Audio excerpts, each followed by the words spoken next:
Good morning. Hello, Good morning. Anthony. Heckin'. It's Monday. Yep. It's heckin' Monday. And that means it's Torgal time. That means it's how much longer am I going to be playing this game? Time.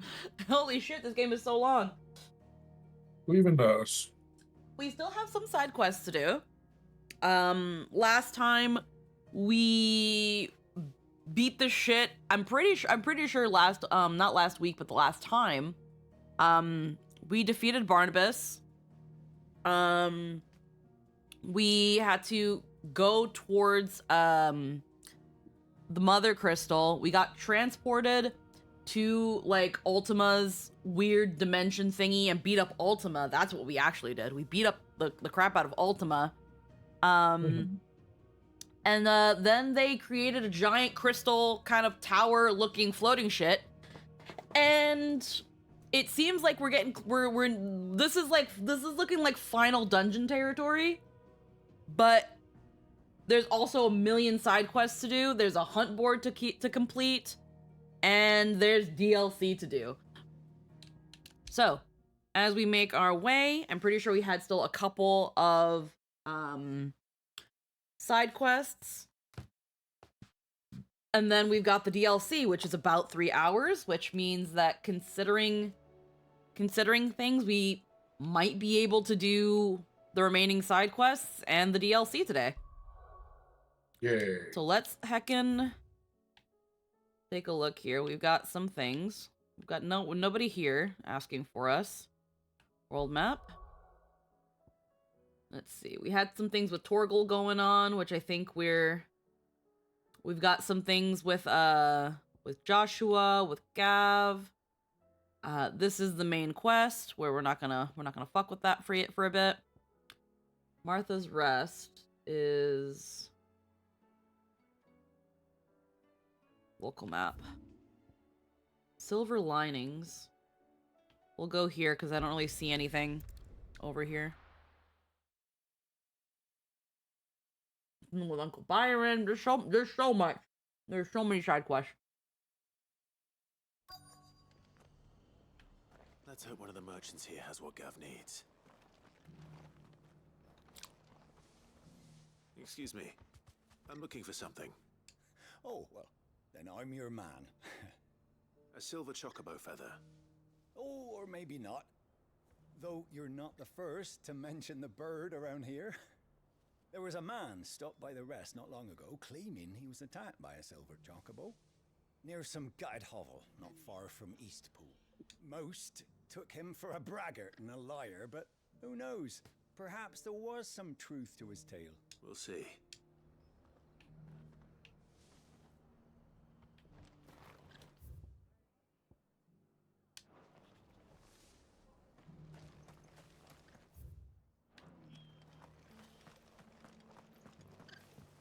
Let's see.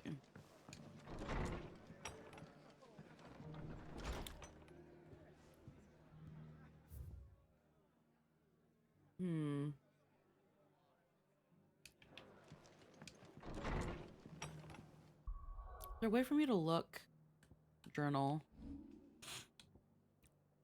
Gav has carved a gift for Edda's unborn child, as is tradition from the Northern Territories, but lacks the final piece required, the feather of a rarely seen silver chocobo. Joshua has received a message from Cyril saying that something akin to their father's last will and testament has been found. He suggests that he and Clive make for Tabor. The Hideaway's children notice that after returning from Stonear, Mid is no longer her usual chipper self and are concerned that something might be amiss. Lord Byron has a plan to bring order to the realm, and that plan involves his longtime acquaintance, Dalmekian Field Marshal Eugene Havel. Field Marshal, however, has misgivings about linking arms with a known outlaw and first wishes to gauge Clive's character. Litany of Errors. Herman, the recent recruit, takes passage to Ash. No matter what the assignment might be, Clive refuses on the grounds that it's simply too dangerous, but offers to go in Herman's stead. Nobody's Tool. Doris asks Clive to accompany her to the prison of Balmung Dark, where she believes an acquaintance of hers might be interned. Okay, one second.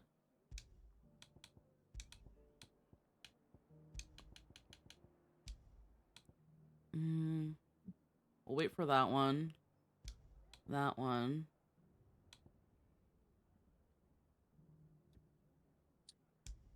And that one.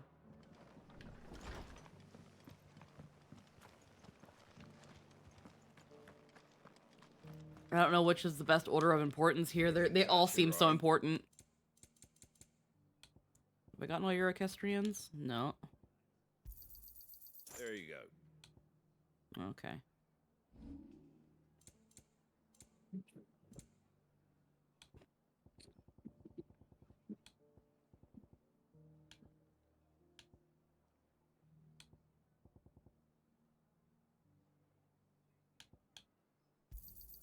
A fair trade. Is that everything? A fair trade. Is that everything? A fair trade. I wanted one of those. Oh, wait. Oop. Anything catch your eye? Well, that's equestrian roll you have. 2. You have 2 I don't have. What the fuck? There you go. Much obliged. Thank you. Alrighty. Yeah, there's so many side quests. I don't know which one. I think Joshua's leads towards the DLC. If I'm remembering what Eggy said correctly.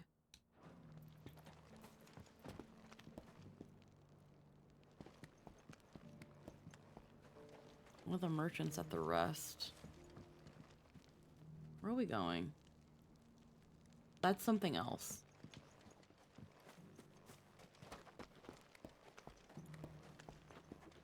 Speak with the merchants at Martha's.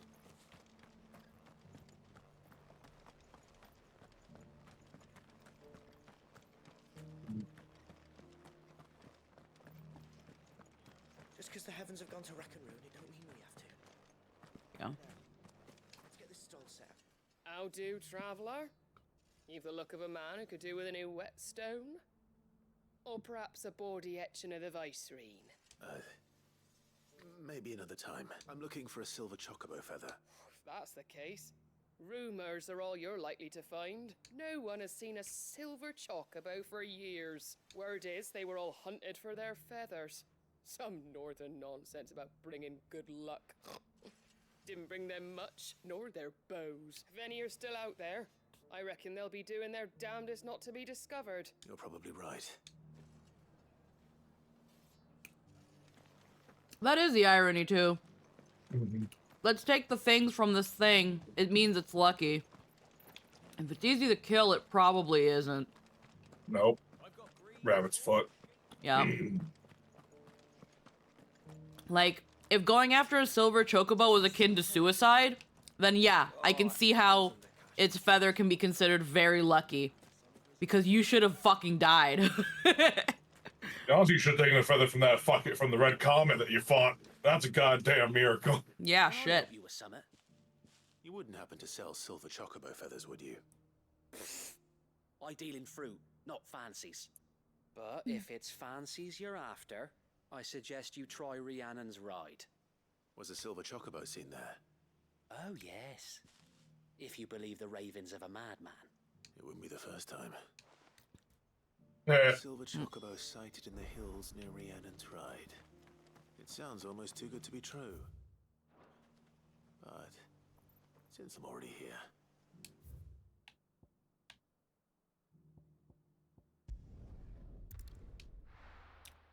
Do I have to kill it just to take a feather? I'd feel bad if I had to do that. I think we're not. I think we're not tackling the overarching problem here, Clive. Maybe we'll address this when we're in mid-combat. Like, all you gotta do is just pluck the feather. You don't have to kill it. Yeah. Just in and out. 20-minute mission.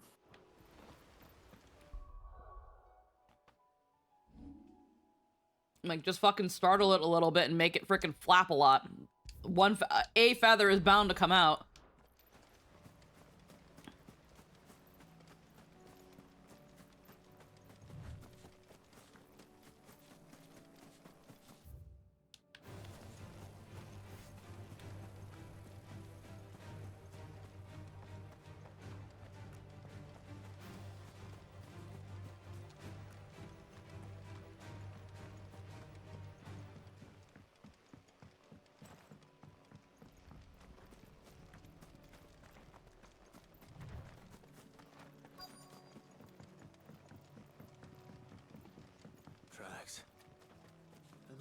Bandits for a change.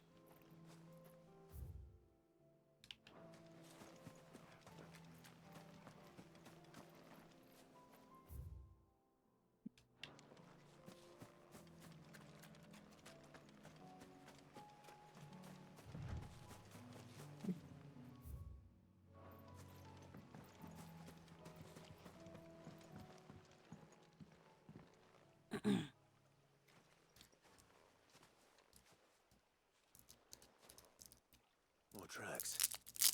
And these look fresh. The chocobo was here.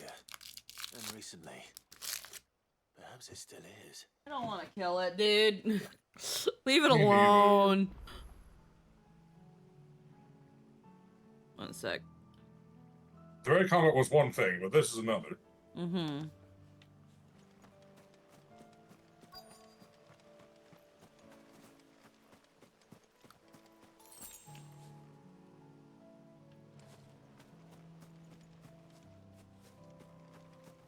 I don't hear anything.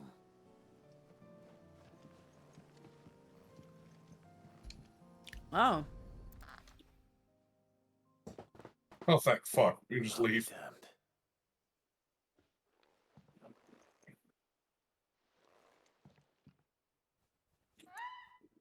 Uh-oh.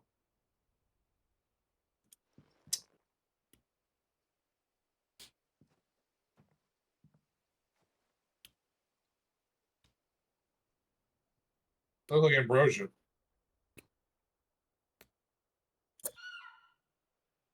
Oh, Ambrosia's technically a silver chocobo. It's all right. I'm not going to hurt you. Just borrowing a feather for my friend.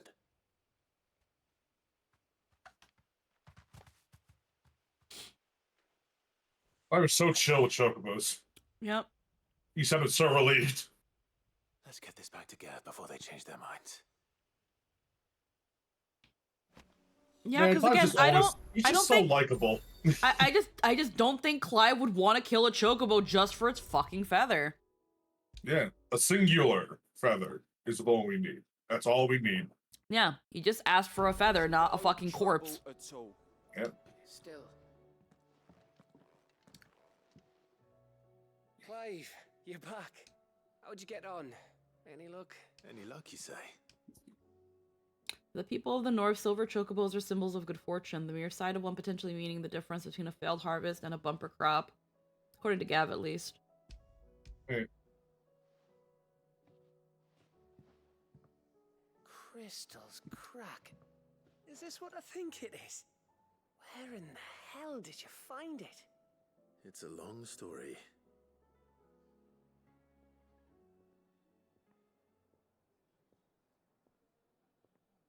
Right there on the road to Eastpool. Who'd have thought it? Everything up there's been abandoned for years. The empty cabin made for the perfect shelter. Though I fear my presence may have forced the poor creatures to look elsewhere. Don't blame yourself, Clive. The Blight's right on Eastpool's doorstep. They'd have had to move on before long, even if you hadn't have turned up. They'll find a new home. Trust me. After all, that's what us endangered animals do. Anyway, what matters is, you managed to nick us one of their quills before they could run off. And now all that's left is to fix it to the carving. I didn't know you could carve. Reckon there's a lot you don't know about me. Like the fact I'm as good with a whittling knife as I am with a sword. And that bone Ember gave me's a dream to work with. What did you say it was from again? An Avis? But it weren't your Avis, Sid. I slew one of my own at last. Well, yeah. So all those long nights in the pit finally bore fruit. I'm proud of you, Ember. Don't speak too soon. I ain't done my trial yet. There we go.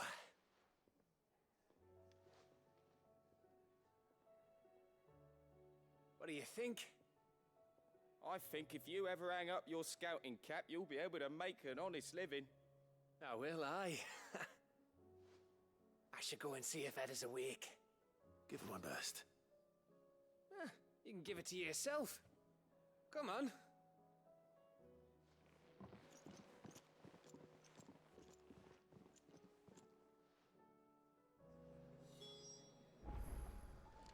Speak with Etta.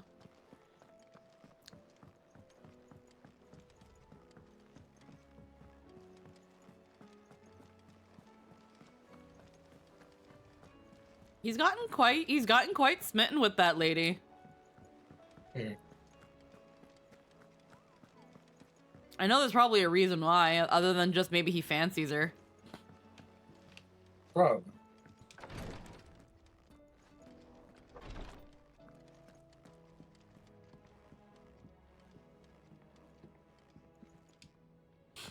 Ah, me lords. How are you feeling? Well, thank you. Is something wrong? Wrong? No, nothing like that. What it is, Go on, please.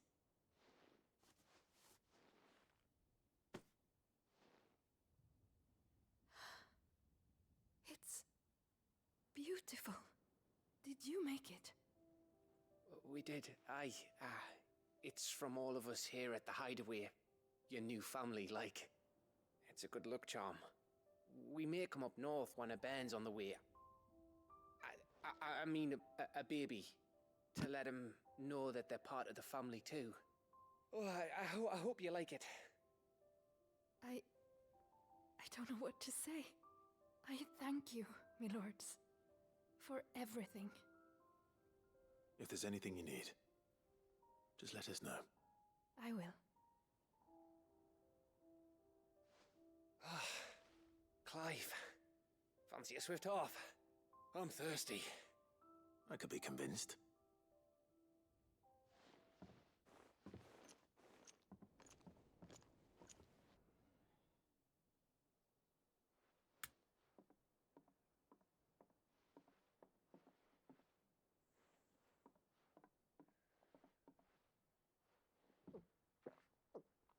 This is a full-blown cutscene. Wow. Don't you think you've had enough? No, we're celebrating. I'm gonna be a father. What? I think Edda might have something to say about that. I was gonna say, You know what I mean. Bit of light in these dark times.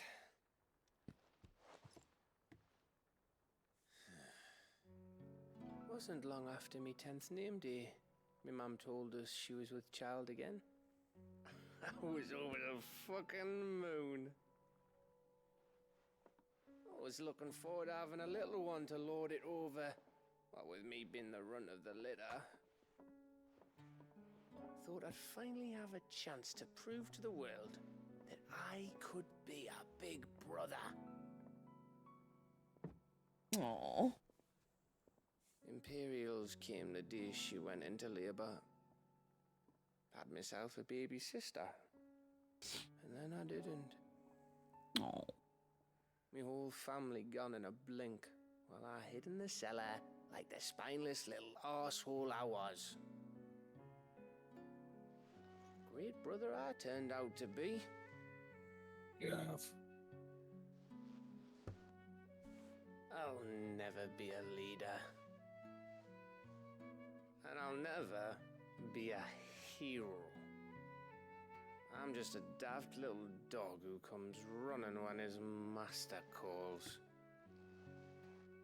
I'll never be like you, or Sid, or Jill, or even Torgal. No one can ever be Torgal. Don't set yourself up to such a high standard. Have you finished? I was really hoping you would say no one can be like Torgal. No one can be like Torgal. Ben Starr would say that, not Clive. Yeah. No one could be like Torgal. You're our best scout. Because you don't need anyone to hold your hand. Without your resourcefulness, your courage, your determination, I don't know where we'd be. Maybe hanging off a cliff like, That was only the once. Exactly. You learn from it. And here you are after Founder knows how many missions, stronger for everyone.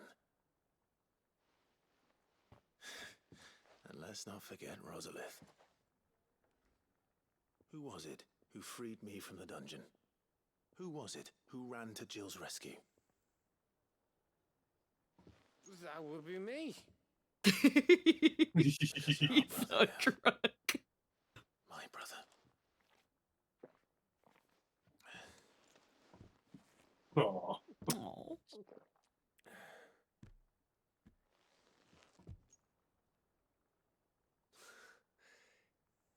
Your brother.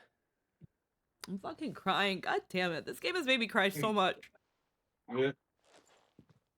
Which means that when the time comes, I get your room. And your sword.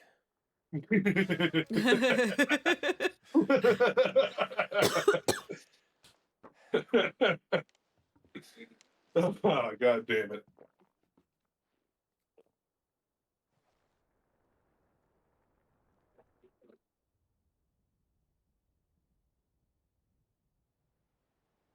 Get the ring and the sword.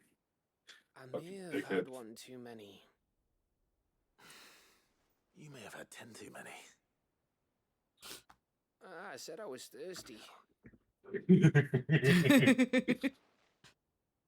get back to work anyway. After I walk this off. Clive? What is it? Thanks for, you know. I know.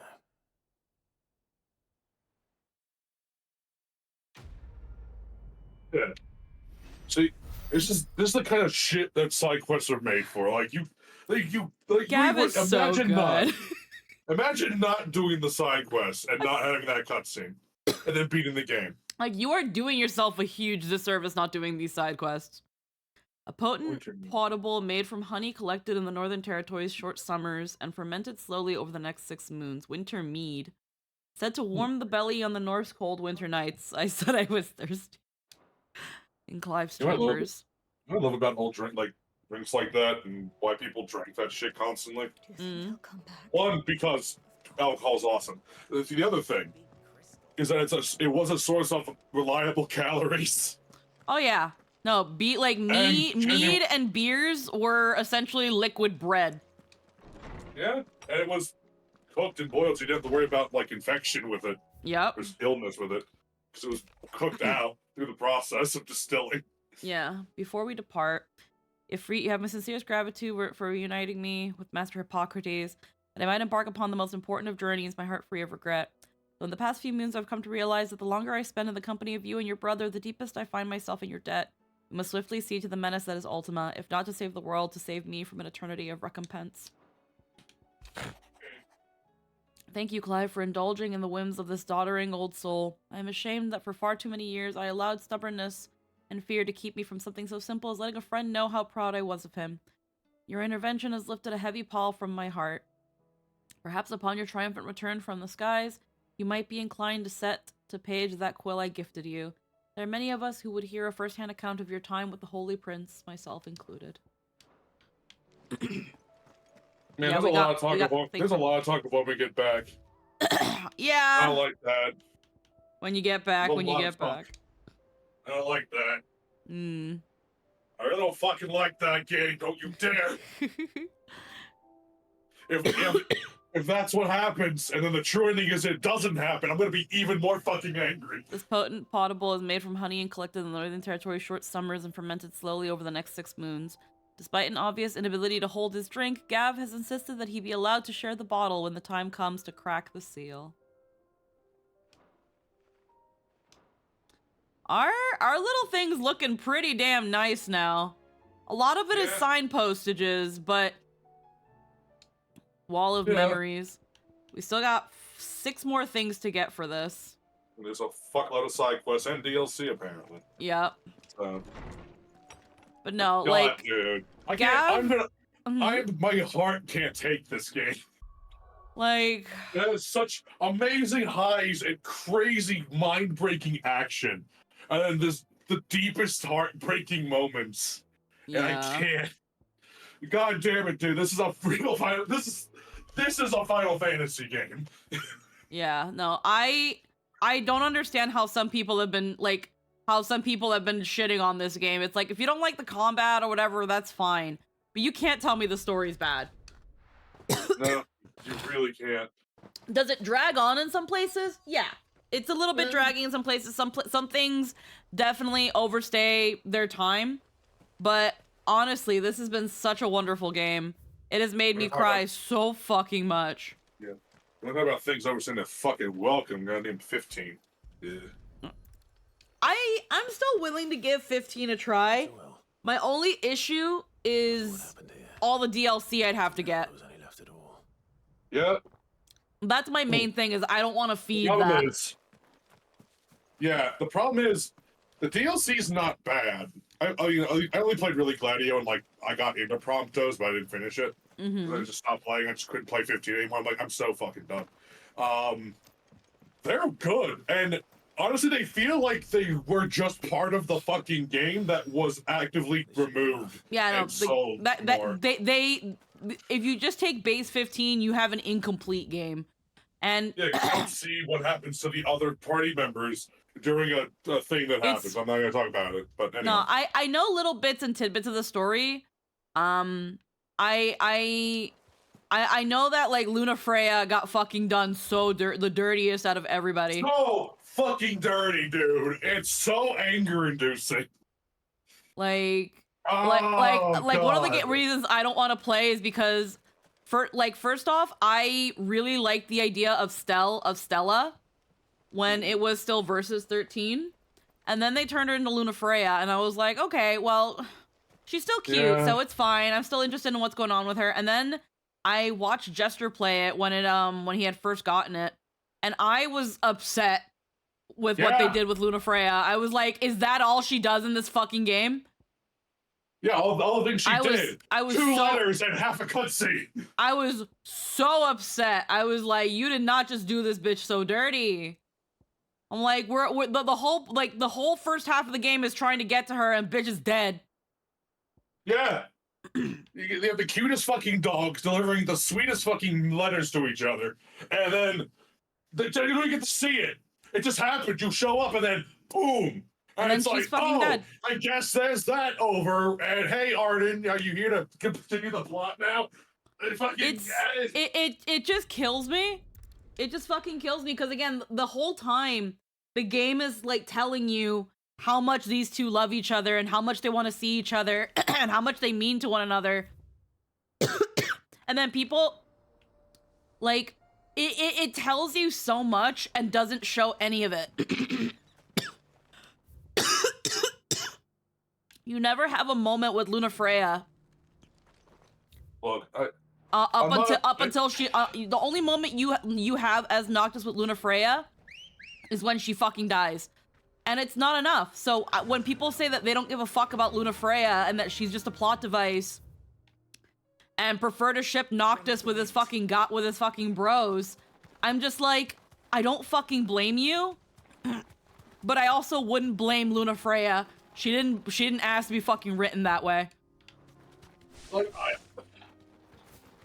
it's so... 15 had the marks of something that could have been one of the best Final Fantasies. It could have been. Don't get us started with Luna.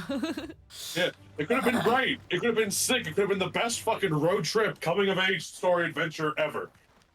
Here we are again. Like, you have like the movie. Blow raspberries about it. I don't know. Like, you have the movie that goes a little bit into Luna Freya's thing, but her having a chapter to fill in what the fuck was going on with her would have been so fucking it probably still wouldn't have been enough, but they gave her nothing. Looks like we found him. I don't ask for much in my media. I just ask that people give a shit. You know?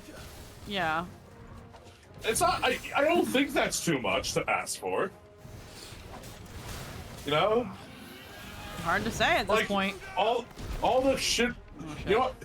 If shit wasn't a fucking mess in 15, and was done with half as much passion as 16 has, clearly in it, it probably would have been almost impossible to top. Because, again, it has the makes of everything. Because I gave a shit. I cared about Noctis and Luna Freya and Gladio and Prompto and Ignis. I gave a shit about the story for the first half. Yeah. And it should just go sideways, and yeah, it just kind of falls apart, and then it's over, and it's like, okay. Look, it looked pretty, so I guess it had that going for it. Yeah. Hi, Ada. Honestly, 16 gives me hope to get attached to these characters because very NPC I love in this game, even the villains. Again, Yeah. this game has been very, very rich. Sometimes too rich. Sometimes too much. But again, I'm not upset at that. What? More content? Oh no.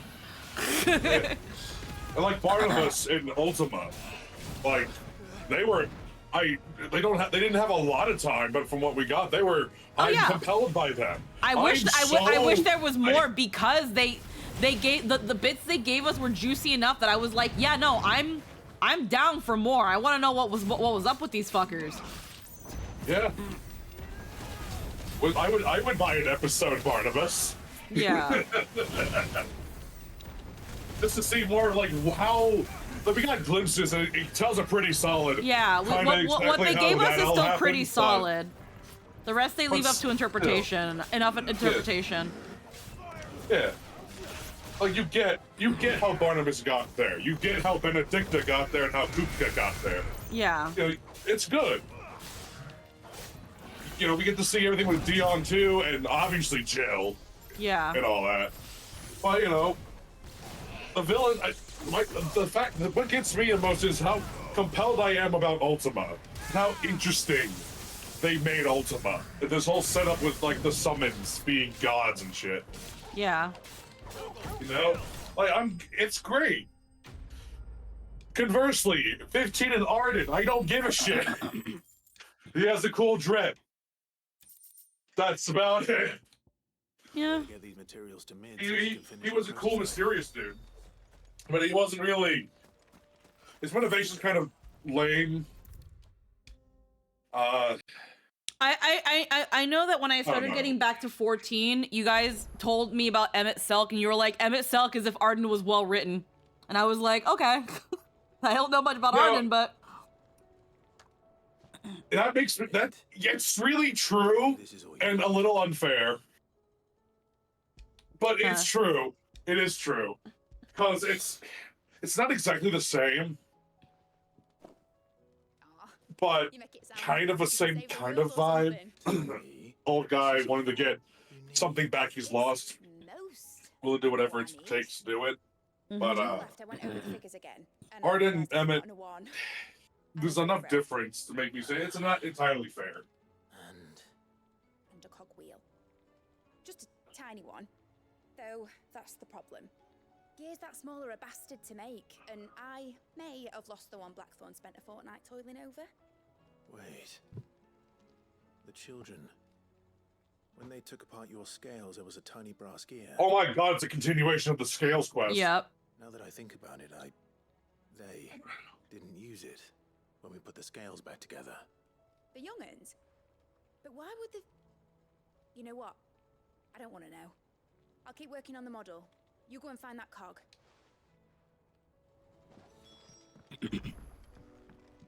Yeah, it's that thing where I'd want to give 15 a chance, but unfortunately because of the whole situation around 15, there's no way to give it a fair chance. It's just unfortunately been at this point it's kind of doomed to fail.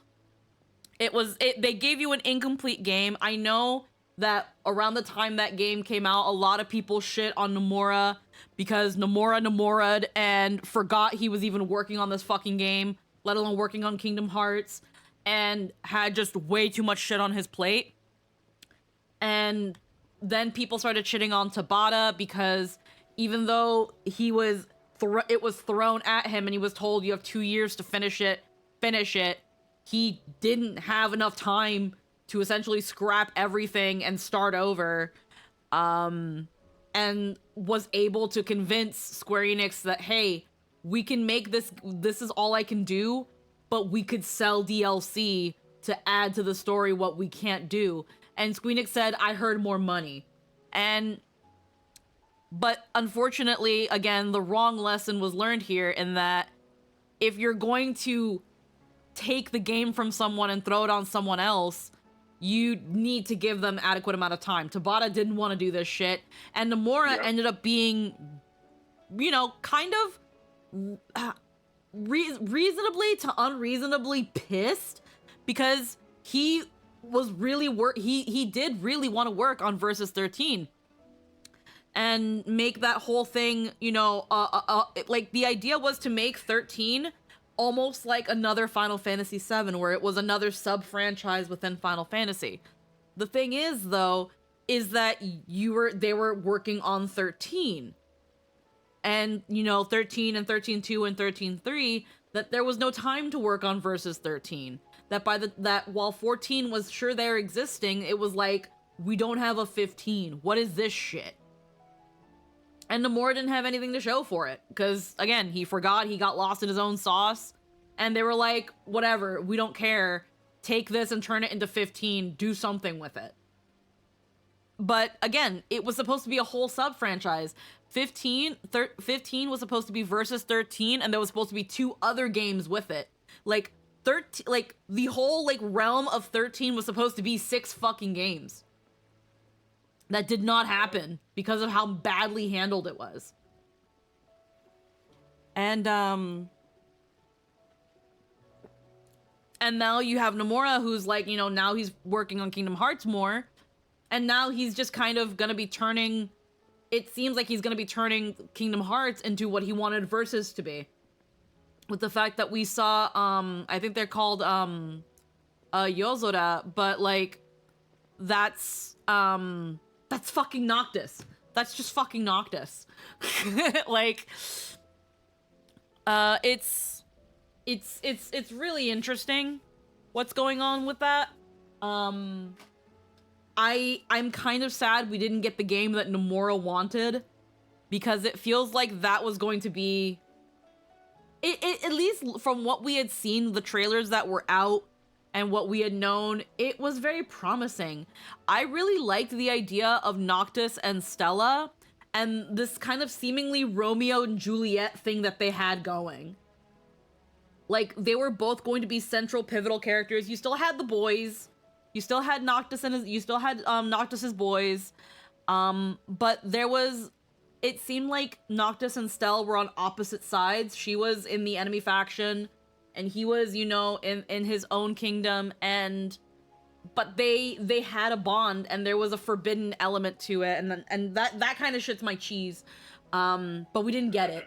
And Stell became Lunafreya, and Lunafreya became a plot device. And when they were like, let's try to actually do something with this female character we have, they don't get to. And it just becomes scrapped, and she is just the character that is the most done dirty. One of the characters that needed a DLC to tell us what the fuck was going on with her and make her more than just that cutscene where she dies.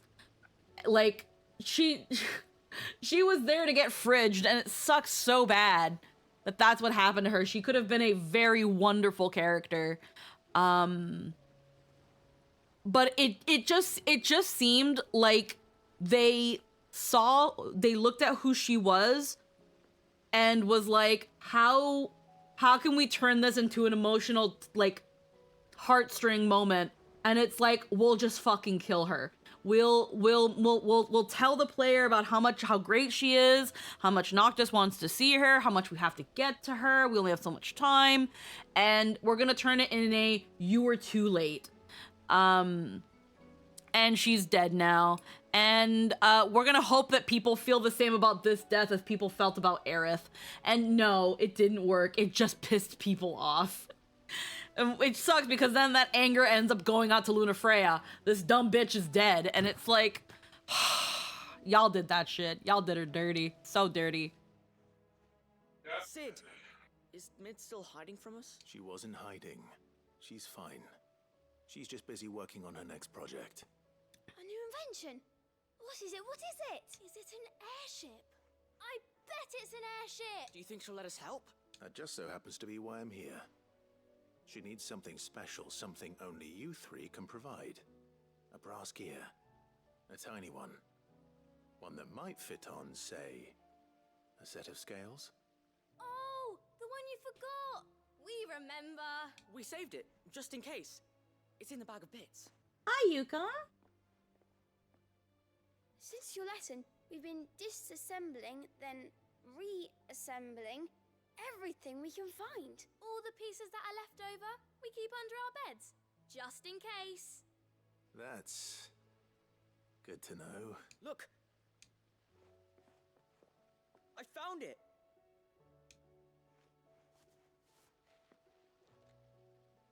Is that all? Just the gear? We have more parts if Mid needs them. That's all for now. But I'll let Mid know about your hoard. Just in case. Thanks, Sid. I mean, at least they kept it. Has Yeah. Little Doll mentioned a new project yet? Not exactly. How are you doing, Yuka? Well, did they have it? Overlooked component of Mid's disconstructed scales. Its purpose remains a mystery to all but Mid. They did. And they kept it somewhere nice and safe. Will it work? After this, I gotta go to the washroom. He's perfect! You're a genius, Clive. What exactly are you going to use it for? Only the most important job of all. The wings aren't going to move on their own. But with the right cog in the right place, well, you just wait and see.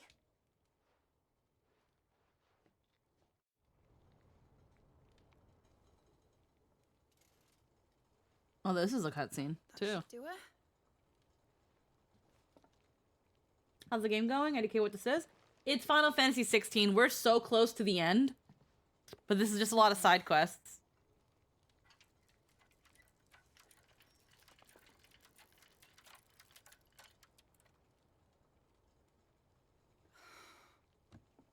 Titan's tits. It wasn't supposed to fly, was it? Of course it was supposed to fly. Wouldn't be much of an airship if it didn't. Honestly, these bloody engines are driving me mad. I was so sure this would be the day she soared. The mithril engine was made to make dreams come true. But maybe this is one dream the world's better off without. Show folk how to take flying. It won't be long till they're raining death down on each other. People will lose their homes, children, their mums and their dads. Like I lost mine. I'm sorry. So am I, Clive. So am I. Sorry that I have to choose. Do I follow my head, or do I follow my heart?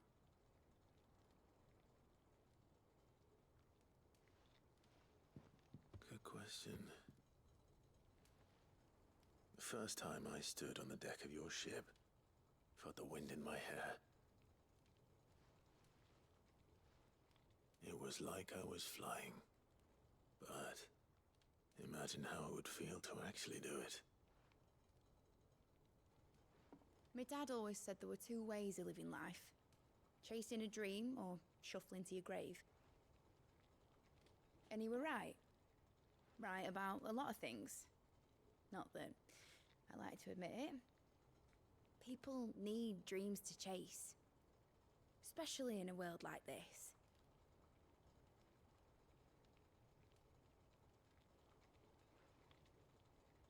Right. When this is over, I'm gonna take all my mithril engines to Zemeckis and sling them over the edge. I won't have my dream end up turning into someone else's nightmare. But all that hard work. All that hard work will not be used for war, Jamie. But it ain't like it'll be gone. Tell me, Clive, have you ever been on a treasure hunt? Not since Joshua and I were boys. Why do you ask? Because I'm going to bury the engine schematics and leave behind a little riddle telling people where to find them. A really hard one, so that only the most dedicated dreamers will ever be able to work it out.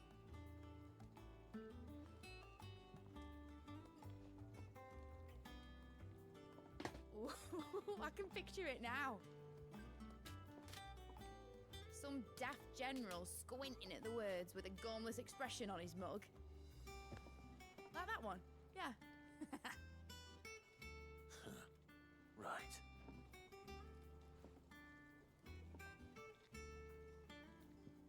Do we at least keep that? I want that. Give me the little thingy.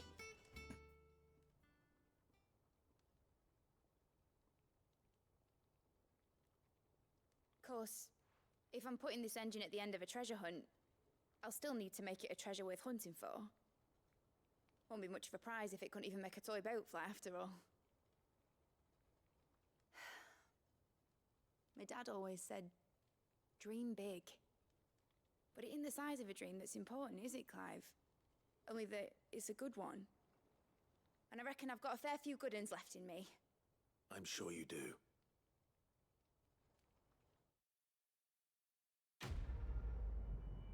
We don't get our airship when... That's okay. I had a feeling with this late in the game, getting an airship would be worthless.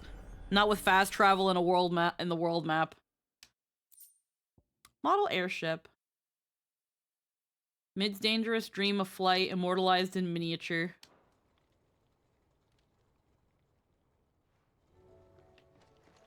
Alrighty.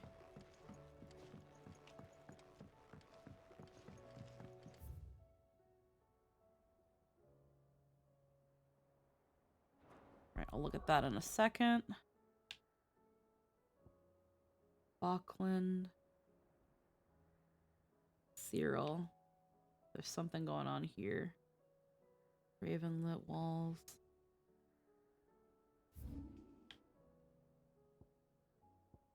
Litany of errors. Alright. I'm gonna take a quick little BRB. We're gonna do some ad running since we're getting close to ad time. I am going to use the washroom, get a quick potty break. I suggest you all do the same. Get a potty break in, get a drink, get a snack. We are gonna be going for a little bit. We'll be right back.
we're back.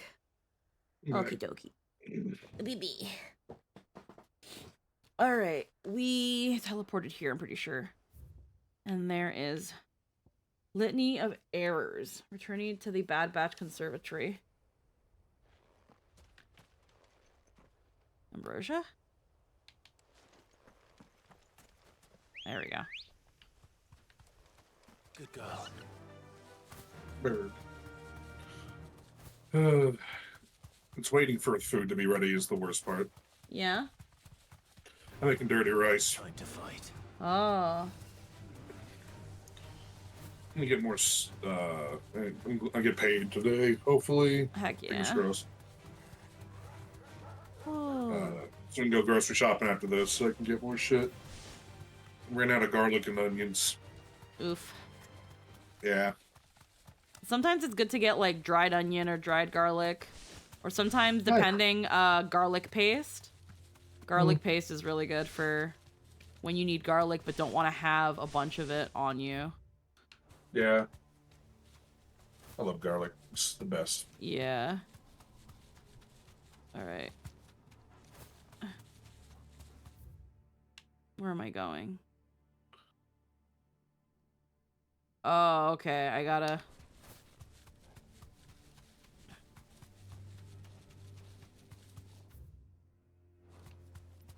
There's a pathway.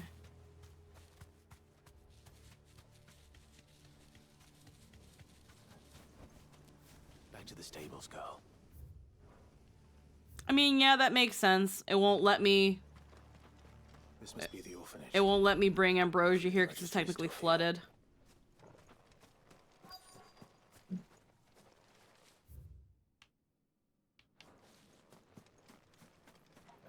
Right, and what was the mission here again? Oh, my freaking Tommy.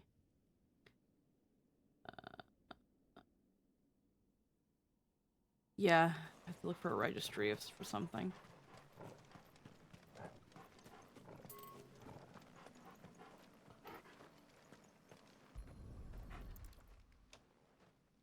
Here to distract myself from the fact loan repayments start again. Oof. Because for some reason I had to figure that one out because of a YouTube video and not my loan company telling me. Huh? Loan company. I love loans. I don't have any loans. I don't engage in that. I only have my credit card that I've been slowly paying off pretty well. Mm-hmm.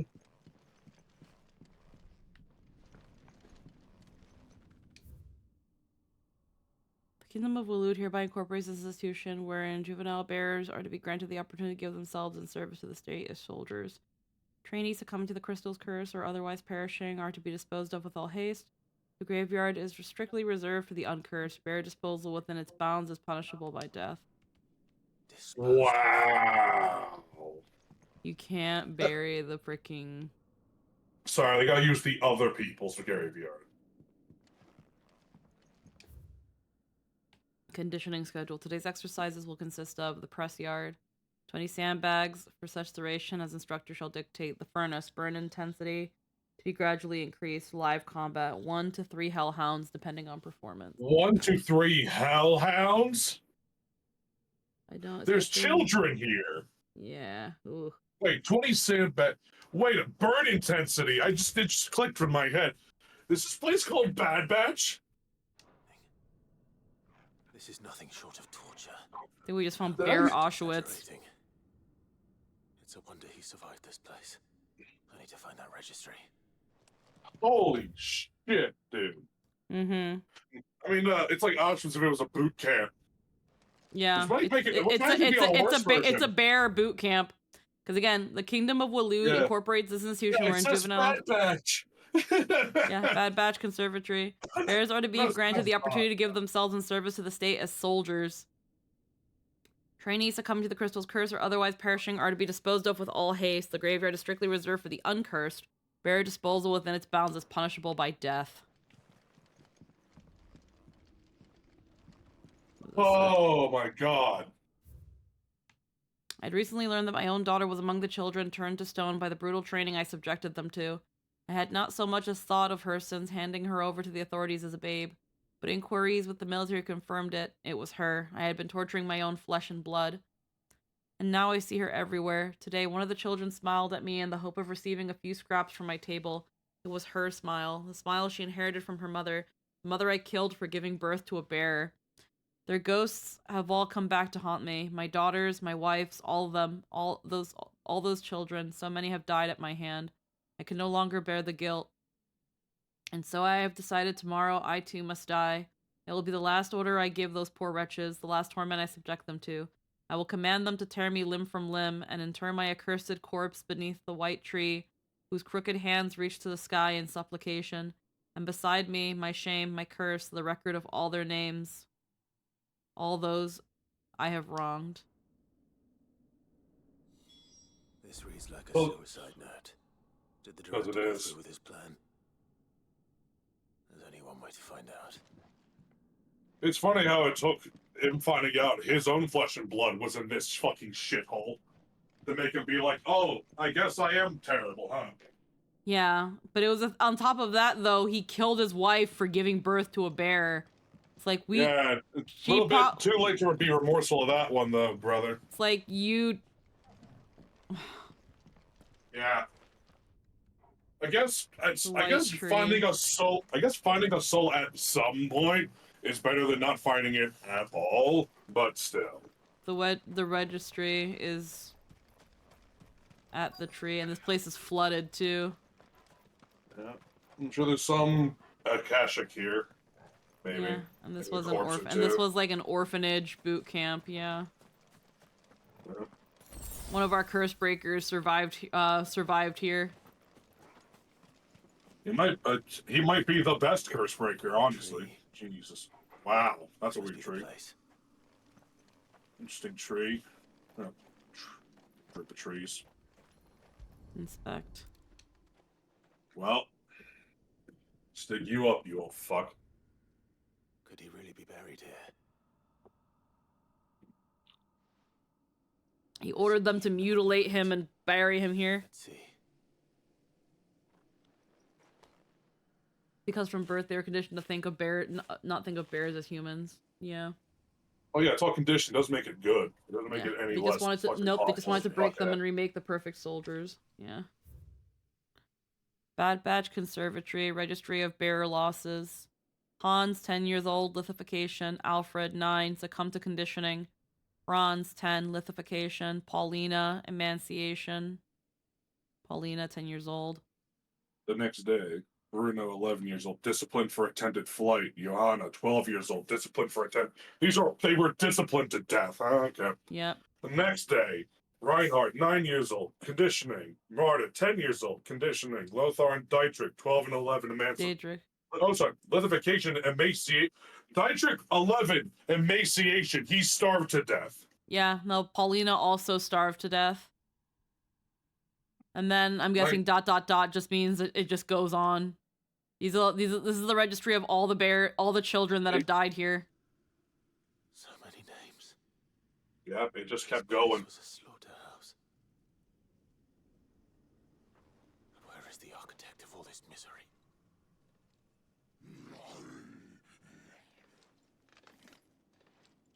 Oh, hey, there you are. I think this is just the people that are left here. Akashic clergymen.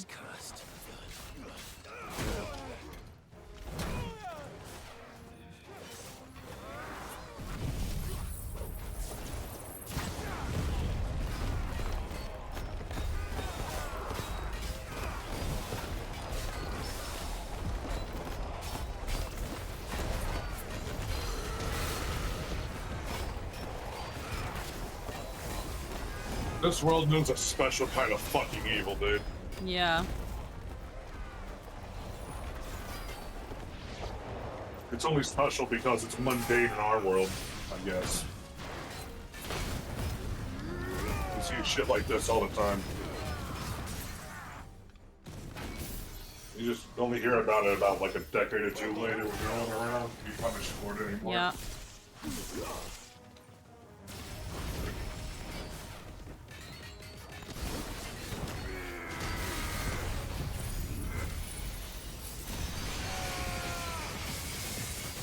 So the director's body isn't there. No, because he was buried. Remember his last note says he was gonna command. Huh? I said, but where's the architect to all this? He Oh, found the book, but where's the body? It's buried. He's buried on. If the director was there, why would Clive ask? Where's the guy behind all it? That wasn't the director. That was just a clergyman. I'm not talking about that. I'm thinking that the director didn't kill himself. He just buried the book and ran. You think he just buried the book and ran? That's what I think, because, again, why would Clive say, where's the one behind this, if his corpse wasn't in that hole with the book?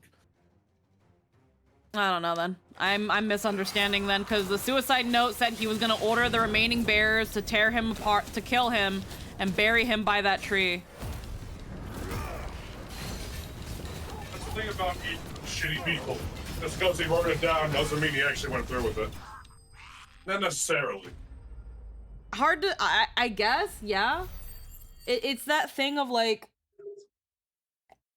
why go through the whole thing of writing this, what seems like a suicide note, to then not do anything but still bury the ledger?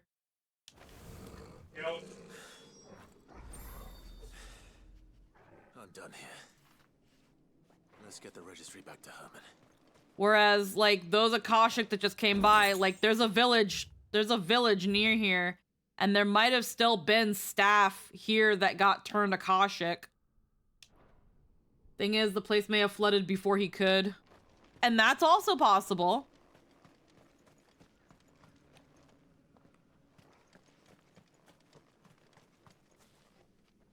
Let's see.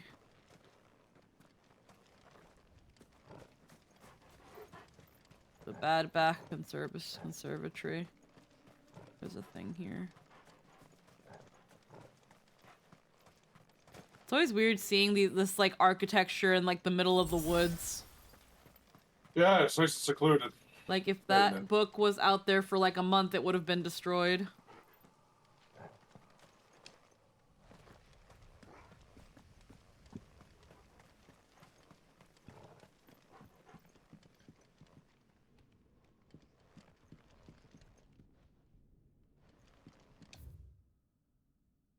But yeah, he learned that his daughter was among the children turned to stone by the brutal training he subjected them to. Nope. He hadn't thought about her since handing her over to the authorities as a baby, but inquiries within the military confirmed it. It was her. I had been torturing my own flesh and blood. Breakover gotta run? Yeah, no worries. Now I see her everywhere. Today, one of the children smiled at me in the hope of receiving a fruit scrap from my table. And then, yeah, it seems like he'd been having, like, nightmares and stuff.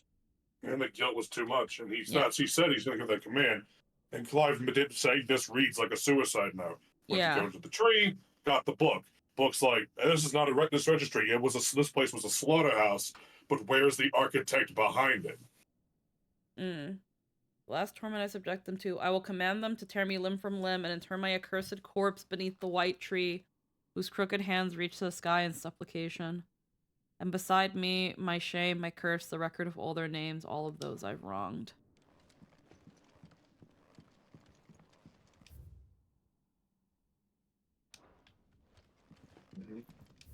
So, you didn't miss anything. I'm just saying that the comment Clive made after unearthing the book.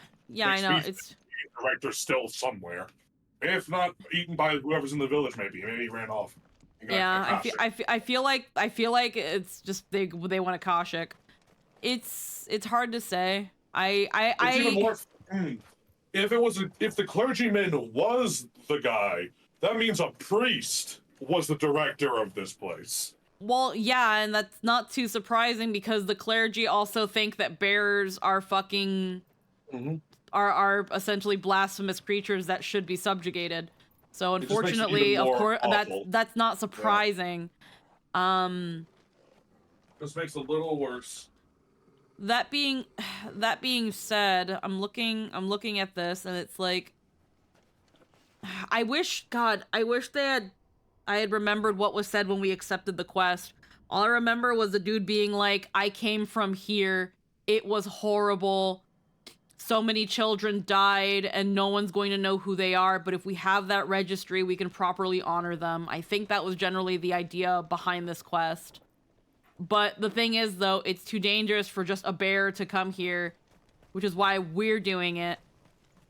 And at the same time, finding out about this place, where it was just the crazy thing is that this is a place where bear children were just taken, and there's a graveyard here, and they can't even be buried there.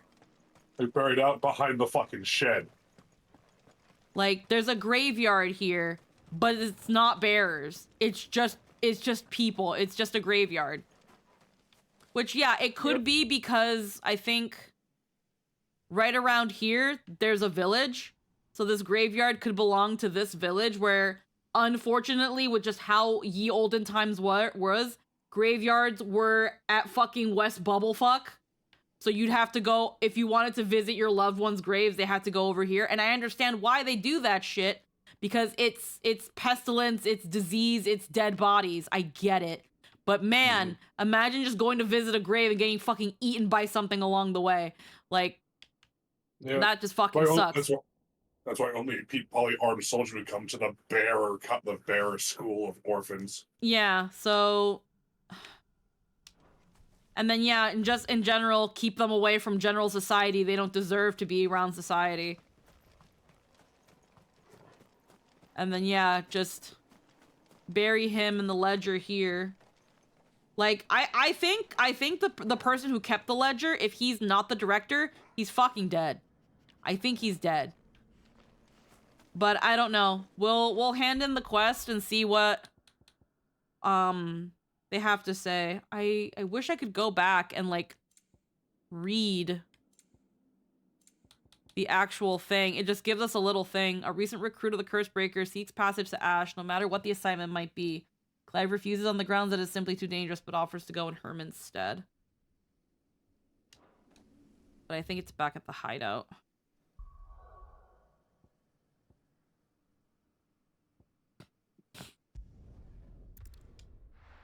God damn it, dude. The fact that it's such a real way people are treated too. Yeah, it essentially was just fucking... It was essentially... Well, I'm not gonna say essentially a concentration camp, because that kind of undermines the whole actual thing. It was definitely a very... It was a boot camp with either they become perfect soldiers or they die. Either way, we win. Yeah. It's just... I love it, and insofar I hate it so fucking much. It means that they did it right. God, they get it right, and I fucking hate it. Traveled to Ash. Sid, did you by any chance recover the names of my fallen friends? I did. Yes. Concise and disturbingly detailed record of the bear orphan deaths at the Badback Conservatory. If I may, the bearer registry. We're gonna get a cutscene. Maybe. No, not quite. The director was a brutal man. He got no worse than he deserved. The registry was all I found beneath the tree. There was no sign of a body. Okay. Nor any record of what happened to the children after the orphanage closed. I pray that at least some of them survived. All their names are here. The ones we lost. So there is no body. Okay. My light in those dark times. I can still remember their faces. Like it was yesterday. Children who were taken from their bunks in the morning, never to return. No explanation ever offered. They'd be happy to know that you survived, Herman. But why did I make it out alive, when so many others died in that awful place? It's not your fault. And blaming yourself won't bring them back. Honor their memory. See that their names live on. That way, at least. They're never truly gone. Thank you. Sid, I'm going to write a book. An account of the horrors of Badbach, and the spirit of those its custodians sought to crush. All of Valisthea will know of our suffering, and in the name of those I lost, I will not let it happen again. Neither will I. These records would have been buried for all eternity, were it not for you. Thank you.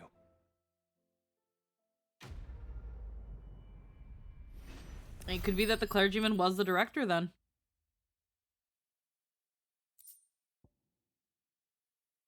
Okay. So he's like, there was no sign of a body, so if they did kill him, then they either didn't bury him, or like you and Eggy said, he was going to do it and then the flood happened. Or there was something left to bury. Who even knows? Maybe he got deleted by someone who cast like Maybe they fed him to the hellhounds. We don't know. That's the thing, and it doesn't seem like we're gonna get more than that. It's just, I found this, but there's no body. Yeah. That's usually how it all goes. Is we'll never really ever know. Yeah.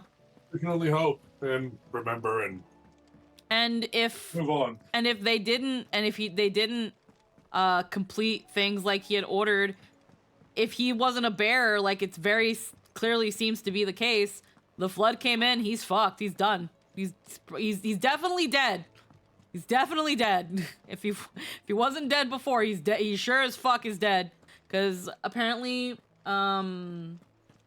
that he recently joined us, so he'd been around for maybe about a month or so.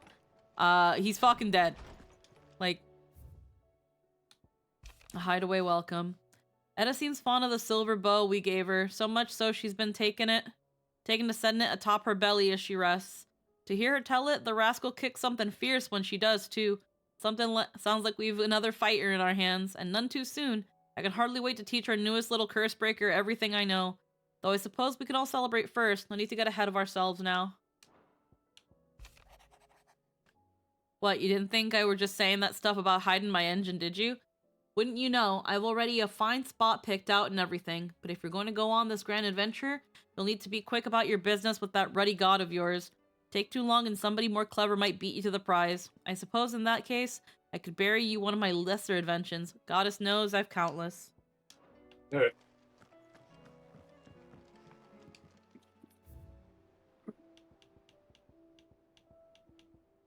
Model airship. Mid's dangerous dream of flight immortalized in miniature.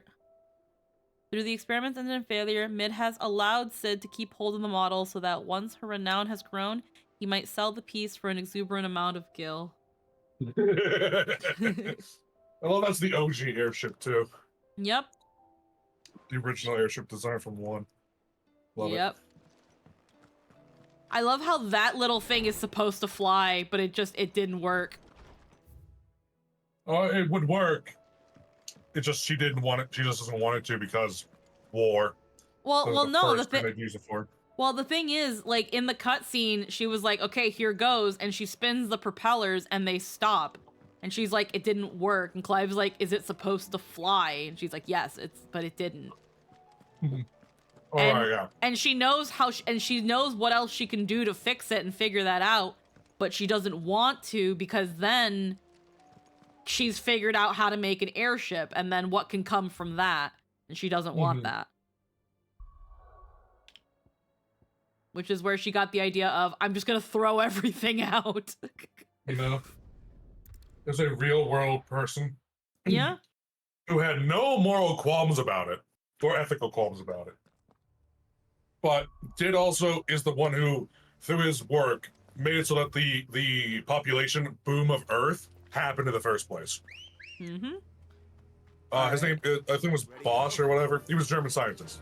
He learned to make synthetic nitrogen which nitrogen is imperative for plant growth. Yeah. He's also the guy that made all the chemical weapons in World War I. Yep. All of them. He is the guy who invented chemical warfare. He also fed the entire planet. And that's how we have 8 billion people on Earth today. Because there was no way to sustain human population of that size before then. At least this sustained without serious suffering and rationing. Yeah, But yeah, so he didn't care. He couldn't give two less shits about it. It's like whatever. Science is science. No qualms about it. Mid has a fucking ethical bound in him, so that's good. I take it. Yeah. None manning the gates. No, it's a different story inside, though. The corridors are crawling with Akashic. Most likely guards left behind when the wardens ran. If Chadwick was being held here, I worry that he may already be. Don't give up hope just yet, but let's move quickly. Let me check the ground floor. The ether's thickest there. Then I'll search the upper level. Dirty rice is done. I might have added a smidgen too much water. Uh-oh. The rice is a little... The rice ain't holding shape. Tastes great though. Yeah. Don't care. Usually just letting it open air simmer will help air out that rice.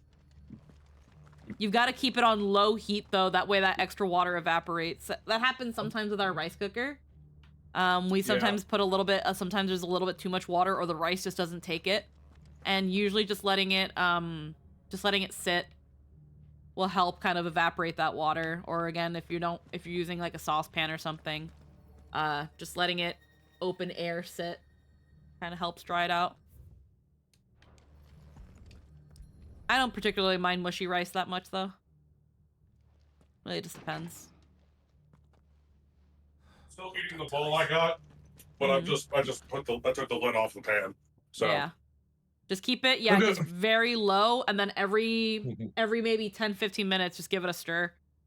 Yeah, I put the timer on for 10 minutes, so funny that. Yeah, no, you'll be fine. All right, the beef is just right, though. Hell yeah. Very spiced.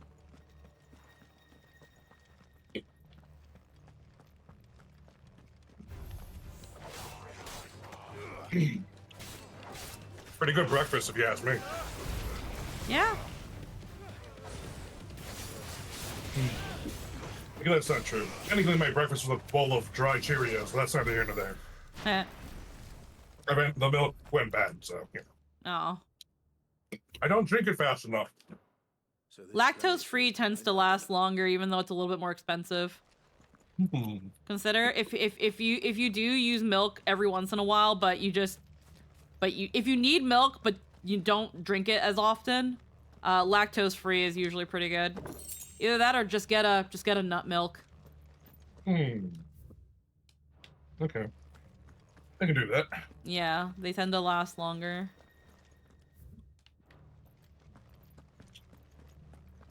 Like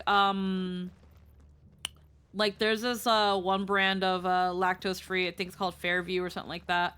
You can open it and you've got like 2 to 3 months, depending on when you get it, before it goes bad.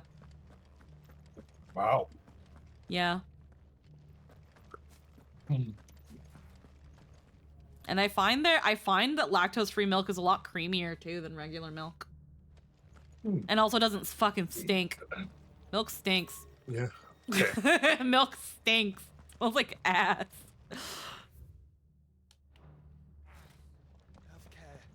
Fair. I go out of my way to drink milk, so. I unfortunately don't either. Or with my eggs, to fluff them up. Yeah. But if this other milk you're talking about can make it even more fluffy. Yeah.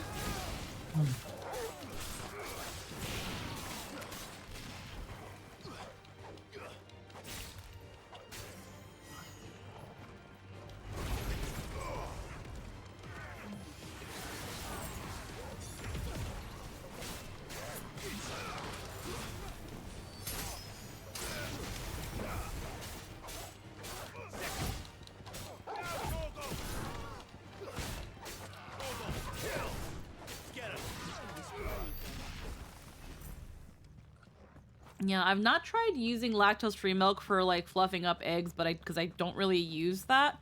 I've used sour cream because I remember I saw a thing from Gordon Ramsay where he uses a scoop of sour cream to fluff up eggs, but I find that I don't like it. It makes it taste weird, right? Well, it just doesn't taste like egg anymore. It just tastes like a lump of cream it's just like eggy textured cream.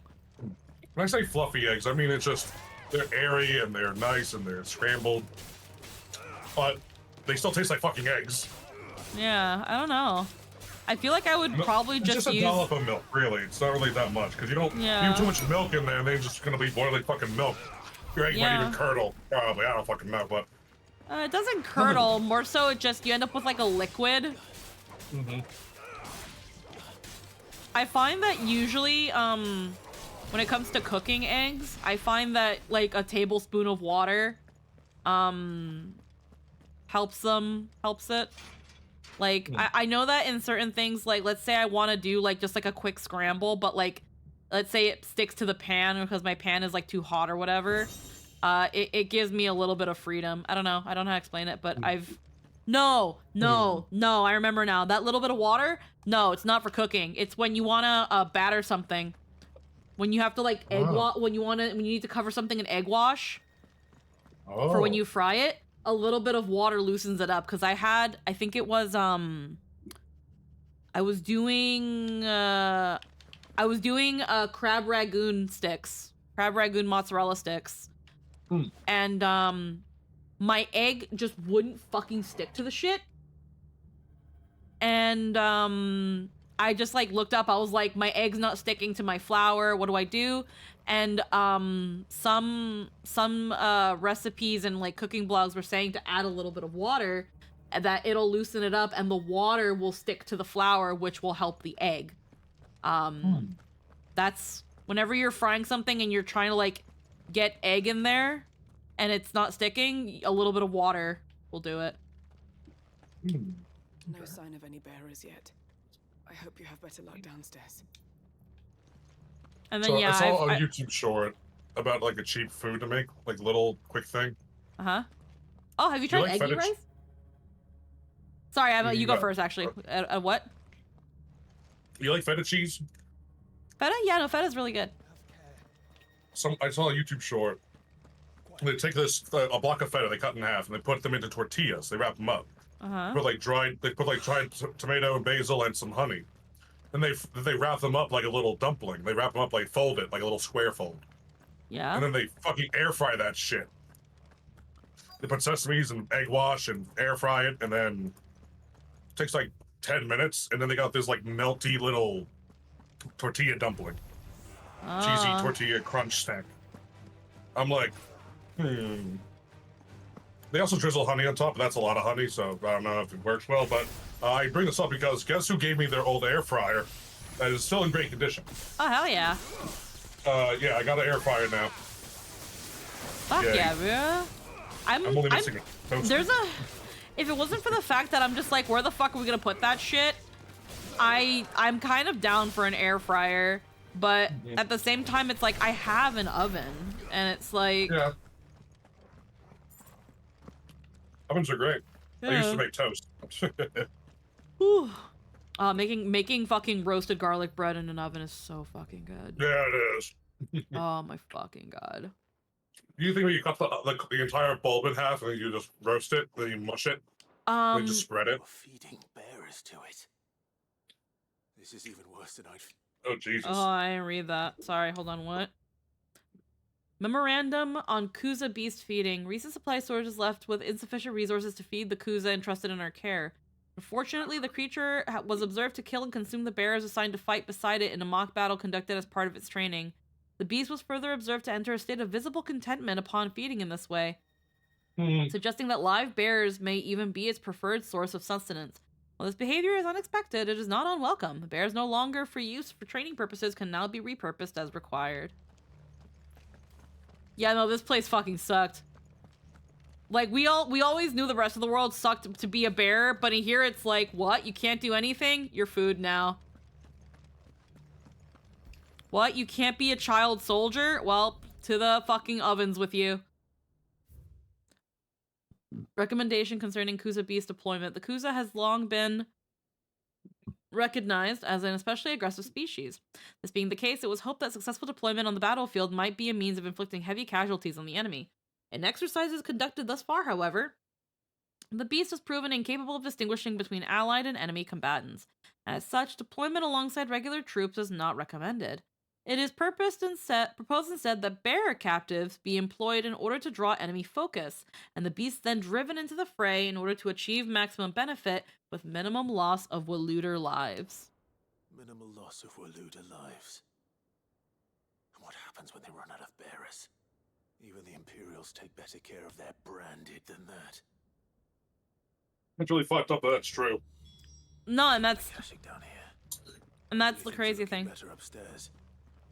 I should go and see how Doris is getting on. Yeah, it's that thing of this is probably where said bears and that freaking monster was left, which if it's still here, I might have to fight it. I don't know. But it seems that if you thought being an Imperial bear sucked, being a Waludian bear sucked even more. You're not even considered Waludian.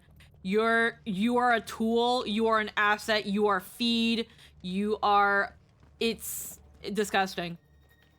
The children are essentially forfeited to the authorities and put into essentially a concentration camp to become the perfect soldier or die because no one cares.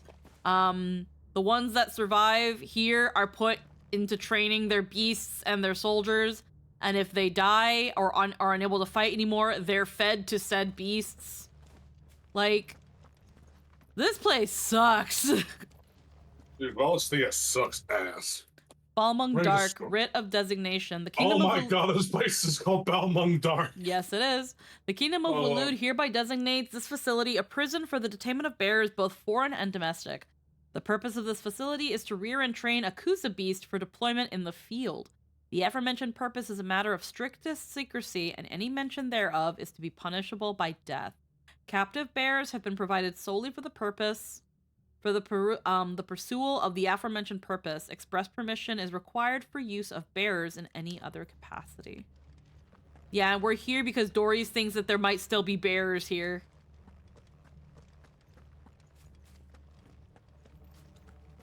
Join Doris on the second floor.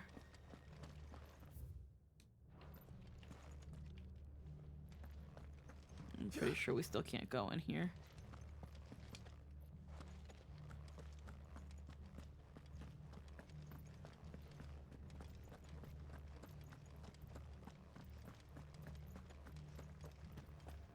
It's that thing of even if there were still bears here, this place doesn't show signs of flood, but they could have all starved to death.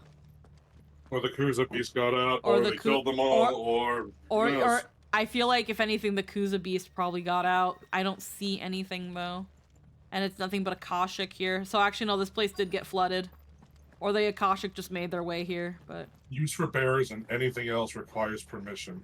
Yeah. I wonder what else. No lock downstairs. But I did find out that this place was more than just a prison. Something far more sinister was happening here. I know. I've been reading some of these documents, and it can't be true, can it? Bearers die every day in service of their masters, but this is so much worse. Pitting bearers against a wild beast armed with nothing but their wits? And all in order to bring about more death. And not just those who could fight, but the elderly, children even.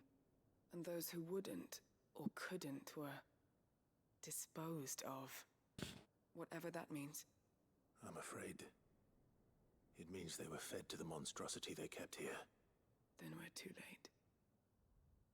And I was a fool to bring you here. Don't say that. Did you find anything else? A key.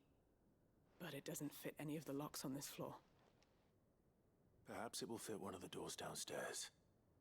There's a corridor I haven't searched yet. Finish up here, then come and find me when you're ready. All right. I'll be there in a moment.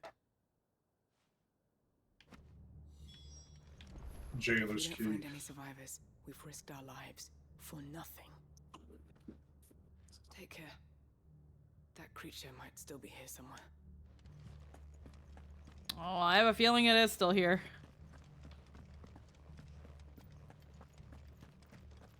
It's kind of crazy.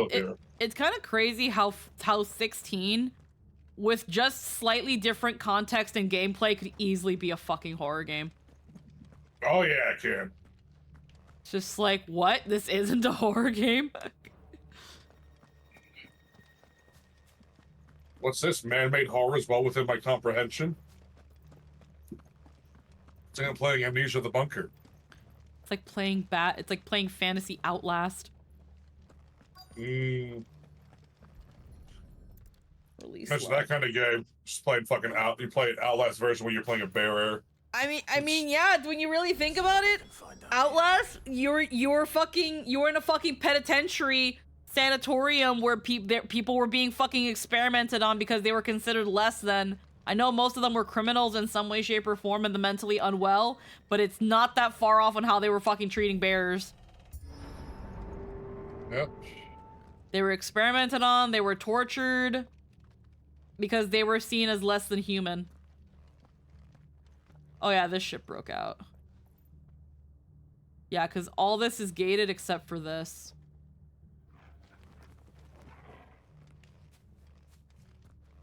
Oh man. Among Dark.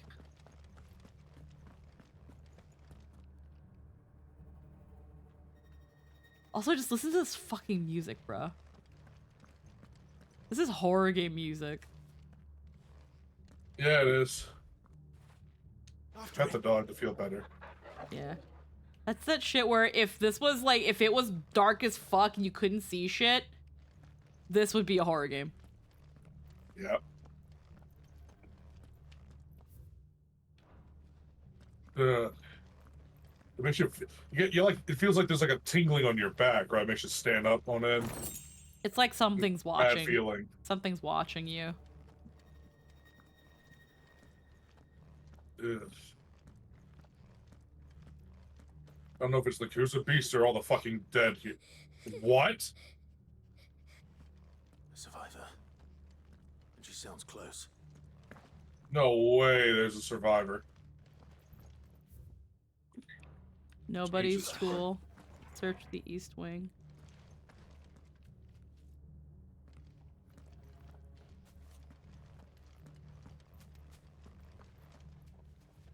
Oh my god.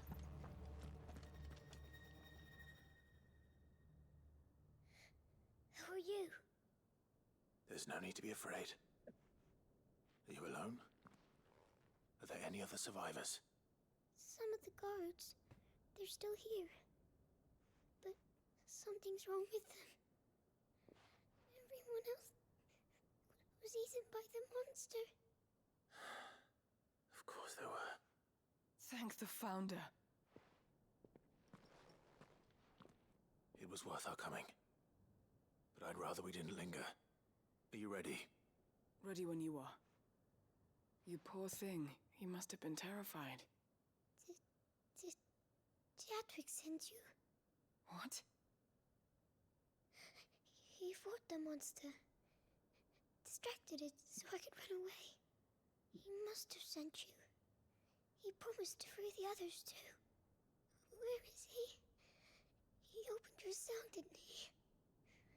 He wouldn't be here otherwise. Chadwick. Uh-oh.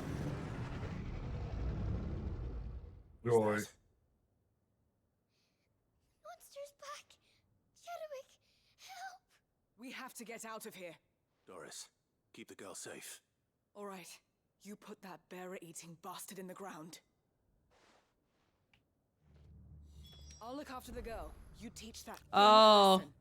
There it is. Safe now. Oh. We won't let it hurt you.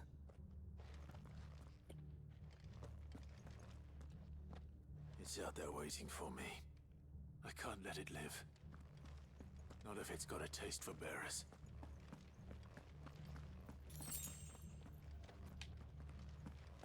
This place was made to raise that thing so that they can sick it on the enemy.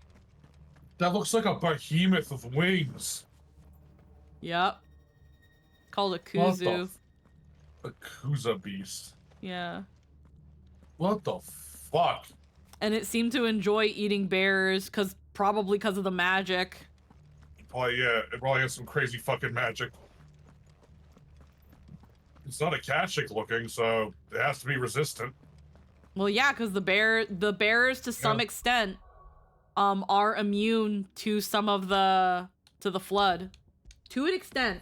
It seems like weaker bears like I think Theodore, what's her face's brother. He, even though he was a bear, he eventually succumbed to the flood. So it seems like depending on how powerful they are, they could resist it to an extent. They have some immunity, but at some point they can't be there. It doesn't seem like this place is flooded though, because there's not that particle-y blue effect isn't here, but there is Akashic everywhere, which again, Akashic aren't limited to the flood. They can leave the flood. They've already gone Akashic. Well, let's beat its ass. Yep, let's kill it.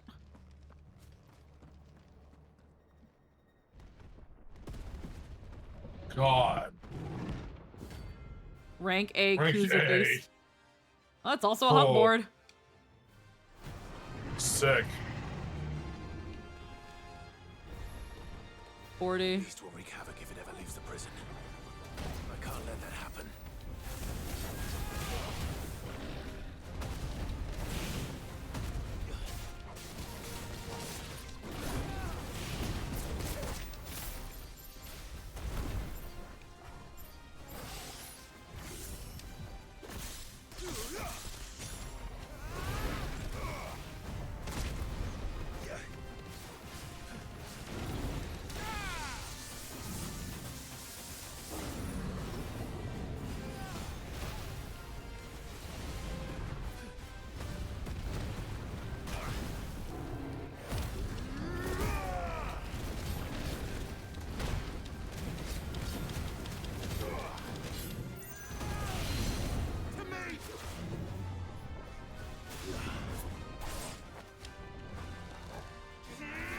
Jesus, he will not sit. There we go.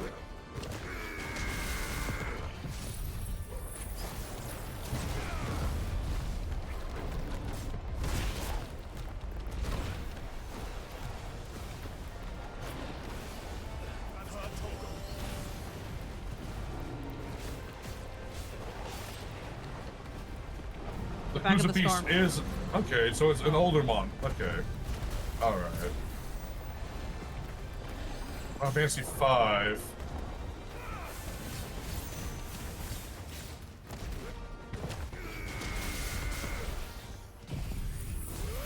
Jeez. No, it showed up in 5 and that's it. Yep. It has stuff that you can learn blue magic spells, Beastmaster Containment.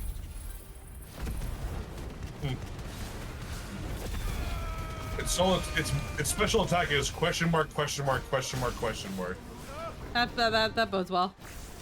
It deals non-elemental I'm talking about 5.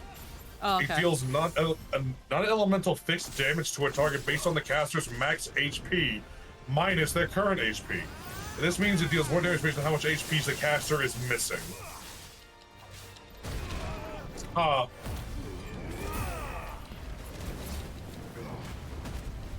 Well, it's almost dead.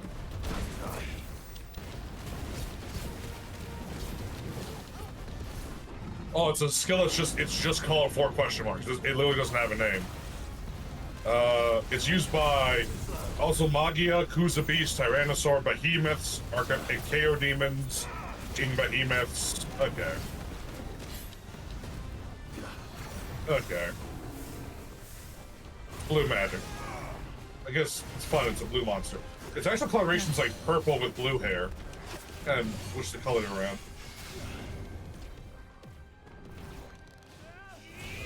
And they gave her little dangly bits on the back. This is a big. It's supposed to be like a big furred behemoth.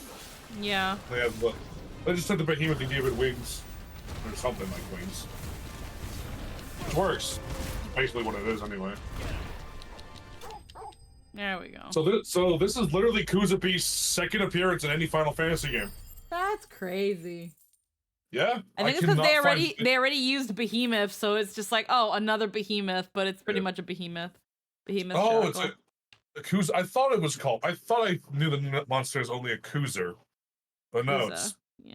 it's a Kuza beast. Behemoth Shackle. Neat. Yeah, no. That's it. I literally can't find it anywhere else. It only exists in 5, and for the remake of 5. Hmm. And yeah, it just uses a different colored sprite of a behemoth in King Behemoth. Are you hurt? Yeah. I'm fine. I think.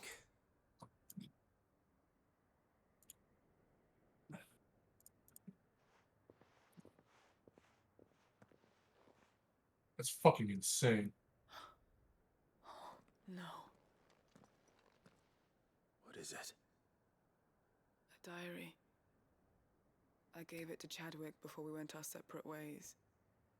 He was here. Do you think that creature? I'm sure he fought bravely to the last. The girl is safe thanks to him. Chadwick. You fool. Come on. We have to get her back to the hideaway. We don't want his sacrifice to have been in vain. No. Of course not. I'll see that she's looked after from now on. It's the least I can do.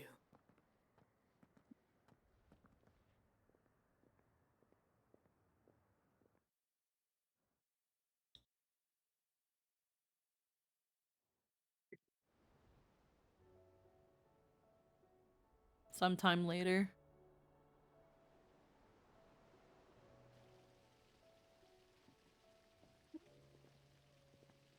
From what I hear, you've barely left the girl's side in days. I hope she's recovering from her ordeal. She is. Slowly but surely. She's far tougher than she looks. I thank the flames we found her. If we hadn't... I know. But we did. I'm sorry we weren't able to save Chadwick. There's no need to apologize. Without your help, I would never have found out what happened to him. How he fought to the bitter end to save her. To save Haida Marie. That's the man I remember. The man I thought of as a brother. I wish I could have met him. I'd like to hear more about your past. If you don't mind, that is. Of course. You already met my former master. She trained Chadwick and I to do 2 things. Kill and obey. We were supposed to be sold to the highest bidder when the time came. But no bid was ever high enough to convince her to part with us. For years we were her daggers in the shadows. But we could never quite shake our doubts about the things she made us do. And then, one day, we just couldn't do them anymore. So we escaped. But staying together was out of the question. They would have found us too easily. After so many years of training, the pull to serve was always strong. It scared me to think he might have taken another master, become a dagger in someone else's hand. But even in captivity, the battles he fought were his own. And he died not as someone's tool, but as a hero. Haida Marie is proof of that. Bearers can cast off their shackles. And the Cursebreakers will show them how. I'll fight until my dying breath to see it done. For Chadwick, and for all of us. Thank you, Doris. We'll be counting on you. Alrighty.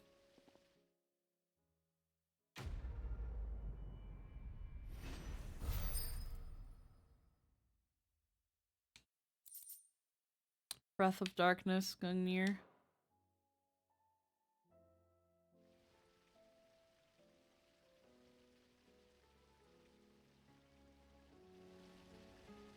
Alright.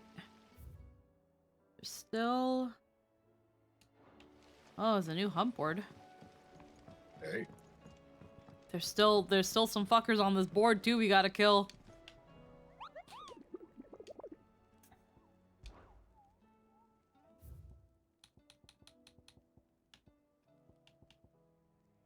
Kuza beast, a monster born in Balmung Dark and quite possibly the deadliest beast known to man.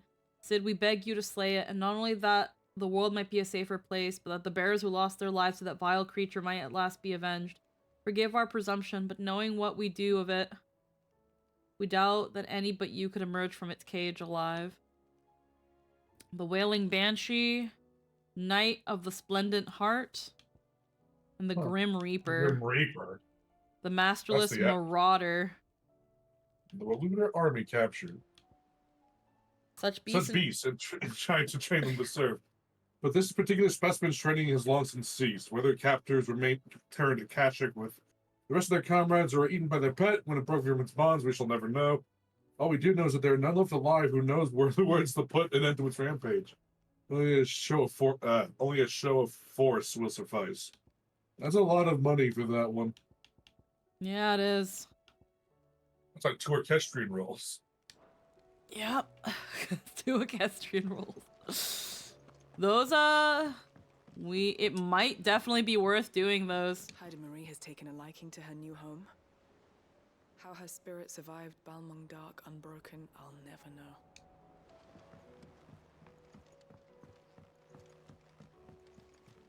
Brings out the Monster Hunter. Yeah, it's not that far off.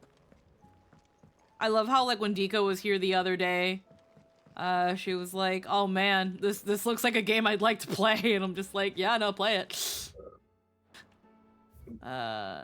Nothing in Sid's chambers. Okay. Alright, there's 2 other side quests, and then I think Joshua's takes us to...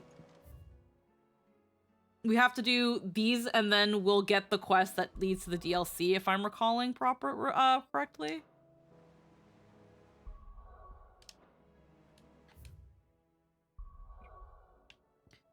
So I'm pretty sure this is... Yeah, that's for Joshua. Bachland. Damn it.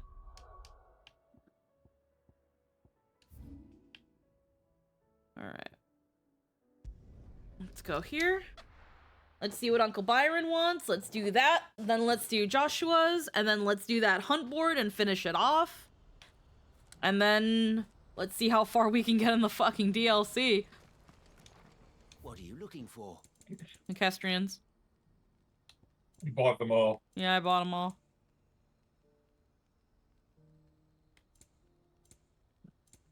You're welcome anytime. Thanks for nothing.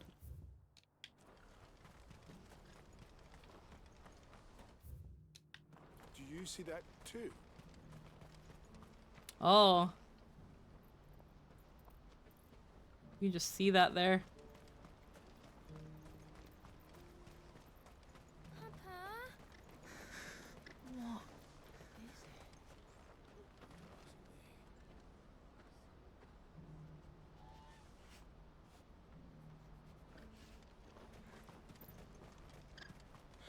Everyone's just looking. Make it stop. Hmm. I'm scared. Jesus Christ. Yeah, it's just floating there. It's just right there. Eesh. Oh, fuck, we gotta get up there. With no airship. What if we jump really, I'm guessing hard? I'm guessing it's with Bahamut is how we're getting up there. That's the only fucker that can fly aside from Joshua. Alright, let's go to Bachland.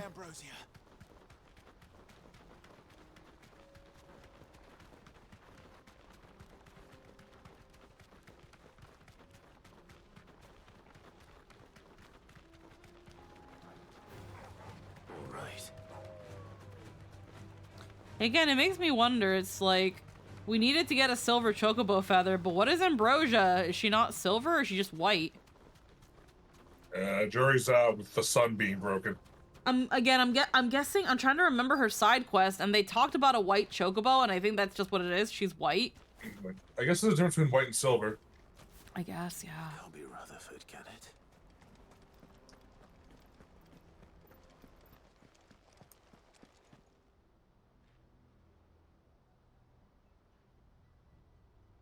Turncoats and cowards, the lot of you! If it's a fight you want, it's a fight you shall have. What's happening? Yeah, it's you were supposed to look for. I don't need your... Please, Field Marshal. Oblige him. This won't take long. You're right. It won't. Men, finish him.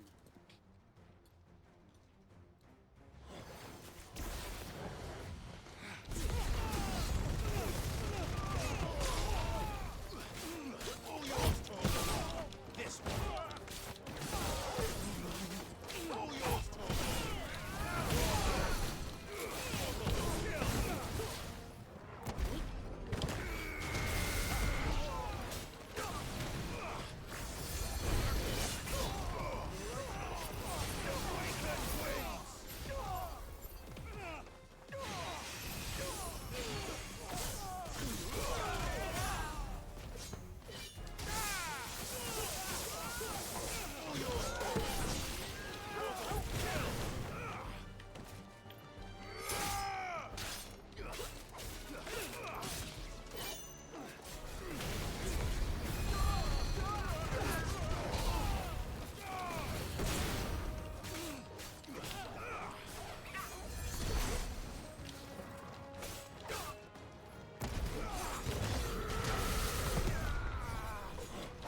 Oh, it's you.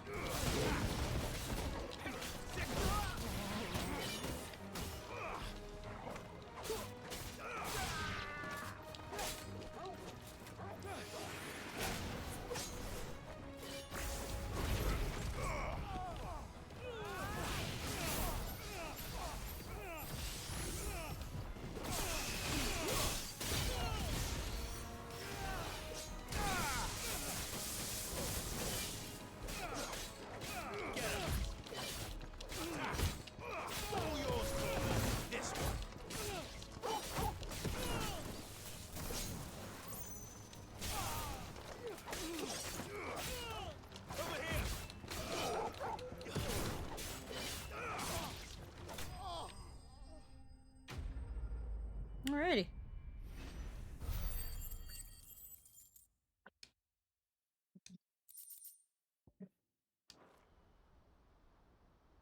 A little longer than I'd have liked.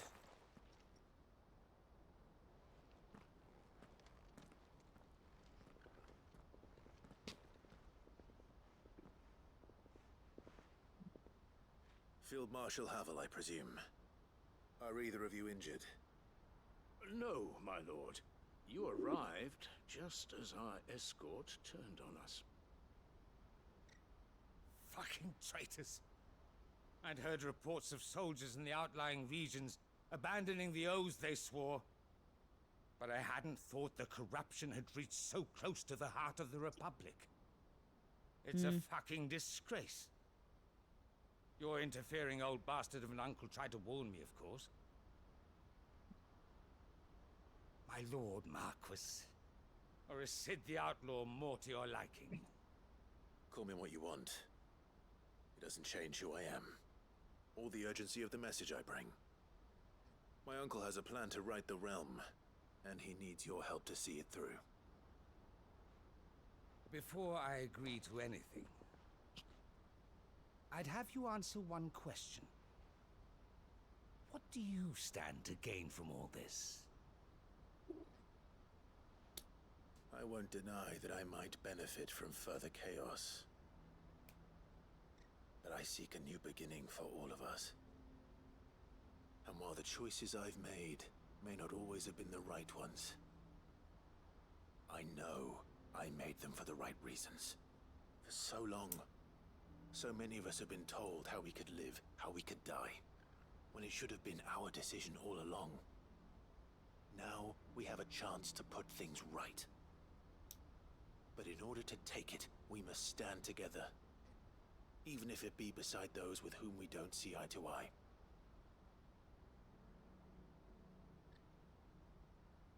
Certainly not the words I expected from an outlaw. Perhaps your uncle was right. You are no ordinary outlaw. never hear the end of this. Yeah. All right. I'll start by ordering my most trusted guard to bring the Dalmekian fringes under control. Next, I'll make contact with my counterparts in the Imperial Army and see if I can't convince them to try and restore order in their own territory. Thank you, Field Marshal. But they are not the only ones we will need to convince. What do you mean? I don't doubt that I can bully some sense into a few generals, but those they answer to require a different kind of persuasion. And when it comes to honeyed words, well, we will need an envoy. One who can court even the most stubborn of statesmen. You, perhaps. I'm flattered. But I'm no diplomat either. And I have other problems to attend to. What we need is a skilled arbitrator. And I may know just the person. Is that so? And would he happen to be an Maybe outlaw Otto? too? Of a different kind, perhaps. A different kind of outlaw. Beggars can't be choosers. I suppose we'll all have to find a little of the outlaw in ourselves if we're to make it through this. Very well. Send your man to me right away. I shall. Maybe Otto. Maybe But Otto? He's the better talker. I don't know. My Lord Marquis. He's far from the best talker, though. Yeah. Your Lord Uncle bade me escort the Field Marshal to his manor in Port Isolde. And I will see that my associate joins you there. Very good, my lord. Sure as fuck ain't Gav. Rutherford's such a fucking bro. Mm. An envoy. I'm not sure I'm the man to talk anyone round. I can barely convince my brother to take his medicine. No. Maybe Dion? Maybe Dion. Sending the fucking, I guess. Someone like Quentin. What? Oh, Quentin. Oh. Yeah, Quentin would work. Yeah, no, yeah. Also, sending Dion, like the fucking the emperor-elect of Sambrick. I mean, if there's anybody else who knows how to fucking talk to bigwigs, it's him. I mean, you're right. It's just fucking crazy to think about sending some. Like, I know a guy. Sid the Outlaw sent the Emperor Sambrick to talk here. Like, wait a minute. Hold on. Here you go. Say, wait a fucking second. Ring him up on the telly. That just opens so many questions. What are you doing here? Welcome. What the fuck kind of influence does this guy have?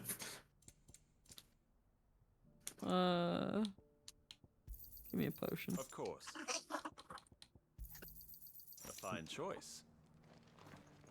Alrighty. There's two things here. There's Joshua's quest. Speak with Quentin. Alright. So I gotta go for the little chest. I think, yeah, Quentin and them left here.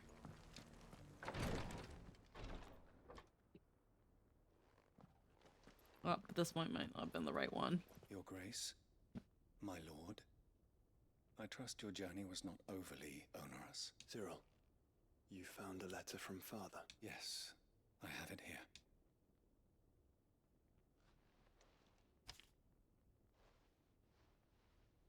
If you would do us the honor, my lord.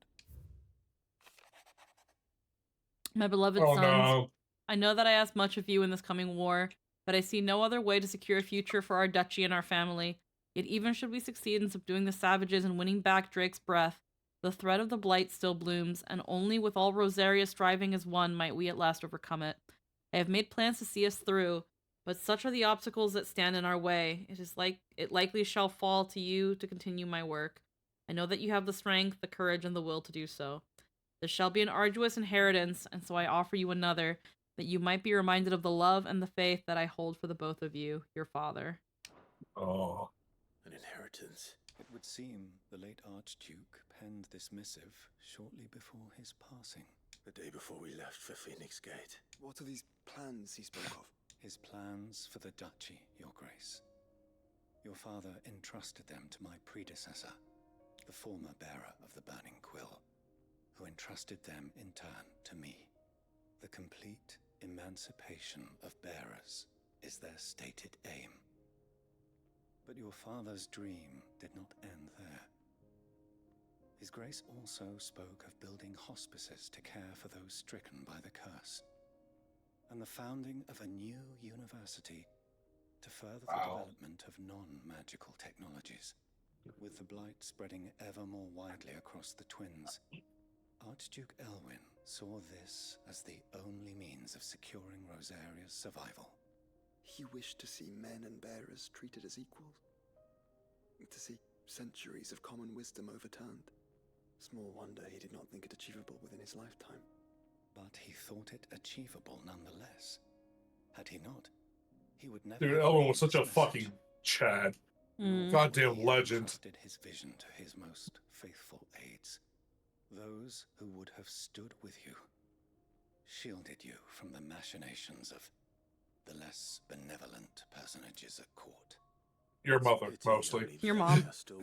Your mom. It is true that those most loyal to your father were the first to suffer the Duchess's wrath. But one at least remains. And she has come bearing gifts. What do you mean? Mayhap it is better that she explain, my lord.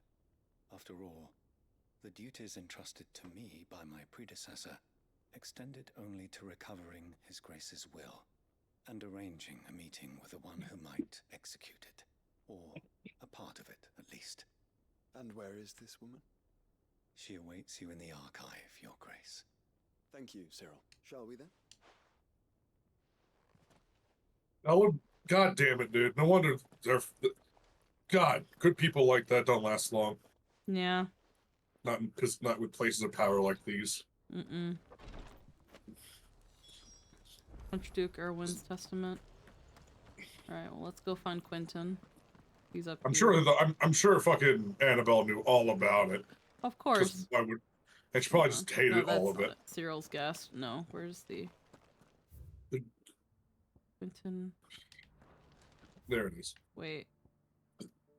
Duty Undying. This is a different one. Right. So where's... Hold on. This is a different quest.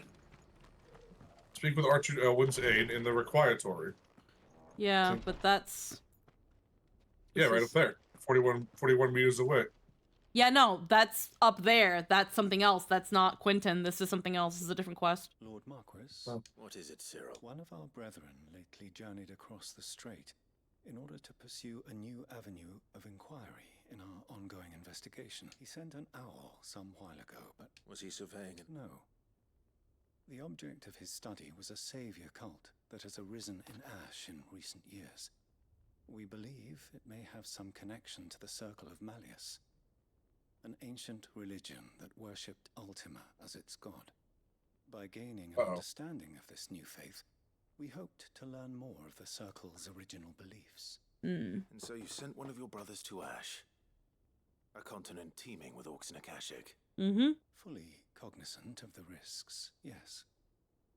I entrusted the mission to one of the most able of our order.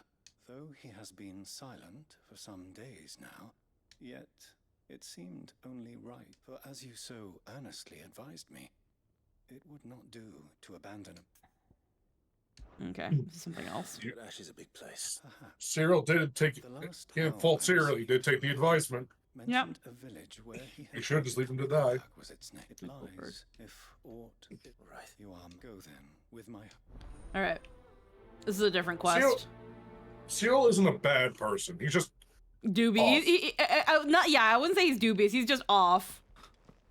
He gives an air of being off. Encyclopedia of us, the info. Greeker. Oh, just a bunch of titles. If really is an offshoot of the Circle of Malleus, then... Let's concentrate on finding the third chair first, shall we? Alright, so... Quentin isn't here. They're somewhere else on the map. But... Which is probably right here, Lost Wing. That makes sense. Yeah, he's right here. Three's company. Speak with Quentin and Galton Bales. He's over there. Yep. Okay, that makes sense. Quentin's really good at that. I get why there wasn't a fast travel point inside Lost Wing now. That always confused me of why is it so far away from the actual fucking town? There you go. There we go. Hey. Like, yeah, Lost Wing's done and flooded. This is all that's left. And he was like the last person. I made sure our fallen comrades were laid to rest. And they can rest easy, knowing that their sacrifice wasn't in vain. That justice was done. As for us survivors... Oh, well, it's alright. That doesn't matter. Hey, Quentin. I have a proposal for you. Do you now? Something tells me you'll be asking more of me than a cask of Gotand gold. Go on, then. Propose.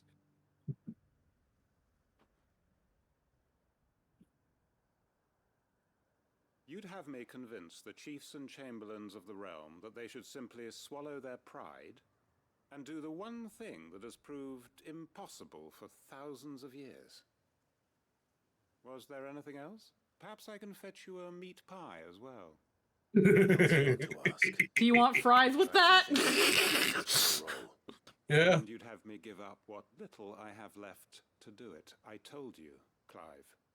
The people of Lost Wing are my family, and I cannot abandon them. You'll have to find someone else. I'm sorry to hear that. So am I. And why might that be? What he's asking. How's it any different to what you've done so far? They want you to speak for those who can't speak for themselves. That's what you do best. If it's the vineyard you're worried about, we'll see that the grapes are picked and the tons filled. You know we will. It's not that. Then what is it? You said yourself we're family. Don't you trust us? You know that's not what I'm... Then what are you saying? That only we are worth saving? Why turn your back on everyone else? You convinced us we could build new lives for ourselves, and if you can do that, who's to say you couldn't convince the entire realm? A stirring argument. I fear that any rejoinder I make might fall somewhat flat by comparison. So you'll join us? Field Marshal Havel will want to speak with you in person. I can arrange for a party of Cursebreakers to accompany you there. That would be very much appreciated. I hear the roads are far from safe these days. My uncle will want to know that his plan is taking shape. Let's go back to the hideaway.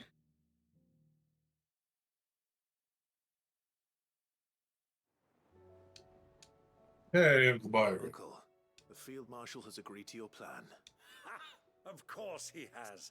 I didn't doubt you for a moment, dear boy. Rutherford is accompanying him back to your manor in Port Isolde as we speak. They will await your return there.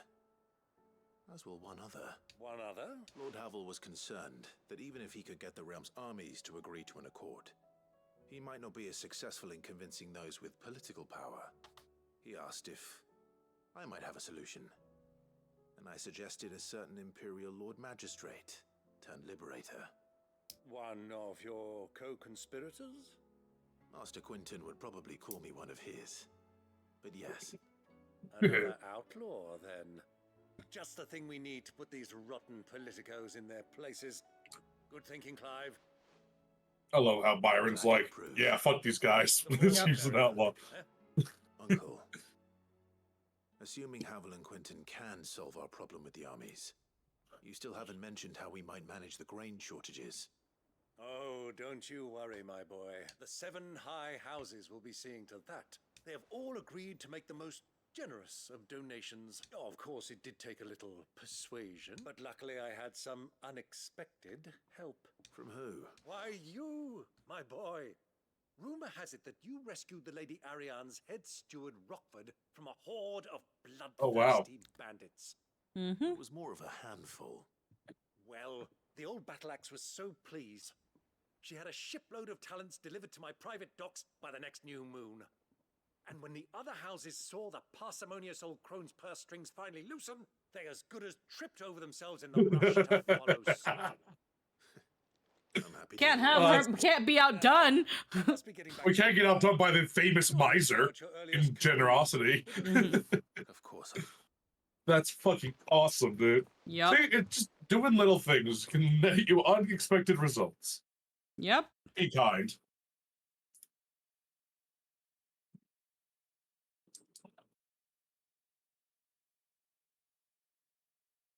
Love it.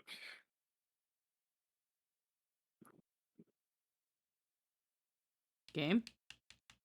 Oh no. Thank you. Okay. Ooh, that was spooky for a second. That took a bit. I'm like, How, pray tell, will we get that grain to the capital if the roads are still overrun with akashic? You'll find another bloody road. I only have so many men, and I'm not about to send them headlong into an ether flood. That is, unless you'd have them turn as well. Well, I'd certainly eat less. Says the man with a belly bigger than a band of curls. My soldiers actually need their rations. Without any food to keep them going, they'll be dead even before you've sent them on your fool's errand. If I may, gentlemen. I love Havel and Byron's I might report. suggest an alternative approach. Though supply routes are indeed disrupted, there is no shortage of ships. Indeed, they bob away in every bay from here to Randalar, awaiting a safe haven. Allow them to make port and fill their bellies full of grain. And once those who crowd the cities are fed, ferry the displaced back to the countryside to work the fallow fields. But I'm sure that you wish to continue your discussion. Forgive the interruption. Two such firm friends as yourselves need no help from the likes of me. Rutherford spoke fondly of the great bond between you. Us? Friends? I can't stand the man. Clive, I'm beginning to question the quality of the company you What kind of company were you expecting him to keep? The man's a criminal. Oh my. Criminal. You are not fit to breathe the same air as this fine, upstanding young gentleman. Upstanding? He calls himself Sid the Bloody Outlaw. God. More out of the brief. Clyde just shaking his head in the background. Like, man. Havel and Byron are best friends. You can't. There's no pretending. What we seek here is not to create a new nation, nor to claim the thrones of those that already exist. We wish simply to bring stability to the realm that mankind might weather the current storm. And to do that, we must convince those in power, the generals, the statesmen, the nobles, that our cause is just. There will be disagreements, yes, and I imagine some resistance, much resistance. But we cannot let that deter us. If we show them the path, show them that we walk it ourselves, then I am confident they will follow. The fate of the world lies in my nephew's hands, but the well-being of her people lies in ours. And we must not squander the chance that Clive has given us. Uncle Byron, Now, with that settled, let's move on to the signing of the Accord. For what great moment in history hasn't been accompanied by a little ceremony?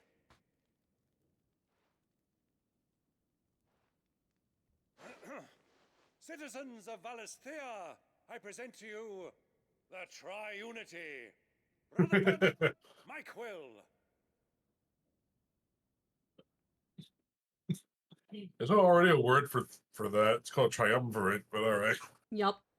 You guys, it's a Byronism. Well, It's fine. my boy, the stage is set. that it is. This is the role you were born for. Now I ask only that you trust in the talents of your supporting cast. We shall play our parts to the best of our abilities, that you might have the opportunity to shine. The realm needs its Sacrandal, and there is no better Crandall than you, Clive. I want you to keep this signed accord as proof of our faith in you. Thank you, Uncle.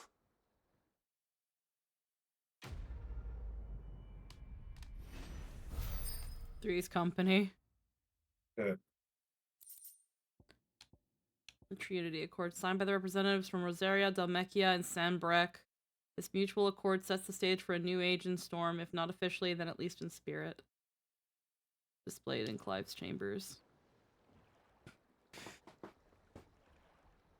Alrighty. What do you think that thing is? It's a damn distraction, is what it is. God, you can Back see to it work. from here. You can see it from everywhere in the Yup. Twins. I bet if you go anywhere else on the map and just look, you could see it hovering there. It's right here. Look how big it is. Yeah, It's as big as a fucking mother crystal. probably bigger. And because it's in the sky, you can see it probably from anywhere. Alrighty. All of that curvature shit. Oh, there's the relic where requiatory. We've never heard of that word before until now. Let's see. Yeah, so that's the quest with Joshua. This is the one that Cyril put us on to look for somebody else. Yeah. Find out what's his nuts. What happened to what's his face? Yeah.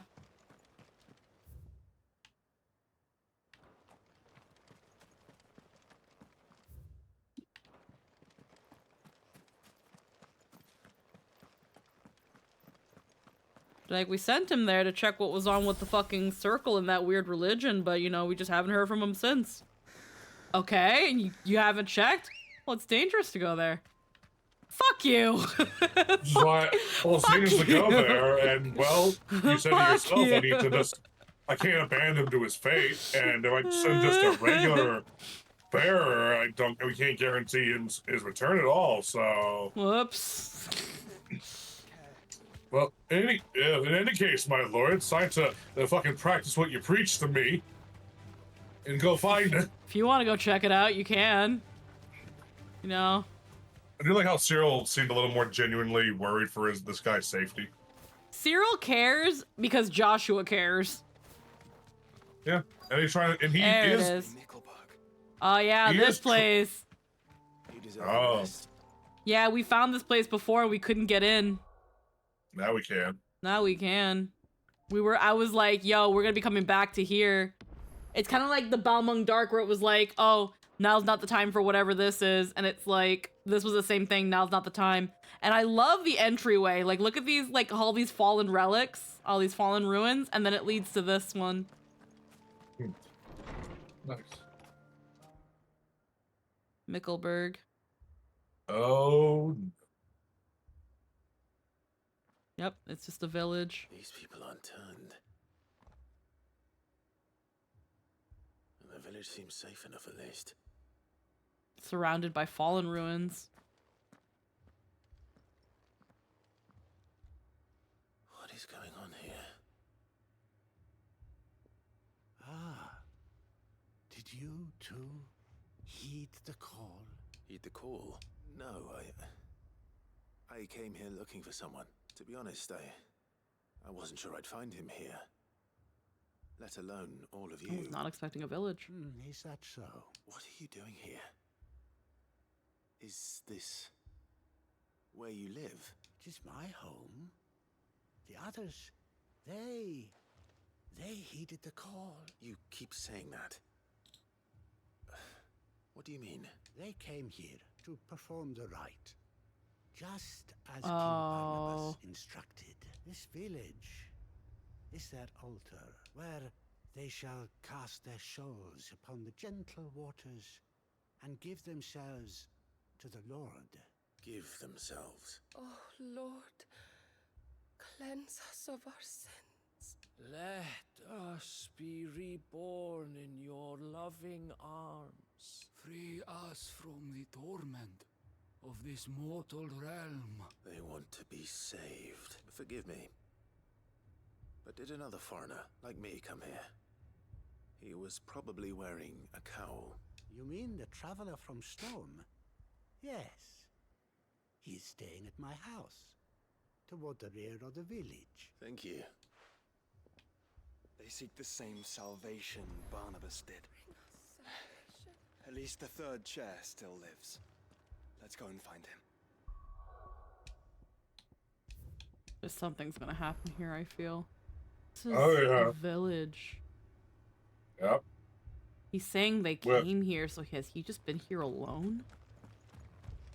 Until all these people fucking showed up? Like, again, it's surrounded by fallen ruin.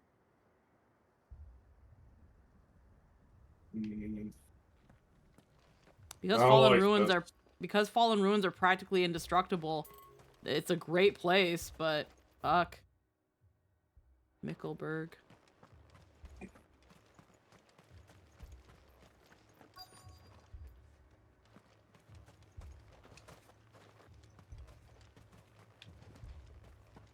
Okay, I'll just Torgal.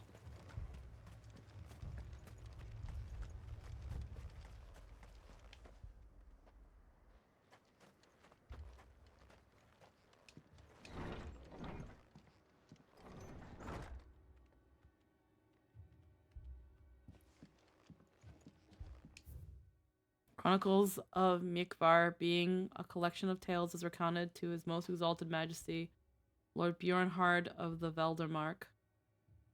As you are no doubt aware, Lord Bernhard, there was once a race of men who commanded the most forbidden of forbidden magics. Did you ever hear tell of the executors, those charged with driving out these heretics? The order had its origins in the Crystalline Dominion, by whose ruler's decree it was tasked with the protection of mankind and sent forth to extinguish the forbidden magic wherever rumors of its use might arise. Having in due course succeeded in their mission, the driven and utterers of the unutterable from the land, these secretive souls withdrew from the stage of history, never to be heard from again.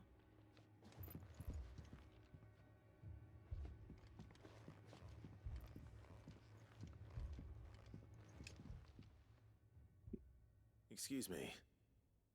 Are you with the Undying? I am. And so it would appear, are you, Lord Rosfield, if I am not mistaken. That's right, and you must be the third chair. I am. Cyril was worried for your safety. He sent me to find you. Then I must apologize. I did not mean to trouble the bearer of the burning quill. Much less you, my Lord Marquis. He said that you had failed to report. Is there a reason for that? I came here to study the followers of this new faith. But the more I learned of them, the more my own faith began to falter. You have seen them at their prayers, have you not? They devote themselves to the veneration of their Lord with a fervor I have never seen before, praying night and day that they might be rid of their wicked wills and reborn in their Saviour's light. Not that they might be granted respite from their worldly woes, but so that they might continue to serve him with all of their beings. I too swore to devote my life to the service of my Lord and Master, but this, it is different. It is more. And so I would see it through to the end, see these people safe, that they might achieve their dream, that they might do their duty to their Lord, even if it should keep me from doing my duty to mine. You do understand what their dream is, don't you? I do, my lord. They would cast aside their wills and become a Kashik. I know that it may be hard to believe, but to these people, that is the very essence of salvation. Forgive me, my lord, but I must remain here. If you are to return to Master Cyril, I would consider it a great... Uh-oh. Did you hear that, my lord? Something is happening. I'll go and find out what. Like how third chair is just like, yo, I'm zealous. These guys are a whole new level. These are a whole.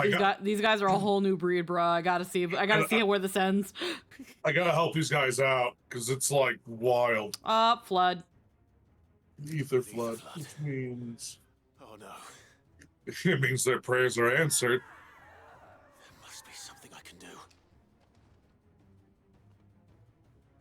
Oh, hey, the Fallen woke up. Echoes as well. Found her. Ether Flood and Fallen. Yep. Did the Fallen wake up because of the Ether Flood? Maybe?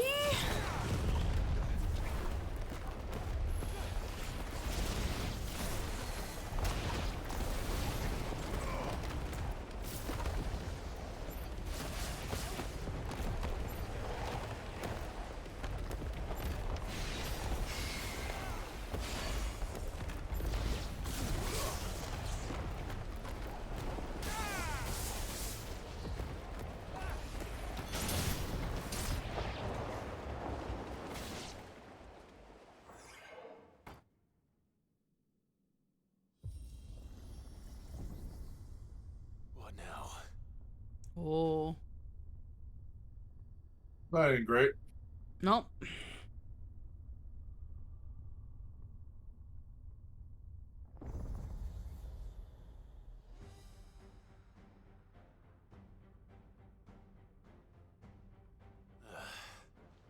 We meet again. It's Titus. It's a fire version. Yep.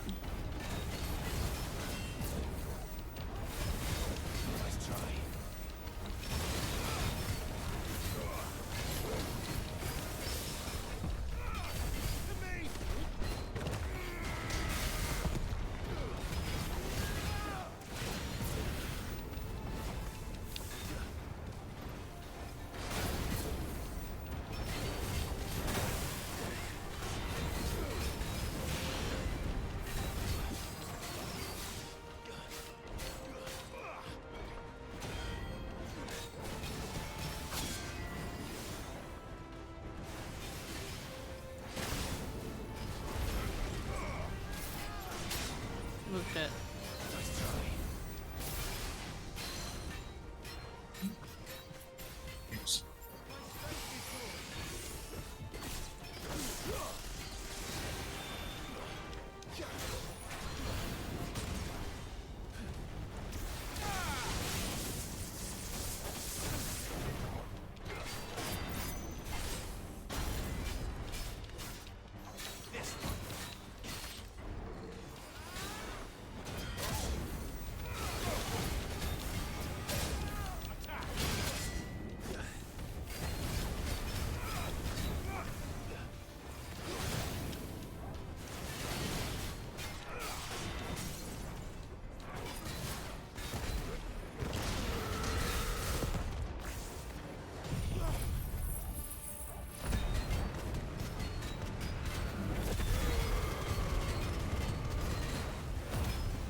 Alrighty.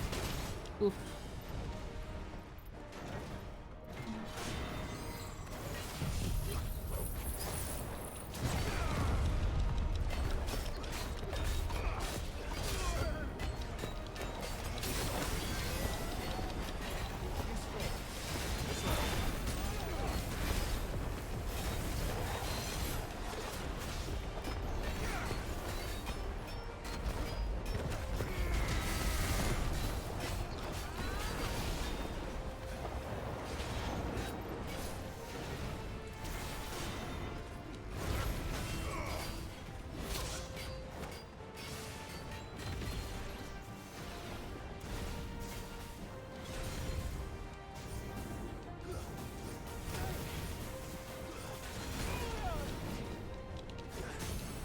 There you go, Torgal.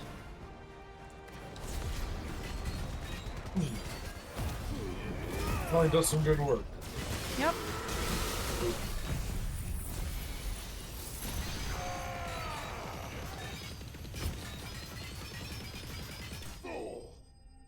There we go.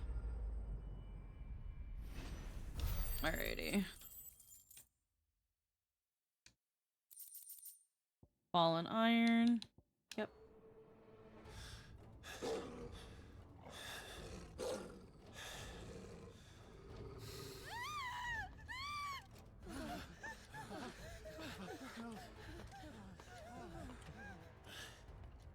Damn it. There's even more. Oh. Oh, this is a real cutscene. Yeah, there's a cutscene. Oh, the third chair is dead.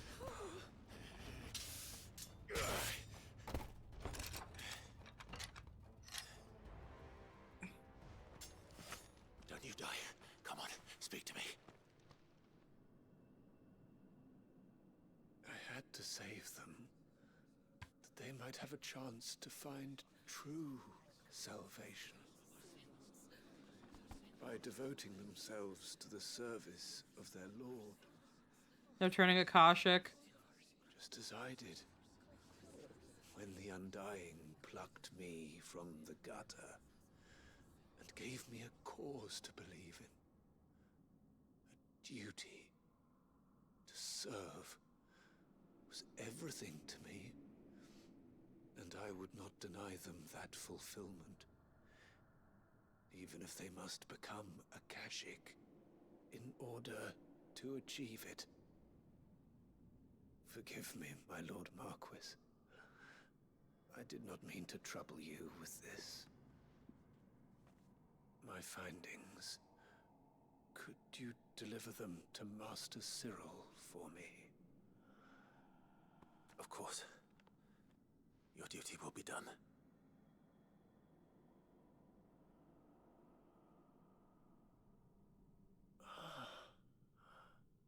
Look, my lord. They are saved. What?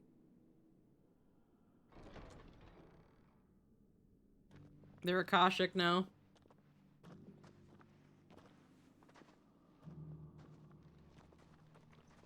And they're walking away from you.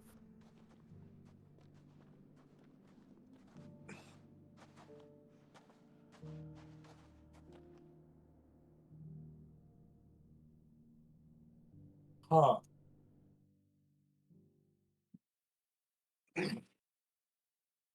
I was under the impression that Akashic just start ripping shit to shreds when they see it. That's usually what happens, yeah.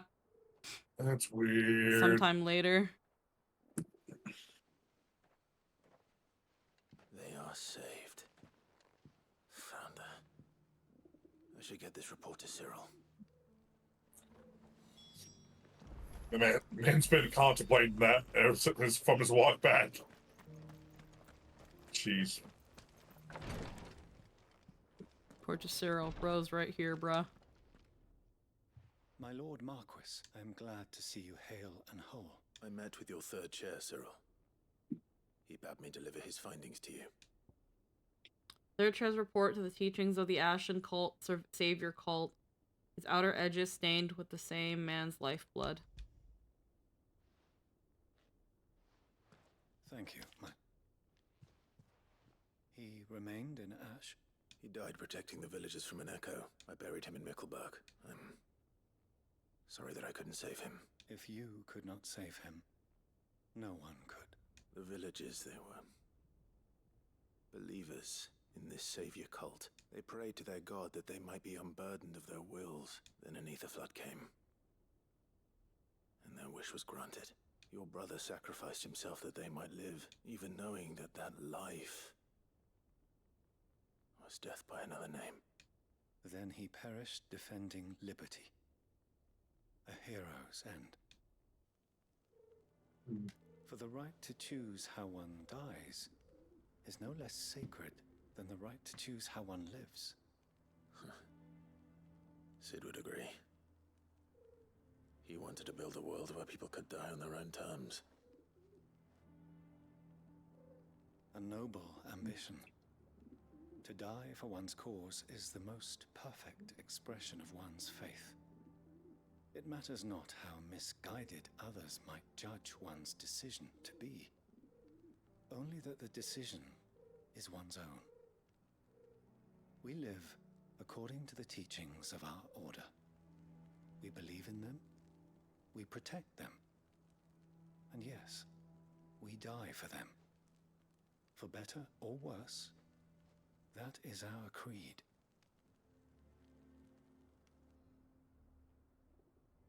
But he didn't die for your creed. He died to save them.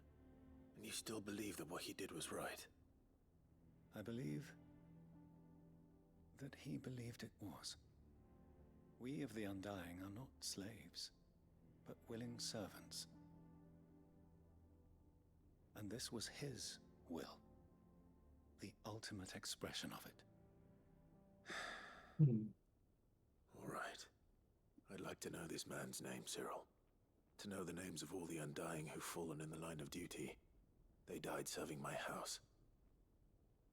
It's only right that I remember them. That is my duty. Of course. I shall fetch the Book of Martyrs at once. Jesus Lord, Christ.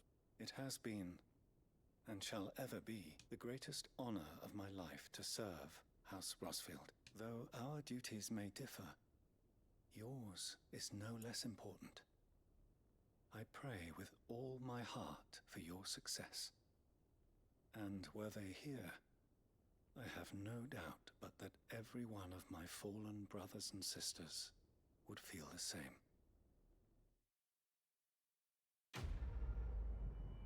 These aren't bad people. Mm.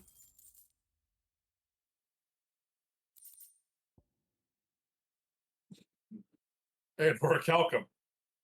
Yeah. Nope. Orichalcum. Well, I think that's shit. might have been the last one we needed. Oh, well, look at that. The emblem of the Undying headquarters in Tabor, the village is home to the finest leather workers and lapidaries in Dalmacia, who are little aware that their affable new neighbors are members of a secret society sworn to serve the Phoenix. Okay. Go. The Book of fucking Martyrs. That's some Warhammer shit right there. Yep. Okay. Hey, you can make the sword now. Yeah. Collect 6 signboards and they opened up my mind. You got a fucking achievement. Okay. Alright, let's see what you want, bro. Cyril's guess. What's this? Hi.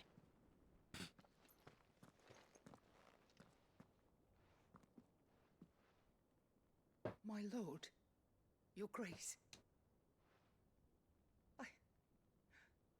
I hardly recognize you. I am Goditha, retainer of House Rosfield, loyal servant to the Phoenix and his shields. Your father, the Archduke Elwyn, entrusted me with the delivery of a gift. I only hope you can forgive my tardiness in bringing it to you. Lift up your head, Lady Goditha. You have our gratitude for your service to our house and to our father. I merely did my duty, as any proud Rosarian would. My lady, perhaps you could explain a little more? What exactly is the gift you bring? As I'm sure you know, it has long been the custom for the children of House Rosfield to be presented with certain keepsakes upon their coming of age. Indeed it has. Our father often spoke of the day when our turn would come. And had he lived to see it, he would have presented you with the treasures I bear. Matching armbands for you both. Alas, he did not live. Indeed, he was taken from us even before they could be completed. He had intended to claim the Heartstone with which each armband was to be finished himself, but it was not to be. And his gifts remain incomplete. I see. It saddens me to bring them before you, as they are. It was your father's wish that you be presented with the finished articles, not these works in progress. But with his grace long since gone, and the stone left unclaimed, I had little choice. You are grown men now, and his house is yours. And while I would not presume to insist upon your claiming the Heartstone in his stead, I know that nothing would have pleased him more than for you to do so. Thank you, Lady Goditha. What say you, Clive? What else? Of course, my lady. May our father's will be done. Oh, I am much obliged. Do you know where we might find this Heartstone, my lady? I do. Though it may be a matter of a good deal more than simply happening upon it. It is found in the bellies of elder griffins, you see. We do at least know where to find one. A certain specimen has made it... A certain You are most perceptive, Your Grace. In answer to your unspoken question, yes, in fact, this is the very same beast your father meant to slay. I have been tracking its movements since you were but a boy. Were you to slay it in his stead, as men of House Rosfield, it would surely make your father proud. What say you, Joshua? What else? Alright. Slay Simmerg in Titan's Wake. But we must not be hasty. The good lady has been disappointed once already. Let's not die doing it. Let's be prepared. Why am I Why are you flaming? glowing blue? I don't know. Well, I was like, what the what's going on there? Yo, Clay, you good? You, a little on fire. Clive? What's going on here? There we go, it's gone. It's gone. That doesn't explain anything. Oh, just a little fucking. You got some blue on you. Okay. Hey, girl, you like blue. You like blue? You like yellow. I got you blue. All right, gilded pathway. This way. All right, let's kill a griffin. Then let's clear that hunt board. And then let's see if we can do any of the fucking DLC before tonight. You keep getting, imagine the DLC at side quests. Oh my god, this has been this has just been these are very meaty side quests. Yeah, even before we got to the end, they've been for more or less been meaty. Yeah, like the whole game. Like it's only been about 3 hours. It's felt like longer, but like yeah.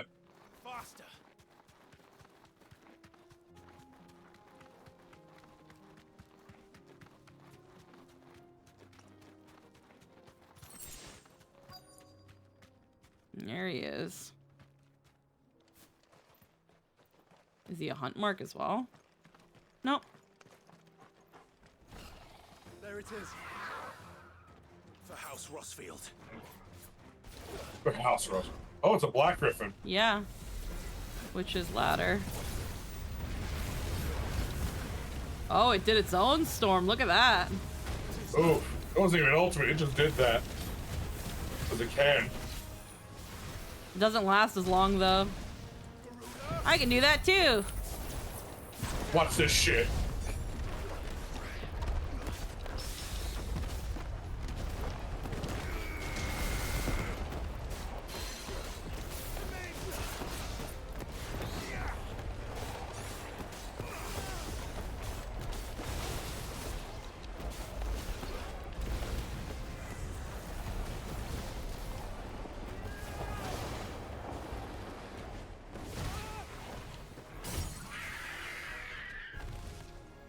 Beat his ass.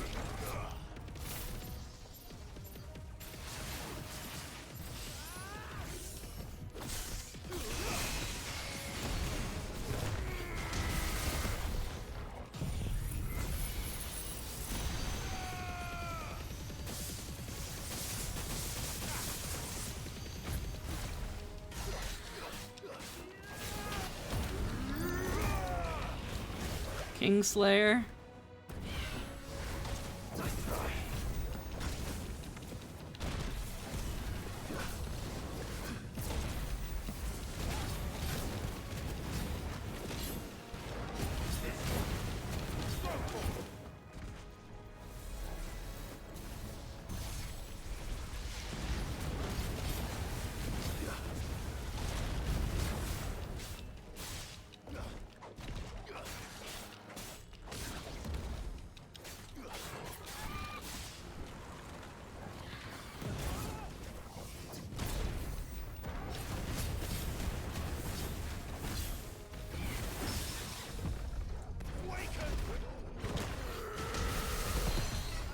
Get his ass.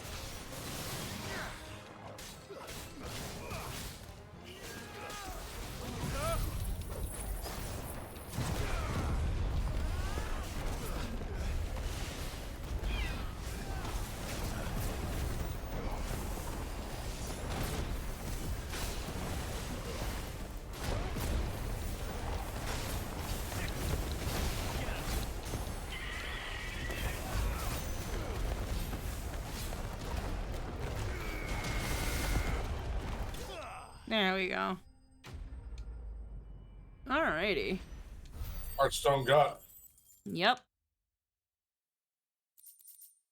Heartstone. Griffins suffer something akin to the crystal's curse, their flesh slowly turning to stone over the lifetime of channeling ether. Unlike bears, however, the effect is far more gradual and limited to a sac around their hearts, the slower process of petrification resulting in a formation of a gemstone of rare beauty. Wow. Is this the Heartstone? I expect Lady Goditha will know. You go back to Gotham, it's like, sorry, Clevy, that's not the rare drop. You gotta go back. That's not it. What the fuck did you just kill? What the fuck did you just kill, bruh? And apparently that fucking griffin was something that Clive's, like, their dad was keeping an eye on to one day kill it. That's horrifying and badass all at once. Oh, thank the Founder you were safe. The griffin is slain then. And the Heartstone claimed.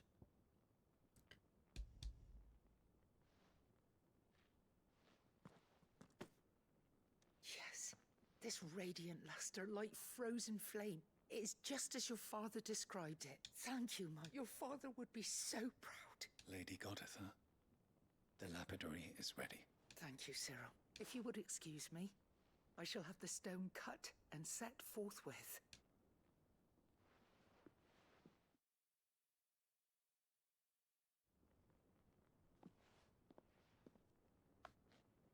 The armbands are complete. Pray, take them. They are yours, after all. Heartstone is harder and more enduring than garnet, or even ruby. It symbolizes unwavering will and devotion, and the graven vines encircling the stone represent the unbreakable bonds between you. It's a message. Father knew we had enemies both inside and outside the duchy. Enemies who would thwart his vision. Only with unwavering devotion would it ever be realized. And only if we stood together, as Phoenix and Shield, as brothers in arms. Only then might those enemies be overcome. Indeed. His Grace knew the enormity of the task he would entrust to you, his heirs. But this was more than just a message. It was a promise. That he would always be with you. Thank you, Lady Goditha, for remaining the steadfast custodian of our father's will. Forgive me, my lady, but there is something I don't quite understand. The Undying told me that after Father died, Mother claimed all of the ducal treasures for her own. Even if the armbands were incomplete, she would surely not have overlooked them. So, how were you able to keep them from her? Because I was the keeper of the vault. Though I was but a lowly servant, your father spoke to me of his intentions for the bands, of the deep love he had for both of you, and his hopes for your future. In the days before the disaster at Phoenix Gate, I discovered that the Duchess had ordered her jewelry be sent away from the castle. It was then that I knew she meant to betray us. I tried to warn your father, but it was too late. When word of the fire reached Rosalith, I knew my time was short. So I took up the armbands and I fled into the night. And thank the Founder you did. Yet my duty to your father was incomplete. Not knowing what else to do, I followed the Griffin, thinking I might claim the Heartstone on its passing. And so my pursuit continued. Until Lord Cyril appeared before me. He informed me that His Grace's will had been recovered. And that his sons were alive and well. Lady Goditha, on behalf of my father and all the people of Rosaria, I thank you for your loyal service. As do I. Thank you, my lord.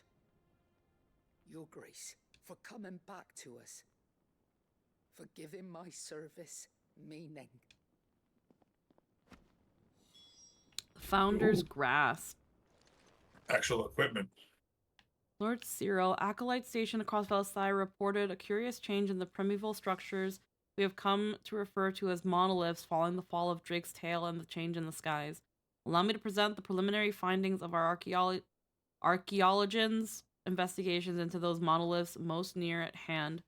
We were able to visually confirm the activation of the structure in the northern reaches of the Velcroy, but a sandstorm forced our temporary retreat. We'll make a second attempt when the wind drops. In Draco's Deep, our team was able to make direct contact with the monolith. However, no further change was observed upon touching its surface, nor upon dealing it several stout blows with both fist and blade. Whatever the purpose of its activation, it would appear to be other than that of the defense echoes we have encountered among previous relics of the fallen and their predecessors.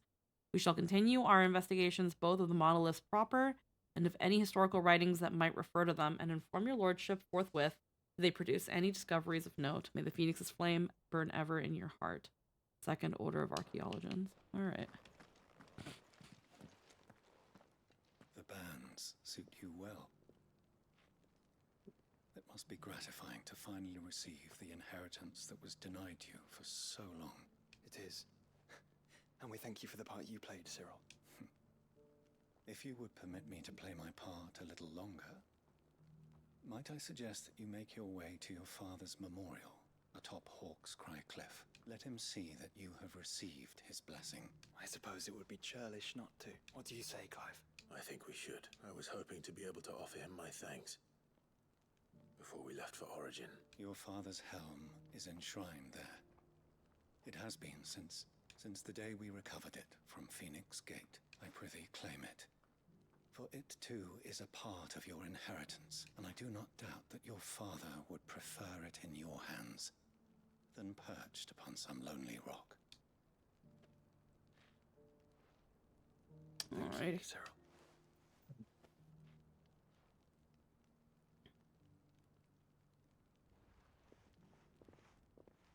Man. Come on, Clive. Alrighty. So do you get? You know you gotta wear those armbands when you beat Ultima's ass, right?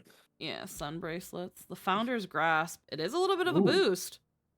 Fashioned after those pictured adorning the wrists of the mythical founder in ancient engravings, Archduke Elwyn intended to gift these bands to his beloved sons upon their coming of age, that they might serve to remind them of the unbreakable bonds they share as proud scions of the ducal line, and the unwavering devotion that would be required to see their duty done.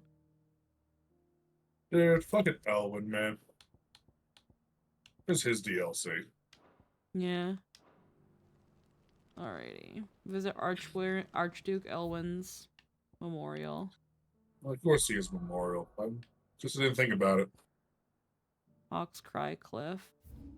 Oh, that's... Okay, really close. Oh.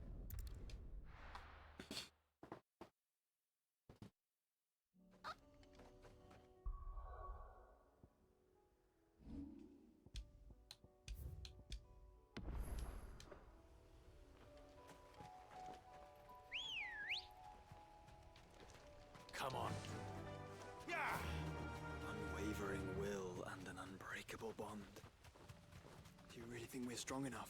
All these chocobos are Akashic. Of course. That's sad. To have overcome Father's political enemies. Of that I'm less certain. Especially knowing what we know now. What Mother was truly capable of. But perhaps these bands would have helped. Knowing he was with us would have made all the difference.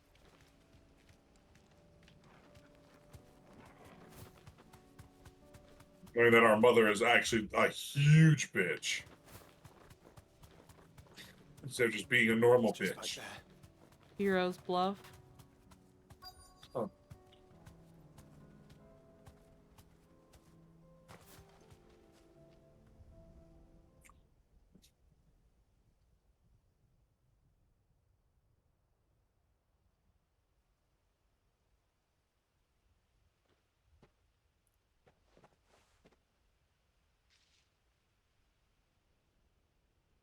Father always fought for what he believed was right. It wasn't until that night at Phoenix Gate that I realized I had never fought for anything. I always had someone else to do the fighting for me.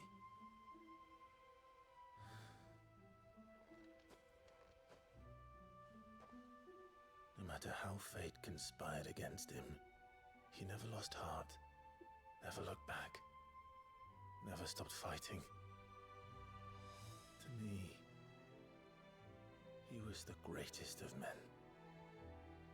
And I've been trying to live up to his ideals ever since.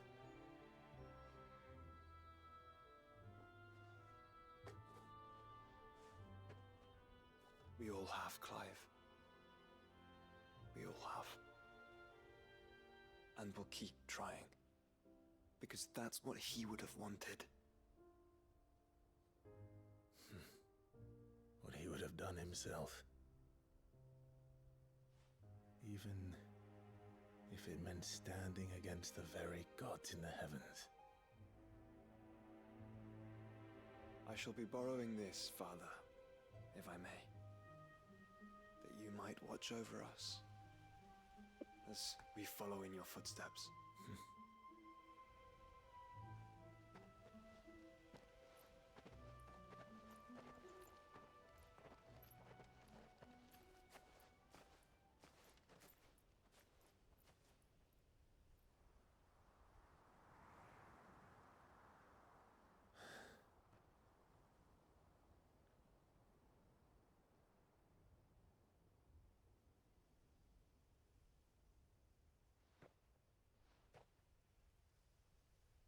We won't lay you down.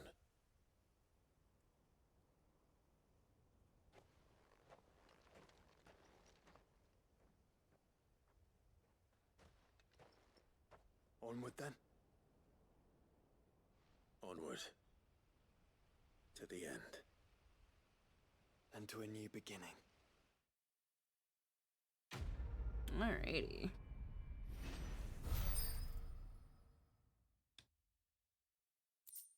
Rusted battle helm. Archduke Elwin's helm worn during his victorious campaign to quell the Northern Uprising.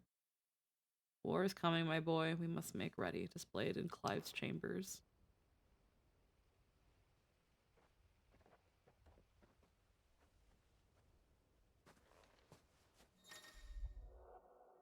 Joining hands with Joshua. Joshua has joined Clive's party and will remain with him until departing for Origin. Oh. No, Josh just won't leave. Yeah. I mean, Because he wasn't leaving, so it's fine. He wasn't leaving me before.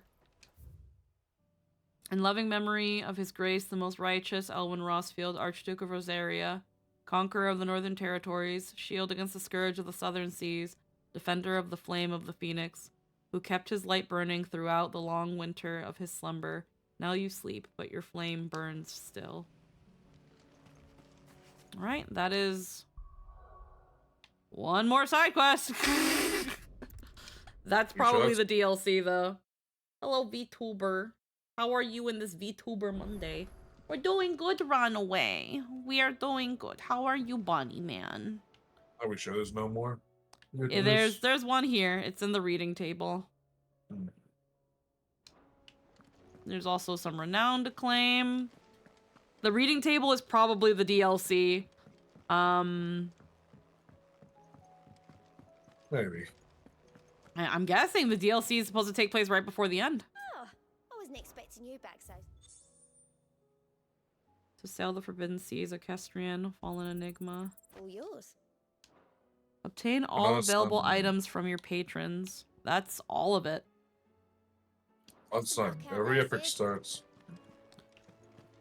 Alright, and there's Vivian. Wanting to vomit on my patience, but you know. Oh my god, are you okay? There's something about it.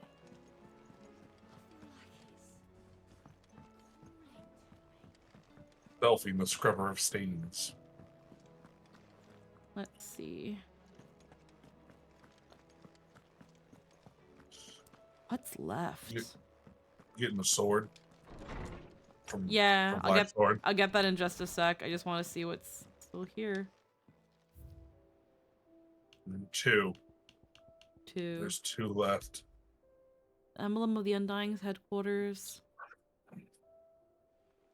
Such as their acolytes' faith in the Phoenix, we will gladly surrender their lives if they should be for the benefit of their master. Archduke Elwin's helm. Now it sleeps in Clive's chambers, a constant reminder of the bravery and selflessness of the man in whose footsteps he and his brother mean to follow.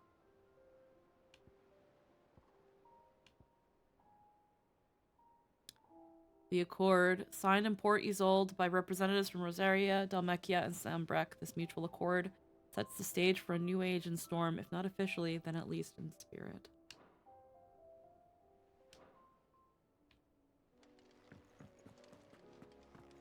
going on here? Bringing together 3 men from differing backgrounds was not meant to be without some difficulty. However, come together we did for a better Valisthea. The true unity was but a first step. A longer, more bitter journey awaits us all, one that will almost certainly end in hardship. Yet what matters most is not the destination, but what we can learn from one another while on the road there. You have paved that road for us with your courage, Clive. Now we must have the courage to walk it. Your loving uncle. A note of thanks. My Lord Marquis, I write to thank you for the kind consideration you have shown for those whose names are written within the pages of the Book of Martyrs. I know that it would move them deeply to know that the first shield of the Phoenix laments their passing. Though each and every member of our order stands ready to sacrifice their lives in service of the Phoenix, I do not doubt that those who are taken before their time go with regret for the long years of duty left undone. That they should live on in the memory of a proud son of House Rothfield such as yourself shall surely go some way to soothing their sorrows. May the Phoenix's flame ever burn ever in your heart. Cyril, bearer of the burning quill. My beloved sons. I read that one. The wages of fate. Do you remember when you told me that night at Phoenix Gate that while the fate of Rosaria sits on my shoulders, the fate of its dominance sits upon yours? But we are not both dominants of But are we not both dominants of fire? Does not the flame of our forebears burn in both our hearts? Should I not protect you as you have protected me? You have chosen to be my shield, now let me choose to be yours.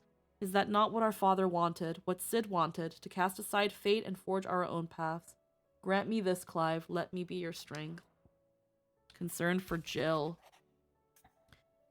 Though her icon brought her much suffering, the loss of Shiva weighs heavy on her heart, and we would be poor friends indeed if we not seek to lighten that burden. Even, but only a fraction, before we depart for the skies. I would speak on more of this in private.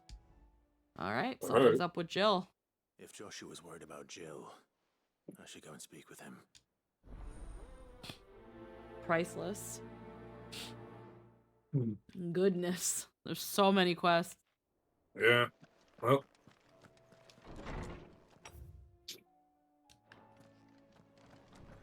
Let's go to Blackthorn. Stop it. Yeah. It's right there. The skies, then the crystal. Trouble with your gear, or what do you want? What's that big shiny dealy bop you got? Oh, I still need a dark steel.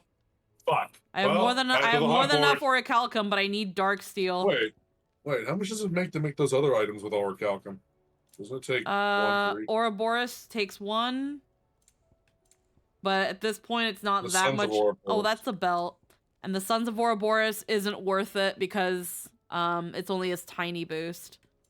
But Ouroboros I could make. It's not a big make all boost, those items. It's crit. In here, Iggy thought there was only 3 orichalcums in there. Yeah, there's 5.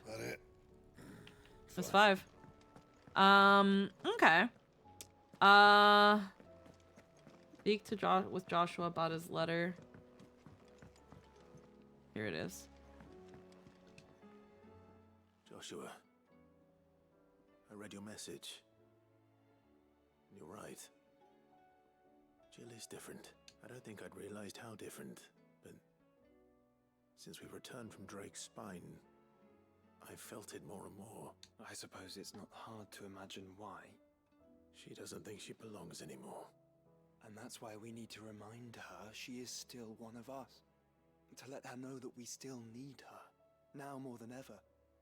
That you still need her. But how to do that?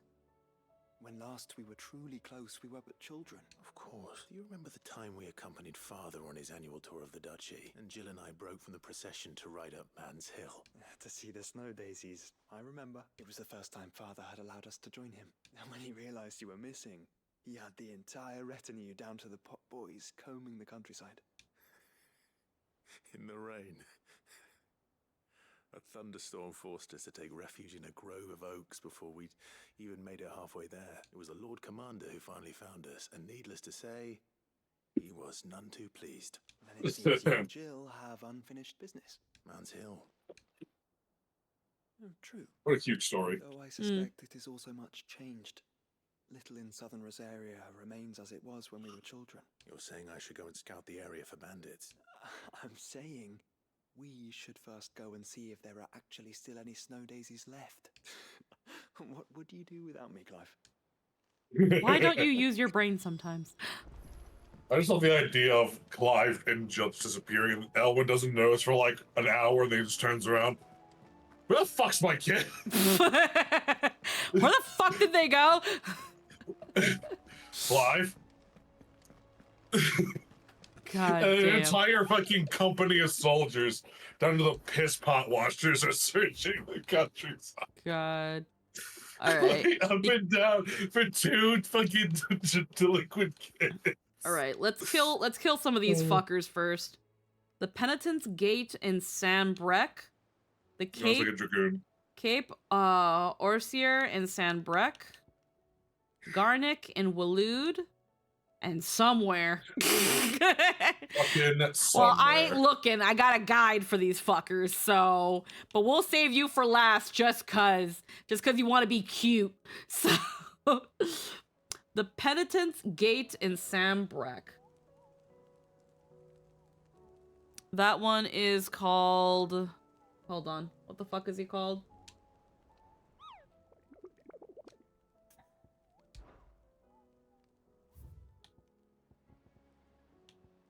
Knight of the Splendid Heart. It's gotta be near the end. Mm. Alright. 42. Royal Meadows. Alrighty. Let's go kill shit. Let's go kill it. Sanbreque. Oh, was there a green dot over the hideaway, or was that means my eyes playing tricks on me? No, it's right no. here. That's the quest for Jill. Okay. So let's local map. Morbell Downs, the Dragon's Eyrie, Northreach. Sanbreque. Coño.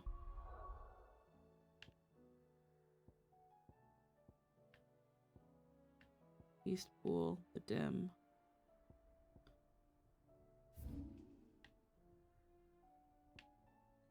Where is it again?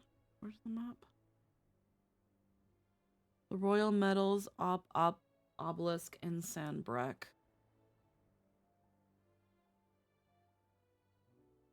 I've never gone to it. I've never found that fucking obelisk then. It's right up there. Rip. It's fine. Just gotta go to Northreach. But apparently I never found it. Apparently I never hit it. Crazy. Yeah, no, that's crazy. Just straight up fucking missed it.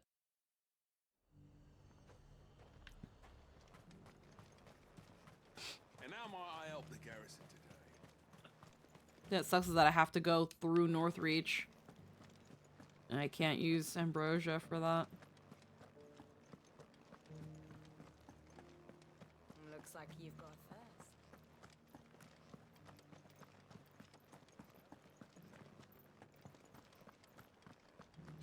Haven't seen any of those beastly blue-eyed...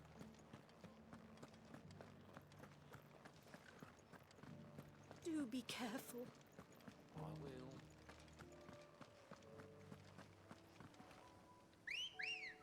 Where is there an obelisk? Something over there, too. Where's the big floaty thing? Let's go. Maybe it's a little obscured. Well, actually, it would probably be that way. That's not it, but it would...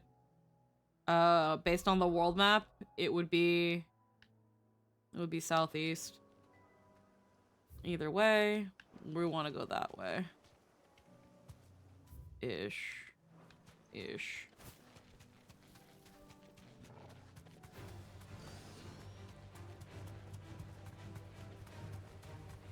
There's something over there too.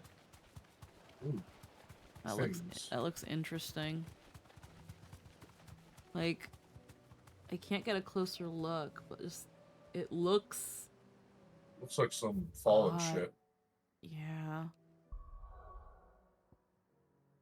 It's right around here. Cause I can see the capital here. It's around here. Oh, the capital's there. Yeah. Okay, it's gotta be around here.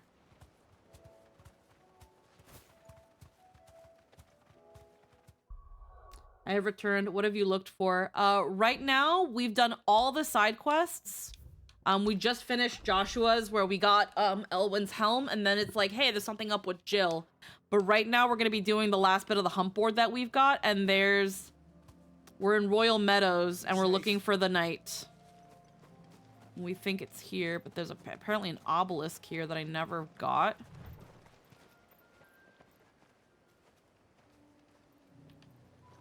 It's not this. Let me look again. Oh wait, Royal Meadows. Just above Moor. Yeah, right here is where it is. The Penitent's Gate. Crazy though when you find the thing there. Ready, go? Faster. We're almost at the DLC. Almost. Between the pillars. Sure. Yeah. Are we gonna get to the DLC this stream? Probably fucking not. I thought we'd be able to, but those side quests were fucking meaty, bruh.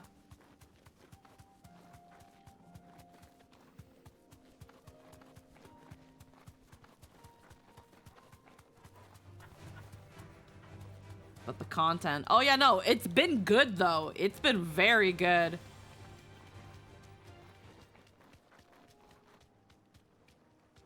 There he is. Straight home now.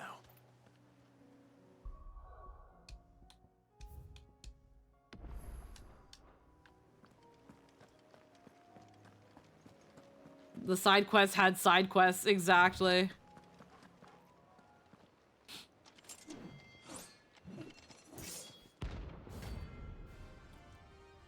Too bad we can't just tell him that his boss is alive. Yep. You're the outlaw! The one who drove His Highness to madness on your knees! He hasn't heard. He doesn't look like he's willing to listen.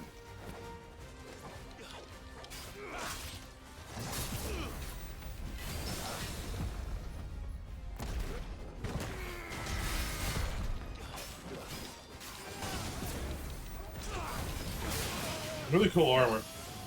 Oh yeah, wonderful. He's probably one of the top fucking dragoons in Dion's army. Ooh, yeah, shit. it was.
Hey dude, the boss is alive and back in our hideout.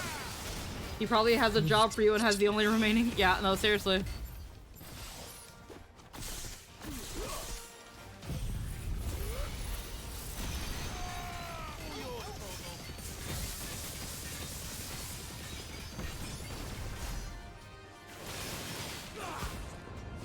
Phantom Mark.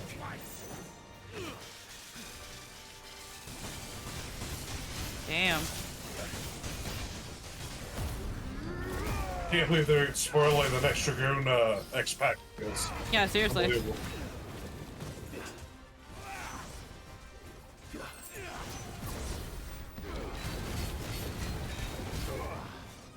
I was out that lock on. Impressive.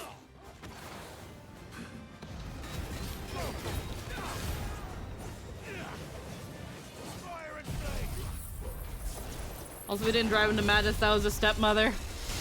Yeah, but it doesn't help that they probably got word that like Sid the Outlaw was there, fucking killing all the other dragoons because we didn't know what was going on.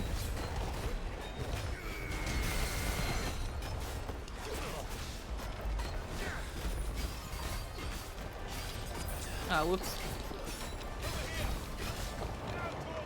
You got this.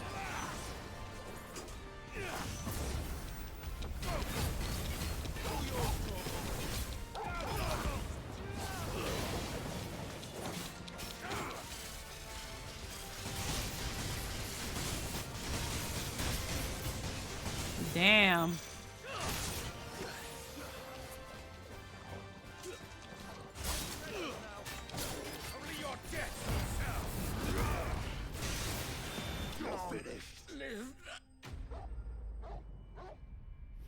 Alrighty.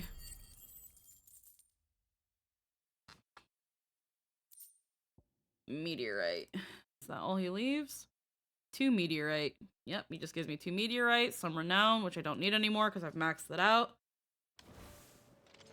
Damn it. Dion would have been glad to have you back at his side. We tell no one, Joshua. We tell no one. All right, the next one was, let's see. The Grim Reaper is another A rank. East of Westwatch. 1 Darksteel. This guy is going to give me the last piece I need. And he's also by Northreach, so he's not that far. He is not that far. He is down here. Let's get Ambrosia, let's go. Let's go. I can put the point. Let's go. Oh, you got a guide. Yeah, no, I've been using a guide to look for these fuckers. Fuck that. I'm not gonna fucking actually hunt for these fuckers. It's already enough I have to kill them. I am not going to fucking look for them. The guide is literally the guide only says this is where they are, this is what they drop. Or this is where they are, and it just shows the point on the map. And then I still have to narrow it down. No mistakes.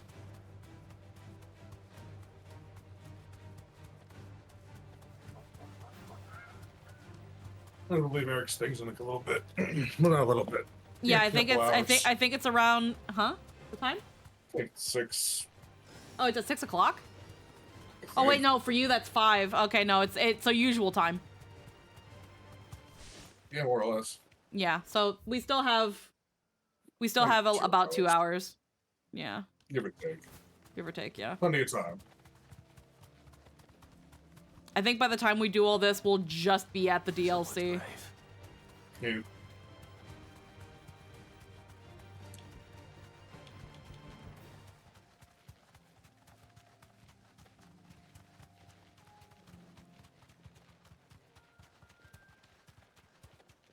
Alrighty, we're close.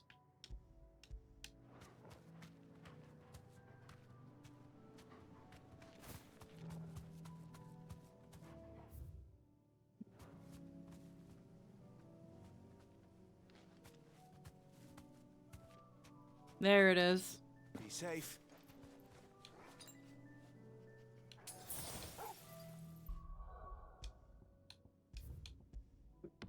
Hi, Lynn. Heads up, this one's nasty. Okay. Hi, Lynn. Late but present. Hi. You've mostly just missed side quests, but they've been really good side quests. Just remember, do the Rising Tide last, because if you complete the Dusk one first, you get more story. The Rising Tide one last? Okay. Jesus Christ, this Prince thing. of Death.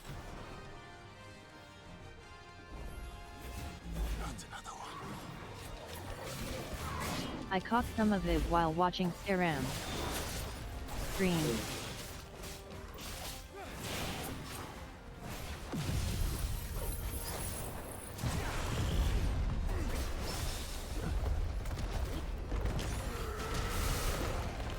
But yeah, was working with Din Din to get my girl did. Yep. Hell yeah. Is the reactive for her done, or is Din still working on them? I'm guessing mine is just dead last.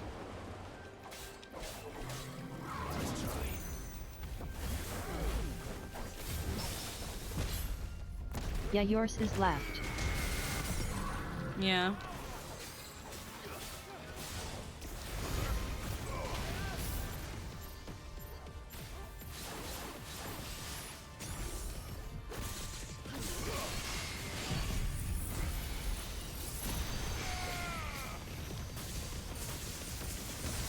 I thought it would be mine, but order blue game was me then you, so here we are. Yep, that's fair.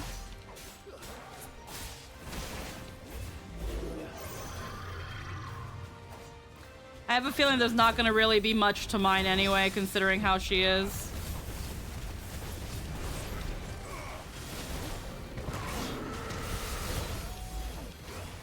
Doing them in the order Deco requested, yeah. And we got the pose and faces all decide. Now it's just clean up in color. Yeah.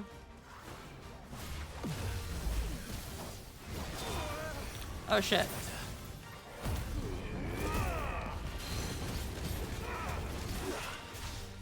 Wait, is Lynn in this game? Yeah, Eggy, it was said. It's said in the fake game that Lynn's in this game. There's even like a silhouette preview of the characters, and people have been guessing at who's who, and everyone has been wrong. At least the guesses that are out so far, they're all wrong. Which is really funny.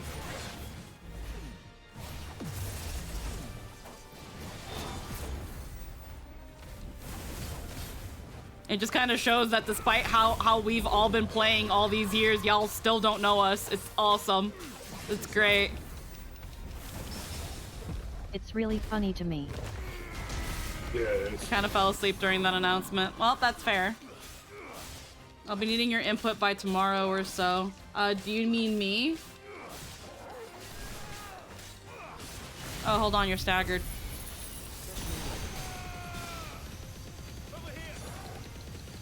I feel like they're all ridiculously obvious, but apparently I was run.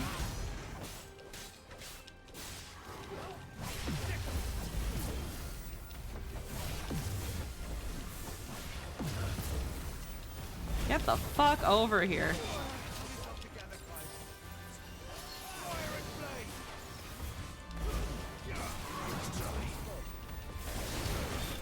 There we go. Again, always, I know which one is probably Skull and maybe Squeaky. Yeah, so did everybody else. Yeah, no, again, there's a Darksteel. Again, just DM me what you need. Obviously, because of work and stuff, I am a little bit harder to reach, and I'm really sorry. I wish there was something I could do about that, but I really can't. But yeah. I technically still need to talk to Deco about some stuff with my character to make sure he understands. But as much as I've poked him about this, there just hasn't been any time made. And maybe I'm being paranoid, but it's a little worrying.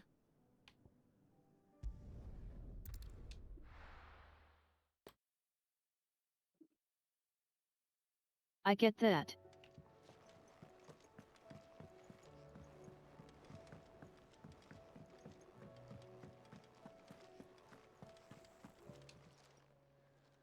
It's a dangerous world. I just don't want a repeat of certain things that have happened in the past where it's like I say shit and then it's like, yeah, you just kind of said that, and then I had to figure something out where it's like, well, we would have figured that out if we had taken the time to talk. Feels a little rushed. Pre-game anxiety when you have a lot to talk about and the deadline is approaching. I know that it's just kind of how Deco is, where he doesn't give himself enough of a break between games because he just feels like he needs to get to the next one. And I wish Phew! I wish he would give us some time because like Zelda just fucking ended. And we're already I also know that it's like he wants to get Eric's done because Eric is going to be gone for 2 weeks. And in those 2 weeks he could just be getting hours done. But I really honestly feel like I could have had like 2-3 weeks off and been like, okay, I'm ready to go into this one. Like we just ended Zelda. And I already have to get into the mindset of another character when I'm still in my head, somewhere in the back of my head, it's like, oh, we have Zelda tonight. And it's like, I don't know. That's just me. It's not even a mourn thing. It's not mourning. It's just, give me a moment to process that, like, I'm not doing this still. Crack the crystal. Kill a god, save the world. I missed anything? Oh, very good. But then...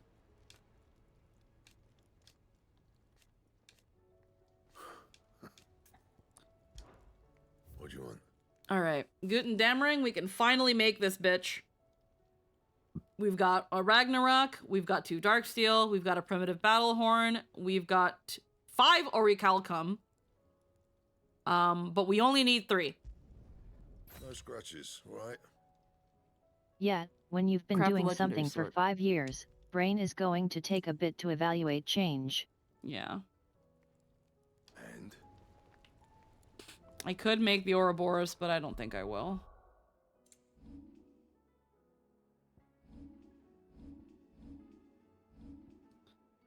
Alrighty.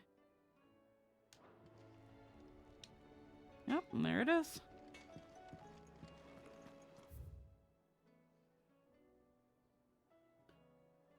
Alright. There's still a couple more on the hunt board, so let's go look for them. Yeah, that's just me. That's just my kind of critique about the thing. Like, aside from giving Deco the design of my characters so that they can be passed to the appropriate to the corresponding artists, I don't feel like I've talked at all about her to Deco, aside from maybe a couple things. And I'm kind of sitting here being like, do you even know what you're working with? I don't know that you know what you're working with, and it's a little worrying. I think it's mostly just my paranoia. The Wailing Banshee, the Masterless Marauder. It's just a little worrisome, but I'm sure it's just me. Cause I remember in times when we were playing Polo, I was playing Polo. Definitely something we can address. Yeah, the Wailing. I just know that in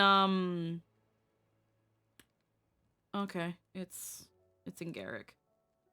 Ooh, let me not select the game. I just know that again, there were some times playing Polo where I would say shit because that's just kind of either it was improv or something that I've kind of always had in my head about Polo. And then it was like, oh, you said that thing and then stuff. And then I'm like, yeah, I would have told you if you asked. Or like if we talked about, if we had taken the time to talk about stuff, you would have known. If your last doesn't that mean you got like 2 months to prepare? Right now it's not a huge deal, since we can do something about it. But Yeah. it can absolutely become a big deal later if it's not talked about. The way I wouldn't say that I have 2 months to prepare. I don't. I don't have 2 months. Eric's is today. Then Eric is gone for 2 weeks. And in the 2 weeks, I think Anthony and Nightshades is going to be happening. We have 2 weeks. Yeah, we don't have 2 months. We have 2 weeks, Eggy. This is happening like now. That's what I mean when I say like it feels like it's all happening so quickly. Where I wish Deco gave us a little bit more time to like mentally also, you know, move on from the fact that we're done with Zelda. My brain tells me we have Zelda tonight and that I'm gonna be playing Polo and wait, I thought each player got a backstory game. Eric's getting his own, and then I think Nightshade and Anthony are sharing one, and then me and Lynn are sharing one. So we're not getting individual backstory games. And even if we did, that's not 2 months. That's Eric. It wasn't going to. but circumstances conspired such that we had to move things up for scheduling. Yeah.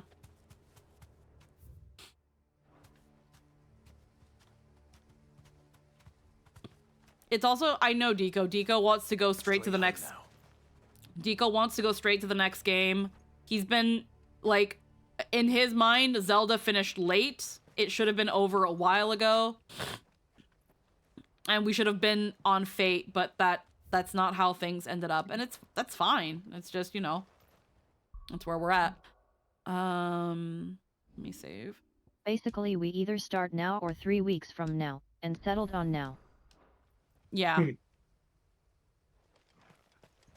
Which, again, I wouldn't have minded the 3 weeks. Gives them a look. I mean, yeah, even if we did have our own backstory game, that's not 2 months to prepare. That's 4 weeks. That's about a month. Harmon's madness lives on.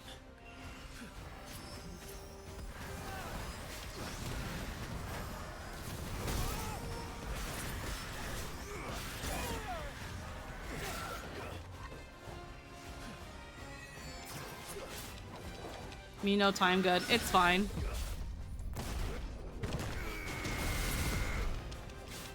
Yeah, all good.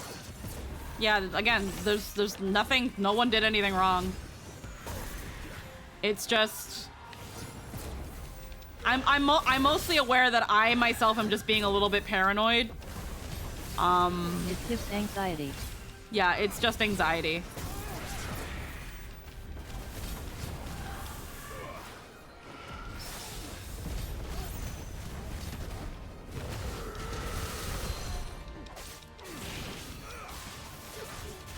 Like, I'm not surprised my girl is last, because honestly enough, I think she's probably the most boring out of all of them. Which is really funny considering people's guesses. I like your girl a lot. I don't know how people are gonna take her, honestly.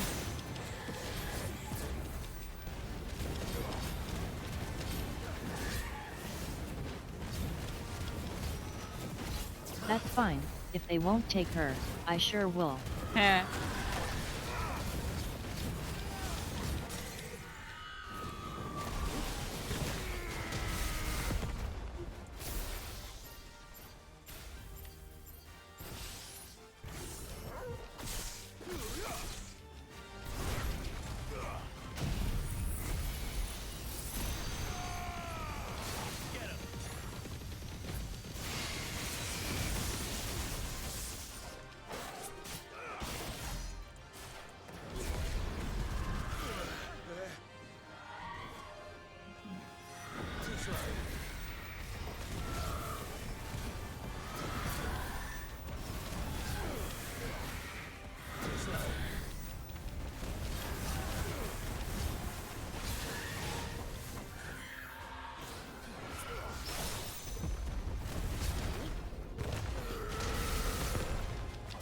I find myself disassociating while fighting this thing.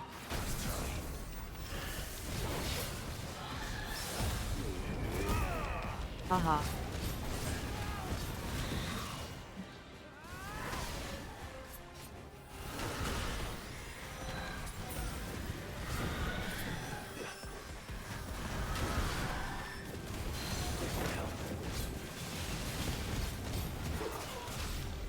How did this thing even get here? Did she like leave it behind for Barnabas or something?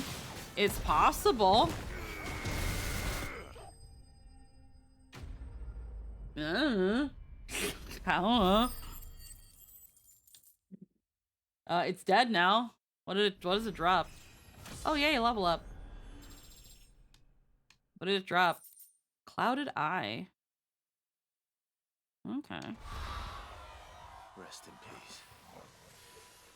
Yeah, I guess it's just one last piece of frickin' Benedicta. There we go. Kept saying Bernadetta, and I'm like, who the fuck is Bernadetta? Like, no, there's no Bernadetta. Who the fuck? I haven't even played Three Houses. Got nowhere near anywhere because I got bored of the game so quickly. Anyhow, that's not what I wanted. Where's the map? Map. Map. Thank you. All right. I have to look back at what Eggy said about do this, then this last, because I have no remembrance. Do the Rising Tide last, because if you complete the Dusk one first, you get more story. I'm guessing that's the DLC. Yamato. Alright.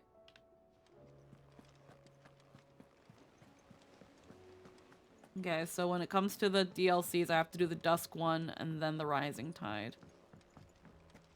Alright. Well, there's one more hunt.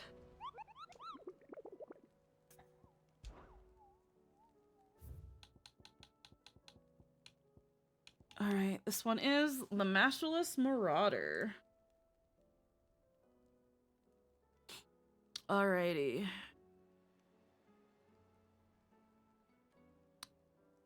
Build a gray. Build a gray.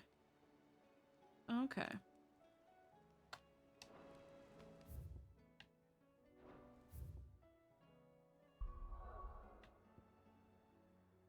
How many, actually, do I need, actually no, did I buy things from Karen? I can't remember. I think I did, but let me check again. There's something about it. I feel like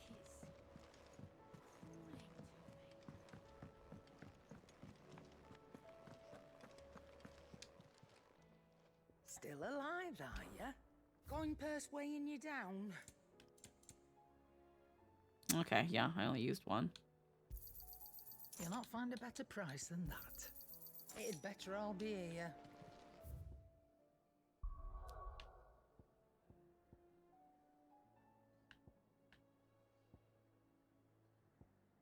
Here we go.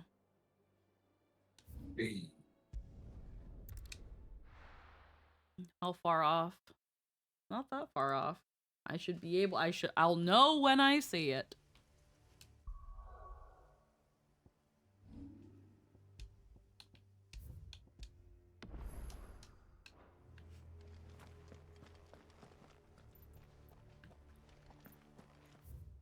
I'll know when I see it. Look at him. But phenomenal. Something tells me I'll know when I see him. All right, S rank. Man. You saved before this, right? Yeah, I did. Oh. This one kind of sucks. Okay. Behemoth King. Wow. Alrighty, let's go. Are you as but are you Svarog hard? 4 horsemen.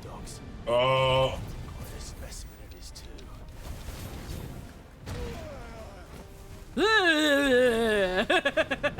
Hey. People make weird noises. It's fun. Hey.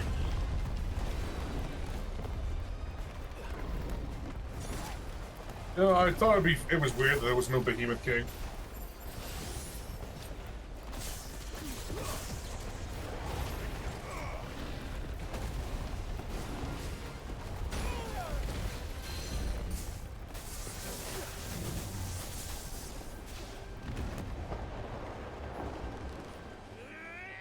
Come here.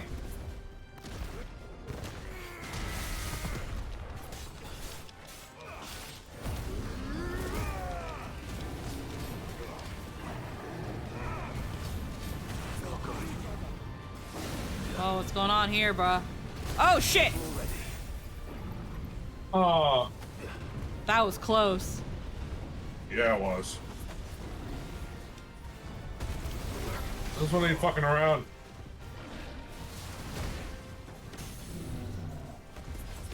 Get his ass. He's recovering so fast. Is he? Oh, his stagger. That's what you mean. I was like, what? Yeah. Fuck you mean he's recovering. And just so you know, this isn't for your last hunt for the DLC. Adds 50 hunts. Joking, by the way. Okay.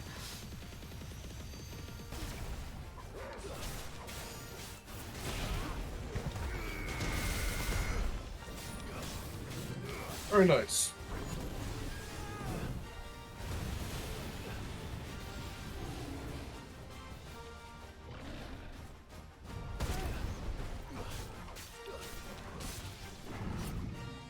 Or a horseman.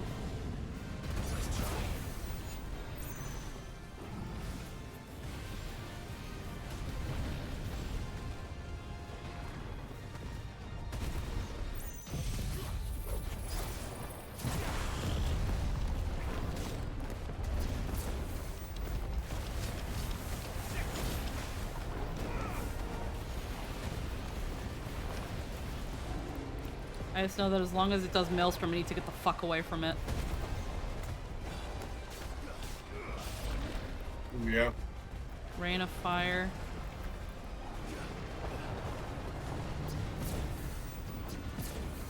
Too slow.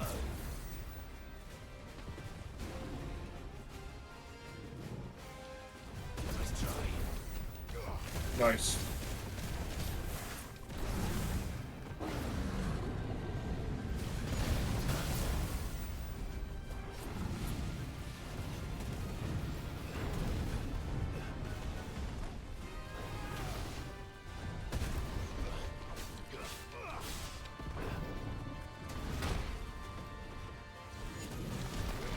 No, that's not what I wanted. Too slow.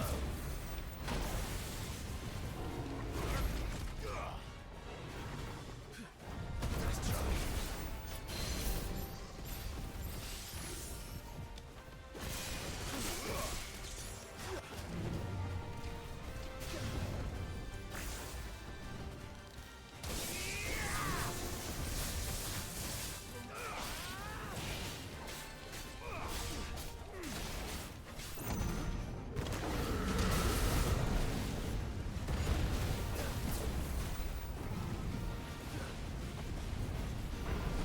At least this is a nice big field to run from.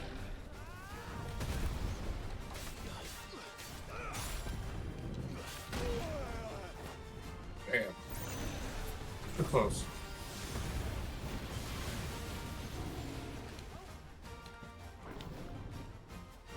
Too slow.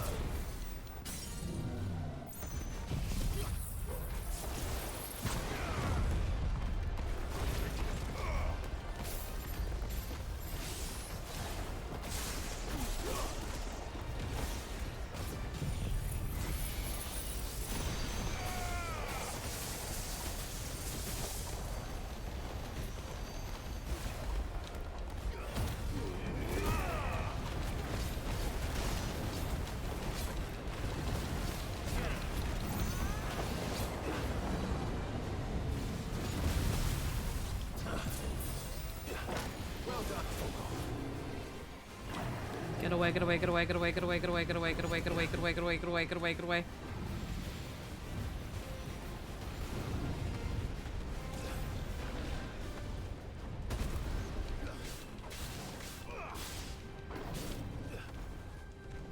Apocalypse.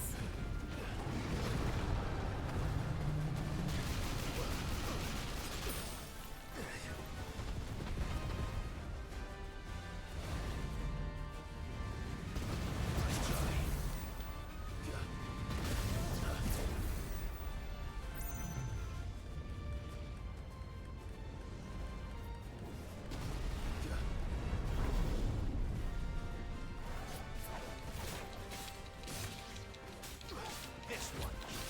All yours, Torvald.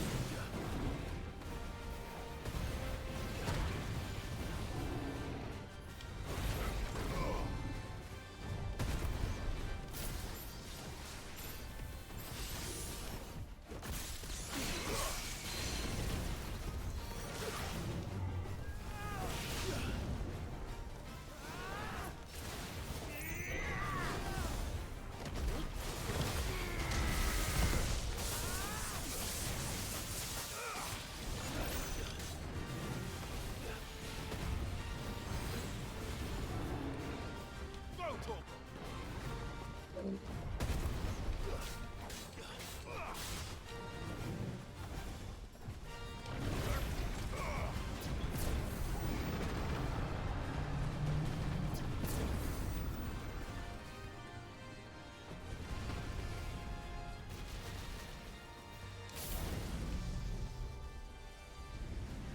not working.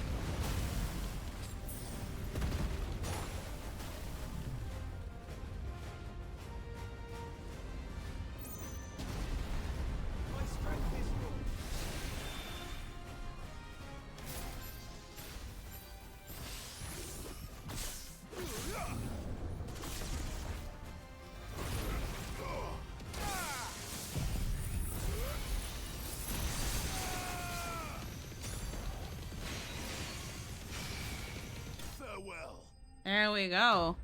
Clear the hunt board. That was the last fucker. That was the last fucker. Alrighty. Another behemoth shackle. And another orichalcum. Now I have No match for you, eh, Torgal? Yeah, this dude has way too much health. Oh yeah, no, he's a fucking sponge, but we got him. Come here. Torgal. We have 3 orichalcum we have nothing to do with. That's 6 orichalcum in the game. Alrighty. Let's do a heckin' Cebu. Let's make our way back to the hideaway and let's go see what's up with Jill.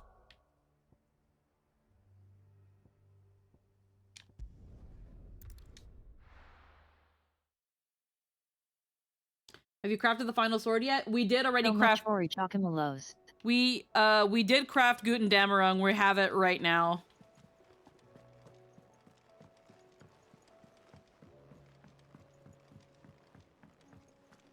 Like we been had the orichalcum. It was just the dark steel that we needed.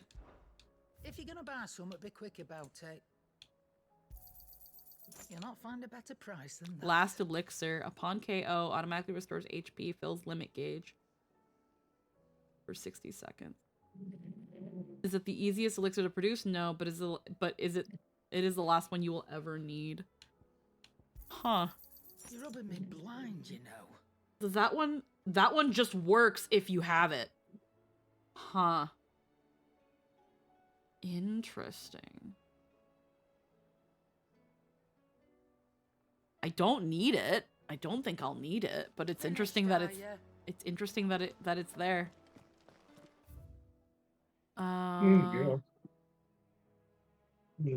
right. We've restocked. Let's go check on Jill. Great, now Clive can stab that in the stone after his quest is done and find a new king if he doesn't have kids. Ay, coño. It's this button. Ox Cry Cliff. Off we go. Off we go. Let's see what's up with Jill. Thankfully, it's not that far from here. Yeah. Easy. Visit all the areas on the world and local maps. Here be Rothfields. This is the place, but I'm sorry, Clive.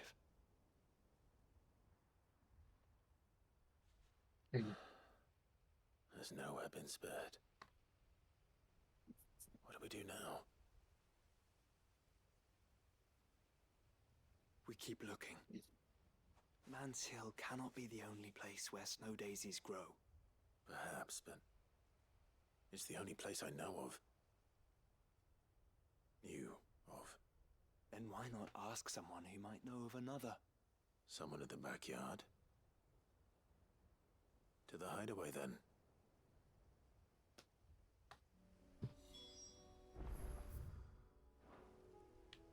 Run to the hideaway and visit the backyard.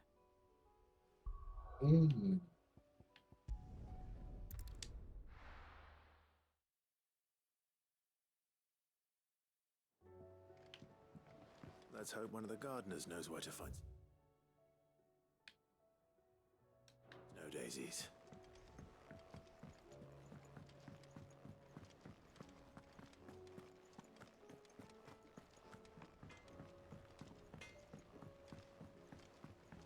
Say what you will.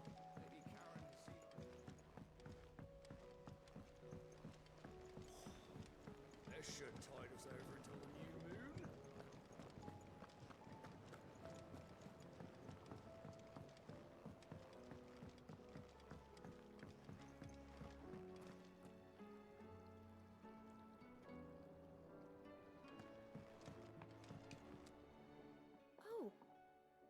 What brings you down from the heavens, Sid?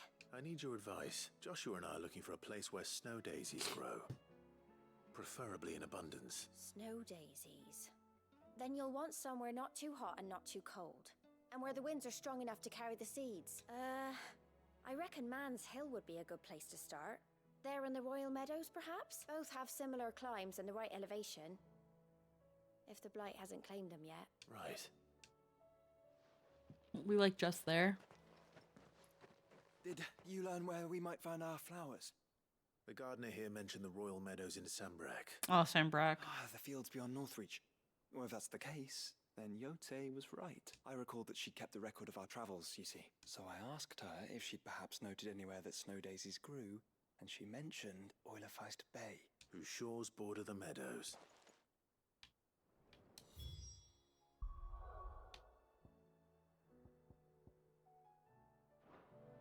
Damn it. Keep pressing the wrong button. Northreach. Alright, well, we'll just go through Northreach. It's a little quicker than going all the way through Royal Meadows again.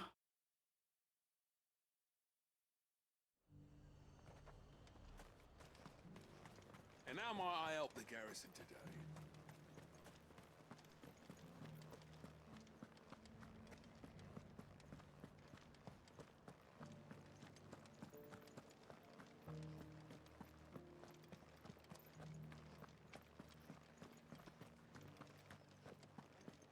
I'm just sad that there's like I haven't seen any no of those other way ones. around these. Alright. Do be careful. I will.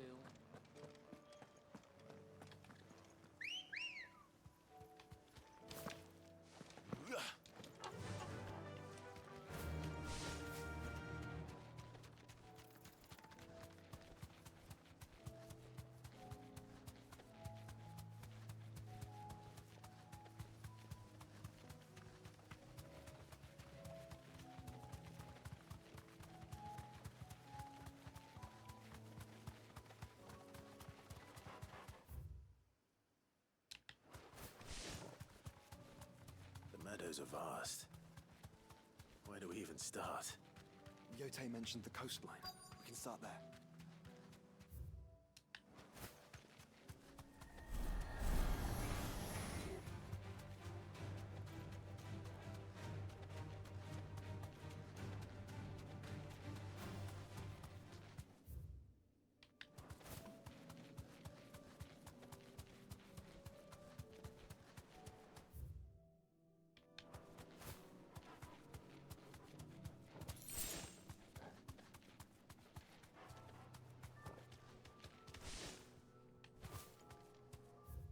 Ah, fuck.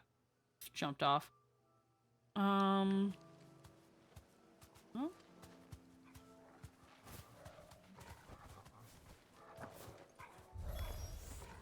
Look, brother. Do you see them? I do. Flowers and our friends. The time.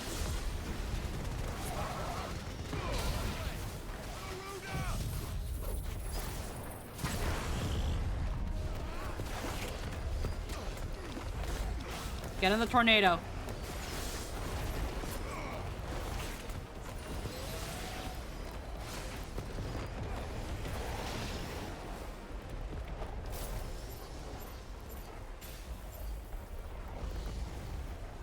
Who else is in there? It's just you? I guess you.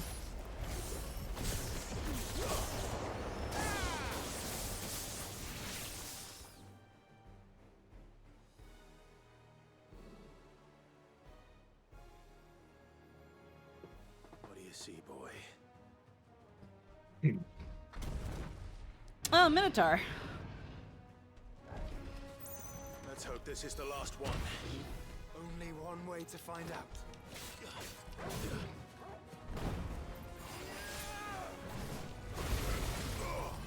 You're a fine hound.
fuck? More wolves? Hi, Kagri. Hello. What the fuck? More doggos? Ah, that's not what I wanted to do.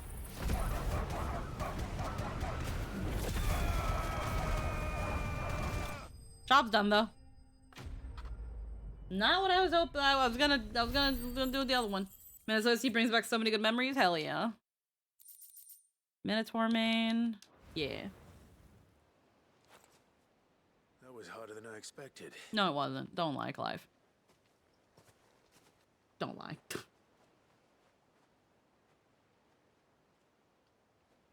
But found her. Also, I am good. I brought Expedition. Oh, hell yeah. Do you think Jill will like them? She'll love them. Come on. Let's go.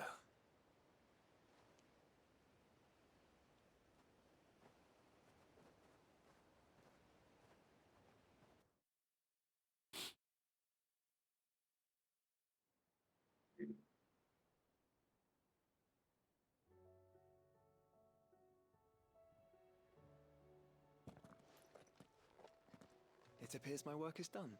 The rest, as they say, is up to you. Well, you and the skies. We wouldn't want another thunderstorm now, would we?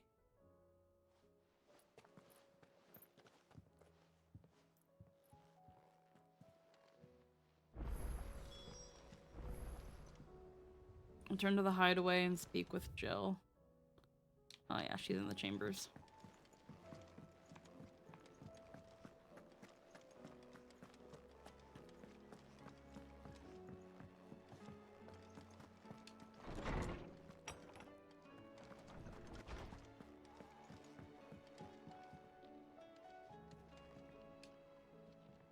Jill, there's something I'd like to show you. There is? And where might this something be? It's, not here. Now, I know this is sudden, but how would you fancy a trip to Oriflamme?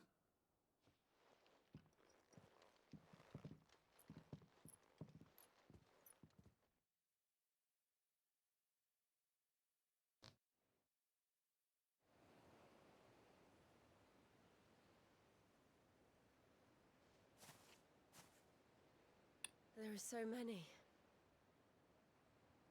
This is what you wanted to show me. Yeah, I don't know what to say. You don't need to say anything. The smile on your face is enough. We've been worried about you, Joshua and I. Do you remember when I took you to Man's Hill? Or tried to? How could I forget? You saw me crying and thought a change of scenery might lift my spirits. In the end, it earned me a nasty cough and a stern scolding from your mother. But I felt wonderful nonetheless. I'm sorry. I had no idea what I was getting us both into. But I couldn't bear to see you like that. Before we left, my chambermaid told me she'd overheard your mother talking about my marriage prospects with some of the noblewomen at court. They were debating whether it would be more profitable to marry me off to one of the high houses instead of saving me for the ducal line. No one thought to ask me what I wanted. I was nothing to them. A pawn at best. I felt so trapped. So lonely. I didn't know. But I wasn't alone. You were there. Your hand in mine as we ran for those oaks. And I knew then, no matter what happened, I would be all right. I'll never forget that feeling. No.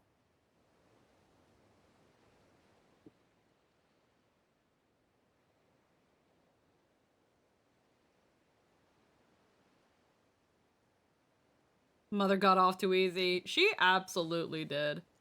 Mm-hmm. Oh, lovely. And we all know it would have been to an old man, unfortunately. Aww.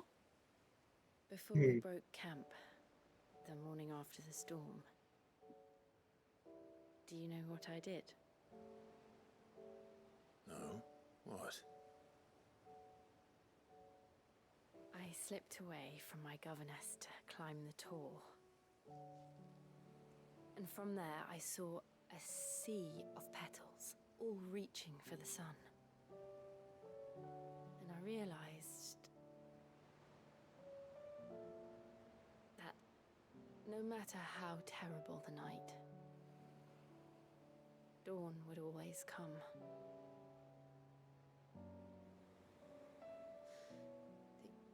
That you would always come for me. And you have. Again and again.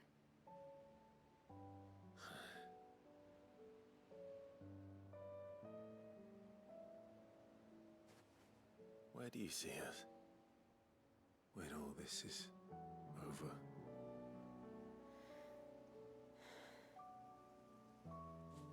I don't know.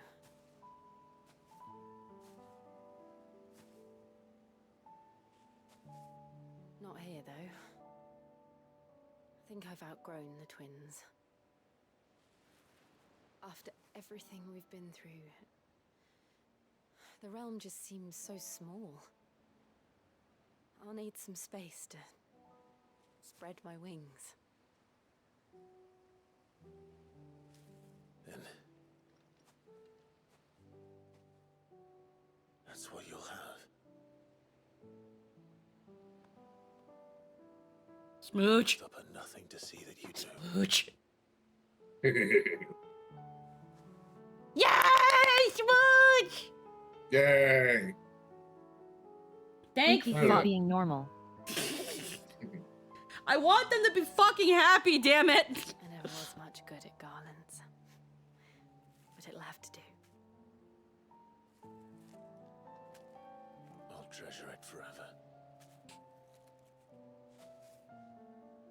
Thank you, Clive, for this.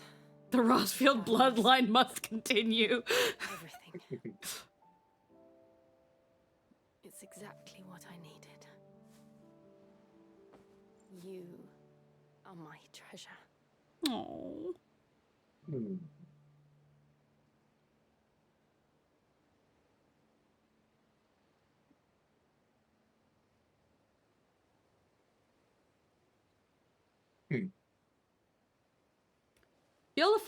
Field of Flowers is always a really nice backdrop for something like cute and shippy. You have Oriflamme in the background. Yeah. Should probably be getting back. I expect the others are wondering where we are. You're right. It's definitely an 8 reference too. Much to do. Yeah. And we'll do it together.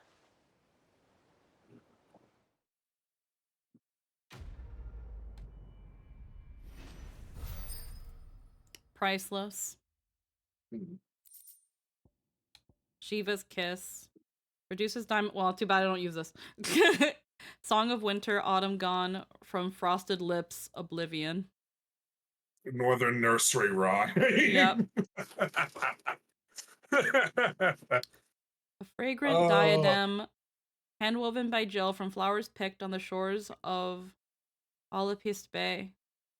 Displayed in Clive's chamber. I love how this one's called Shiva's Kiss. Yep. Yep. Damn, man. Joining hands with Jill. Jill has joined Clive's party and will remain with him until departing for Origin. Echoes of the Fallen questline. A new questline, Echoes of the Fallen, is now available by speaking with Karen at her stall in the Hideaway. The Rising Tide questline. The new questline, The Rising Tide, is now available by inspecting the reading table in Clive's Hideaway chambers. And that's the DLC. Which one has... what did they say? Which one had more story in it again? I can't remember. Eggy said to do the Dusk and then do the Tide. Alright, So I'd have to go to Karen first, and then after that do the reading table. They literally make you do every fucking side quest, and then it's like, hey, here's the DLC. Yep. But I'll have them until I go and do it. I will have both of them. I will have Joshua and Jill. You leave for Oregon, so Yep. I'll stick with you through this shit. Alrighty. We only have about an hour, so we can start the first little tidbit of it. So that We all know his Rising Dawn. brother's too dense to get that. His travel buddy likes him. Yeah. Yeah. New missive has been delivered to Clive's chambers. Echoes of the Fallen quest is available nearby. You can skip the side quest, but then you are very undergeared and leveled the Rising Tide. Yeah. I think that's fucking everything that we could possibly do, huh? Yep. Did we clear out the hunt board? I can't remember if The we hunt cleared board, off everything. the hunt board's done, and I got an achievement Yeah. saying completed the hunt board. It's done. Oh, did you get We're done. Let's get back up. Nectar. It would have had a little yellow tag on it if there was more. It's done. This is done. You got it. You killed every bad guy. Get your new gear and let's go to do the DLC. Alrighty. Wait, did you get Dark Steel? I can't remember what item drops. Yeah, we have Guten Damerung because of it. Right. I'm sorry, my brain's all global. No, What that's is it fine. that you wish to learn? Hey, let's see relationship chart. Yep. Fight is one. Fight is one. Fight is one. Yeah, there's a lot of fight is one here. Here you are. Shit's fucked. Thus ends today's That's the say of the realm. Shit's fucked. Just trying to get all these little tags done. Got the accessories. Yep. Yeah, you literally can't get anything else, so. Yeah. Let's see. I still think it's fucked up that that Elwyn's arm guards are not best in slot. Yeah, that's a little sad. The Orichalcum ones are, but I don't really want to make them. I could make the belt. I could make the belt, but they don't care to. So I guess I just have 3 spare Orichalcum just cuz. Just vibing. There's still some that we don't have yet. Some of them are definitely purchased from vendors. I just don't know which vendors they would be. Some of them are in treasure chests. I'd have to go to every vendor and see, and even then it's not like I have enough money. It ain't worth the effort. Nah. Where's my gill? Oh, where is the gill? Oh, there it is. There it is. 90,000. Yeah, I could only maybe buy a couple and maybe like 2 fat ones. Yeah, probably. Yeah. Let's go to Hippocrates. Let's update the shelves.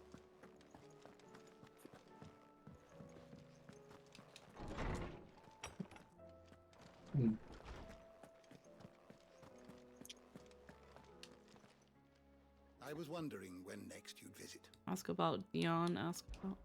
I well recall. The time I spent at the Imperial Palace instructing the young prince on the history of our realm, he was quite unlike the other noble-born children I had taught, not only for the keenness for which he listened, but for the earnestness of his conviction. He truly believed That it was the Empire's duty to serve the people, and was determined to study the past that he might not repeat its mistakes. Which is the reason why what befell Twinside weighs so heavily on his soul. He must live with the consequences, and I fear it will take more than merely time to heal such take wounds. forgiveness Not from you or me, nor his countrymen, nor even his late father, no. from himself. Only then might his flower bloom again. Ah, yes. You've arrived at solution, then? Dion will carry us. Indeed.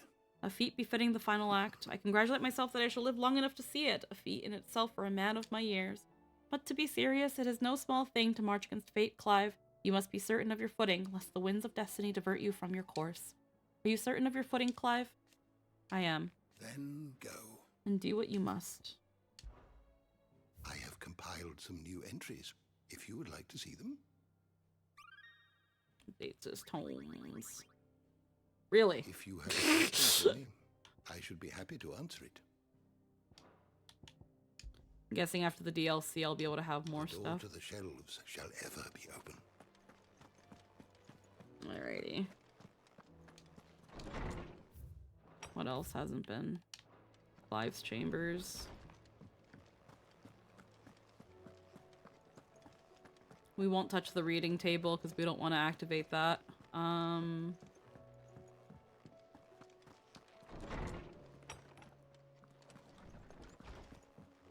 Where's the garland? It is. We just have one more thing, and I can't think of who could possibly be giving us anything else. Yeah. The garland rekindles memories of a more innocent time and speaks of a love that can never fade. There's still one more thing, and I cannot fathom who gives me that. Ultima's head. I don't think I want that on my fucking table, bruh. I would. In the midst of space. No, that's the Rising Tide DLC. Oh. That's the Rising. I thought you'd have more in there. It might be. As long as I don't read it, or as long as I don't unlock it. It's got 2 symbols there. Okay, Yeah, unmarked. right there. The greatest gift. It feels like a lifetime ago. It was a lifetime ago. That afternoon on Man's Hill was our very first adventure, but somehow I knew even then that it would not be our last. I'll never forget that day and the simple fact that you have not either fills my heart with a joy so fierce I cannot describe it. Since the moment we first met, you have always been an important part of me, the half that makes me whole. When times are darkest, you are my light. When I am lost, you are my guiding star. You are just what I need. You are all that I need. You are the greatest gift.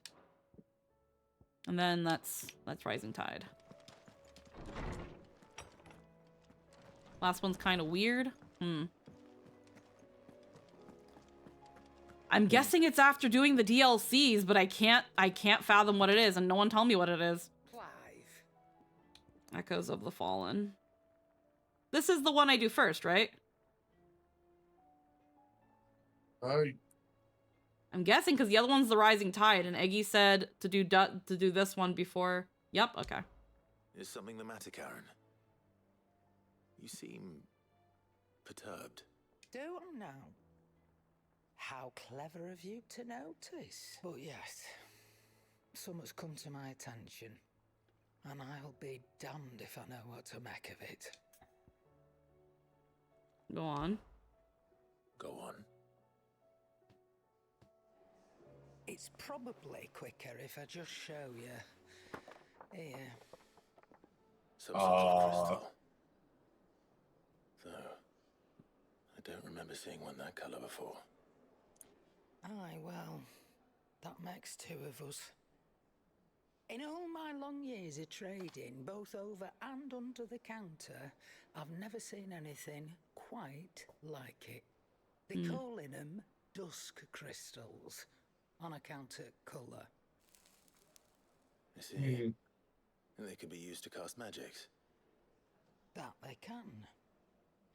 Just like their brighter, shinier cousins. Difference is, they don't last as long. After a couple of goes lighting your pie, they crumble away to nothing. That's how I heard about them. From crystal traders moaning that someone's been flooding the market with dodgy goods. And after asking the right people the right questions, and paying the right price, of course, I managed to get my hands on a sample. I see why you're perturbed.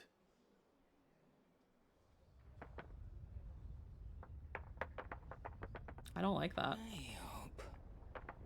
Do you feel that, Clive?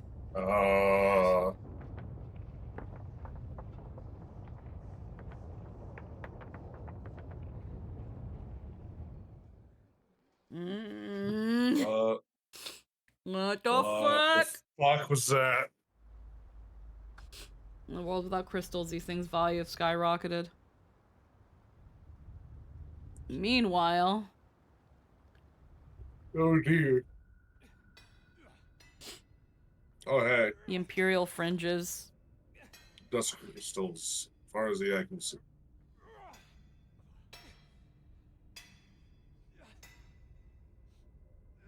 All right, lads, that'll do for today. I said that'll do for today. Yes, Chief. Yes, Chief. Let's get this lot back to town, fill our purses and then our bellies. Ooh. What did you two do now?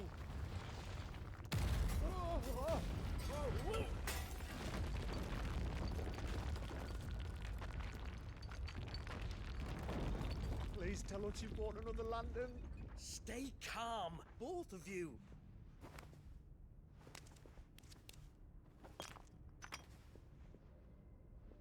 Who needs a lantern when you've got one of these?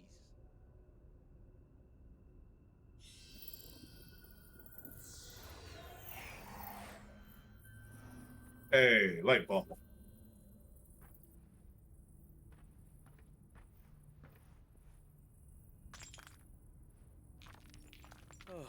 All that work for a single spark. Well, there'll be no more sampling the merchandise today.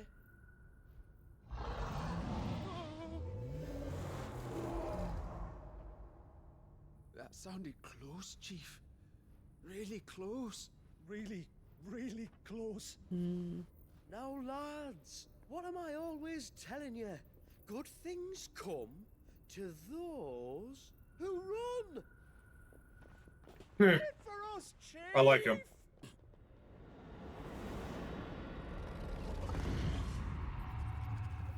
Oh,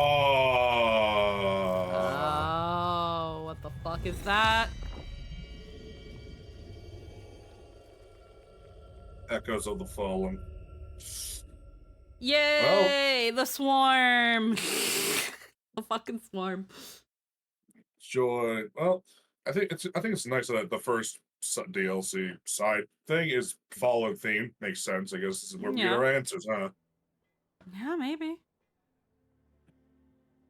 I've never felt a tremor this far inland before. Me neither. But then I'd never seen skies like these till a few moons ago, and it's been all change ever since. Come to think of it, the first anyone ever heard of these dust crystals was after you lot came back from the Dominion and brought this bloody weather with you. Do you think the two things are connected? Who knows?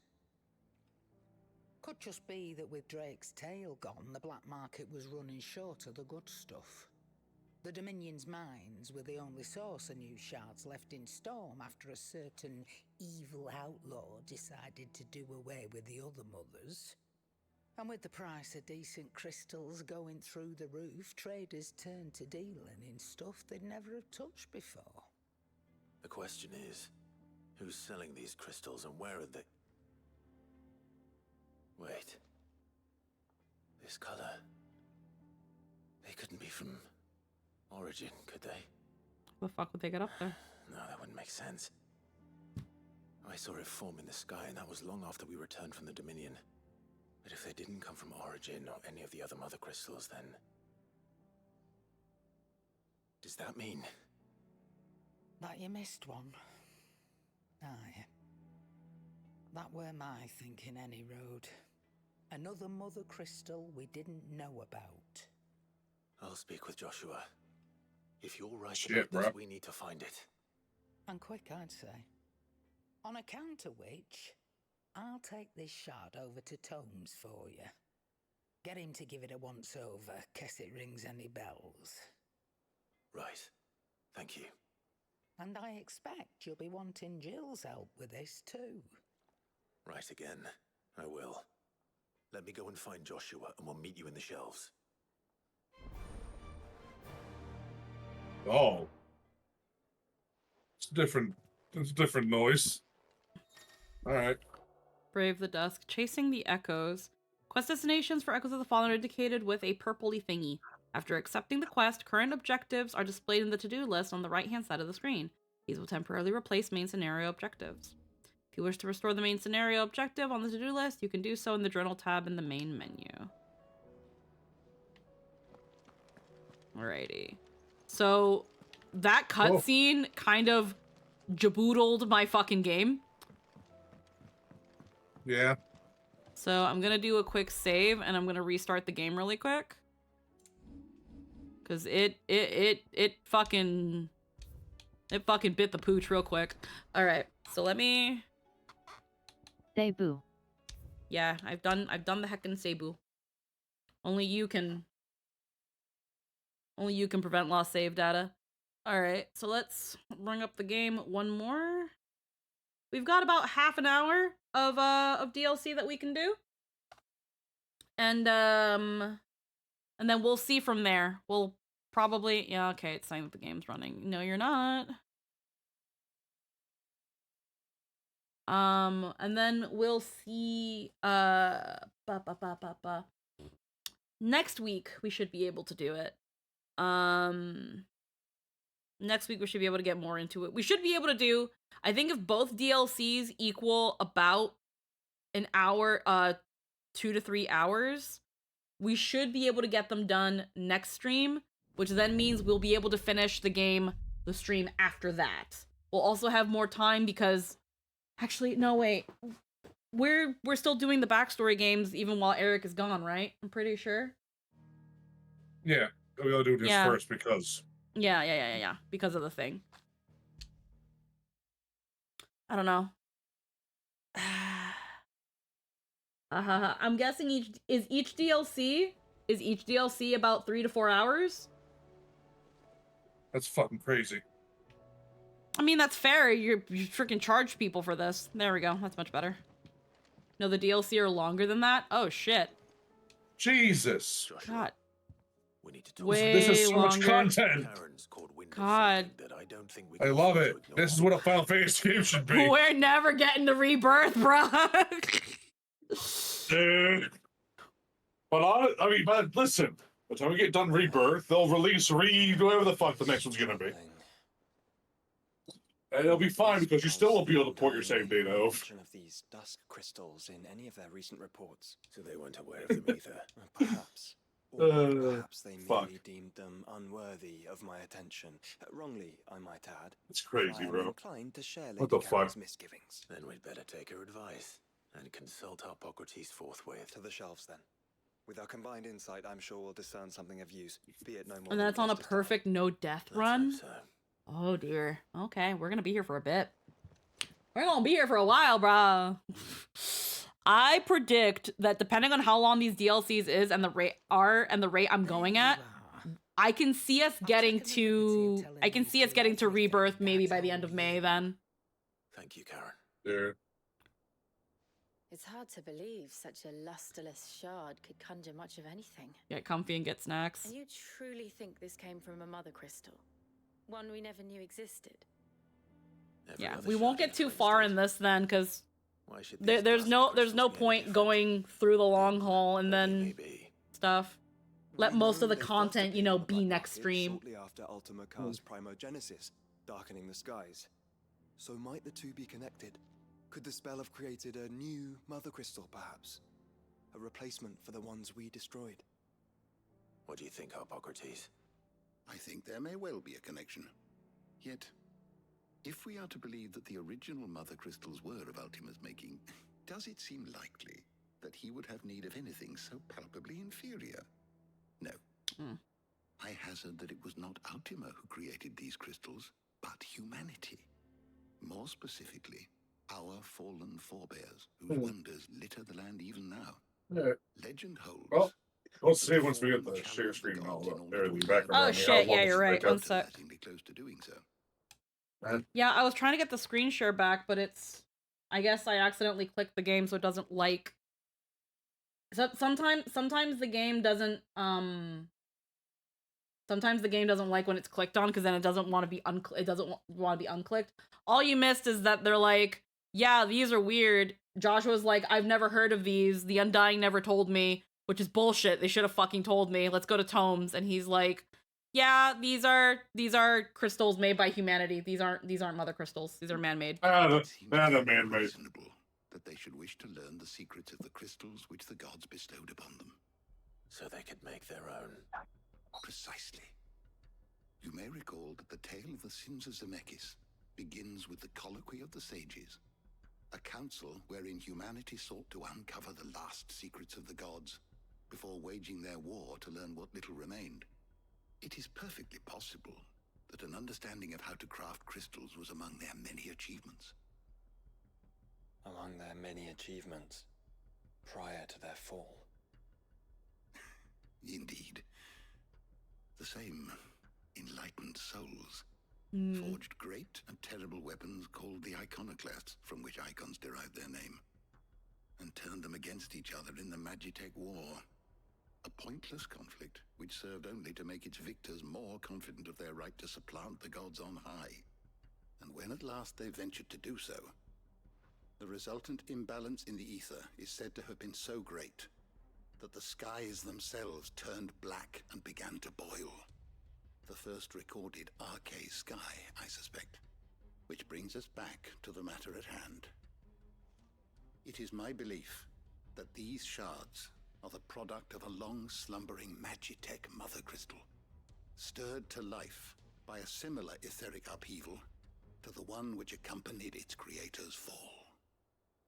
There's only one way to know for sure. We track down whoever's selling them and find their source.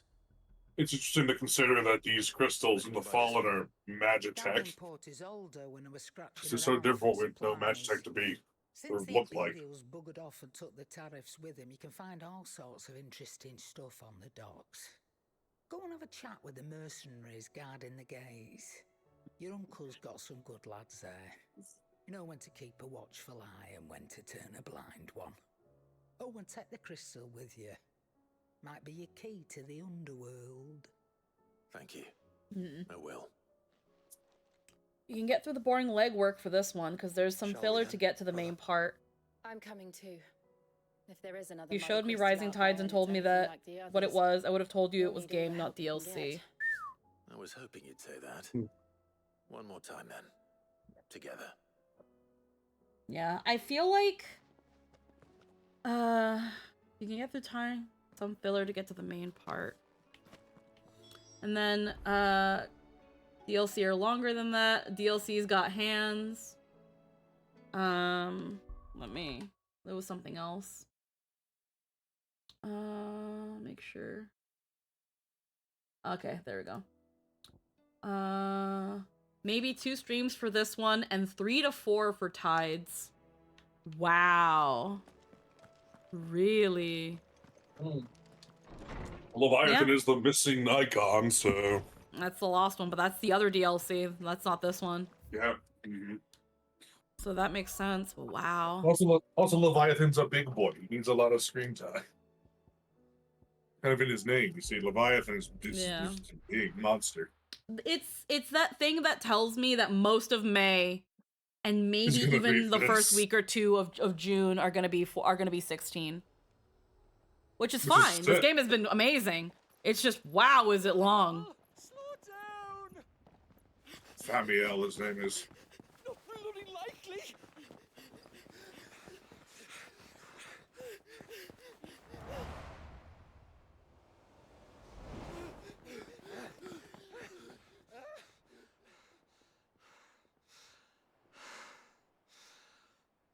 Fuck me. They're fast on their feet. What's going on here, I wonder? What indeed?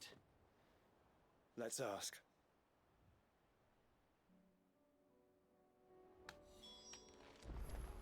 Silicon Strand. We'll go. What? We'll go till about.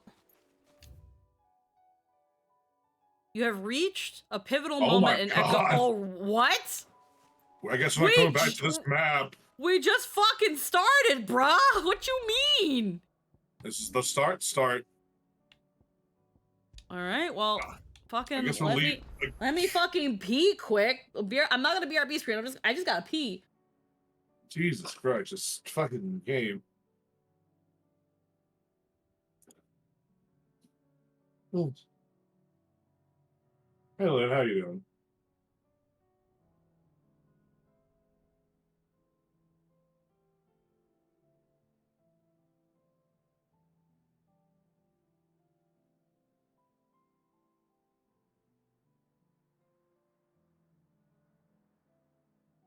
Doing okay, getting raids in to get another gear piece. Yeah. I've already done all that. I got my weekly But I keep losing. sword. Oh, You want me to jump in with you?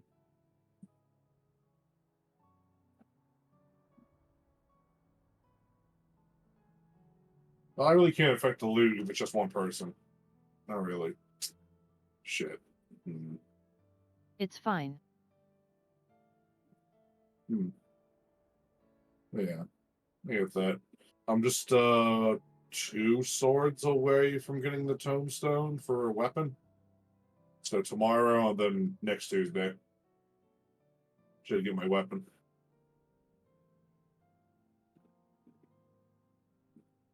I'm geared the fuck out on my Dark Knight. I got so much gear from Dark Knight. It's not even funny. I only need to win 2 more chest pieces to be done with gear for Samurai, but I keep rolling sub 30. Shit. Well, she'll be really good. At least you're getting a lot of experience with fighting. I don't know. Savage can't really compare, can it? So. Alrighty. No. Alrighty. Excuse me. Who were those men just now? Yeah, also did some stone sky Bloody sea. troublemakers, that's who. As soon as I asked them to present their packs for inspection, they turned white as a sheet and legged it. I chased them all away from the gates, but they're swift as hares. Still, at least we kept the bastards out. Don't need their kind stirring up any more strife. And what manner of strife have they been stirring up, exactly? Hey? Are you joking? This business with the crystals? Sorry, we've been away for a while. What's been going on? Alright, I'll humor you. After the paltry rations the Imperials left behind dried up, folks started trading crystals out in the open. We turned a blind eye at first. Lord Byron's orders. Way he saw it, it weren't right to deny people the one thing they were all clamoring for. Till the dust started turning up, that is. Dusk crystals, they're called. Ill-favored shards that crack as soon as you look at them. Not that the folk who bought them by the bucket load knew that. And they were baying for blood when they found out. In the end, his lordship had to step in and ban the blasted things. And we've been searching the pack of every trader who's darkened our gates ever since. I see. And you think the men you were pursuing might have been trading in these dusk crystals? Why, you're in the market for some. Anyway, I wouldn't rule it out. In fact, I put a few gil on it. We might still be able to catch them. We might. If you are heading up that way, you'll want to keep your sword handy. There's more than dodgy traders plying the roads these days. Understood. We'll be careful.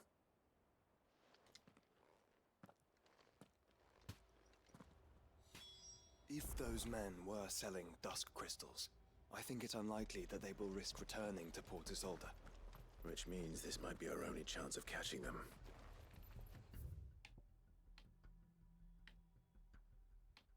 Oh, it won't let me fast travel. Nope. Hi, Vivi. Hello. No fast traveling for me. Well, it's a good thing I did side quests and I have Ambrosia. Right.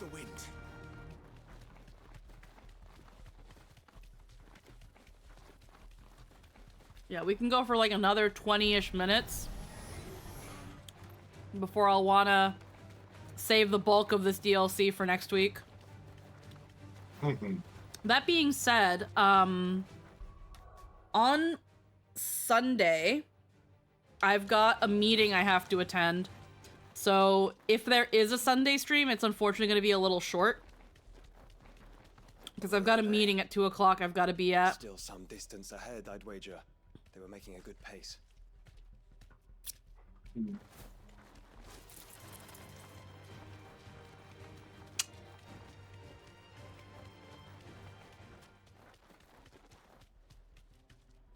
Alrighty. Following quest.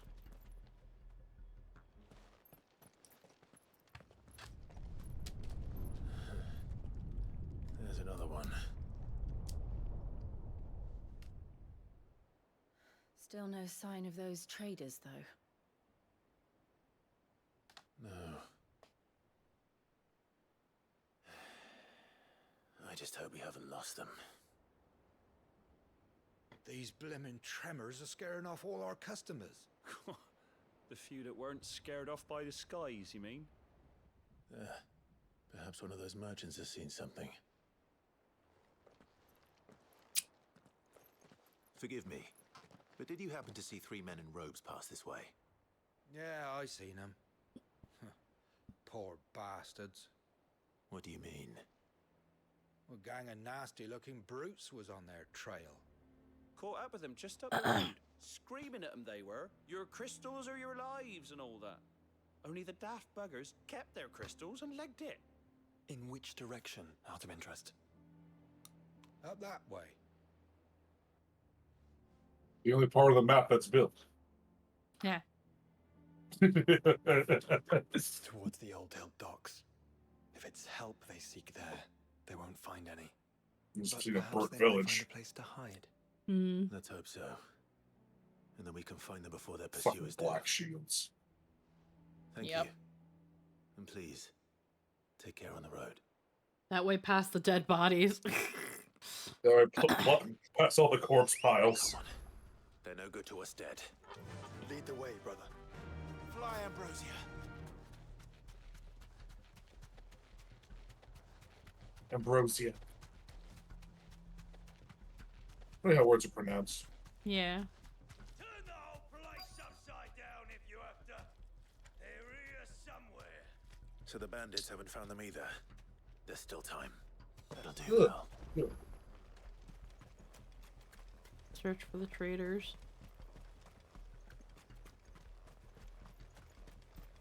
Fucking brigands. Sharp shard. I don't think I recognize that in the beginning. It's the bandits looking for them. Oh. That's a new bandit group. Shards, huh?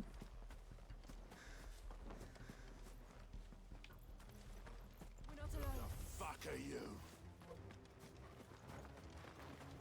I'll be taking that sword and the rest. I'll be taking that sword and the rest.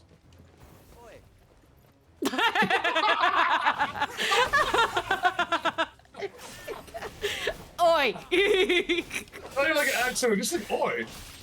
Like, oh shit, huh? It's like, hey, dick. Let's focus on finding the traitors. Well, I don't get a choice now, do I? They're all over the fucking place, bruh. I think that might be my favorite fucking voiced line in history. Yeah, Holy Joshua, shit, Joshua. we don't got time. To be fair, that does seem like a fight ender.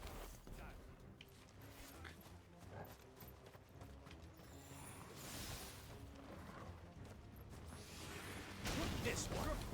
Torgal, kill. All yours, Torgal. Over here. Get him, boy. I thought Ravage was the one that needed leveling. It is. It's really funny. God damn it. Oh, fuck. Like, I'm not trying to fight these fuckers. They're just all over the place. Might as well just kill him anyway. Yeah, might as well. They are apparently all over here. Probably have to find a building I can actually get into.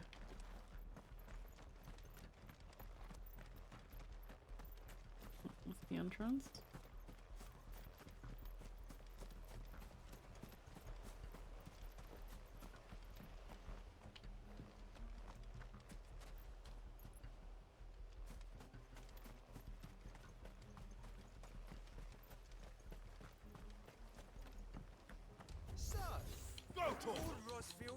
Oh, Jesus Christ. All yours, Torgal. Now, Torgal. He just teleported and zoomed. Oh yeah, no, he just fucking schloops. He just, Jesus. I'll watch him go. How the fuck? Go, Torgal. Now, Torgal. Torgal, kill.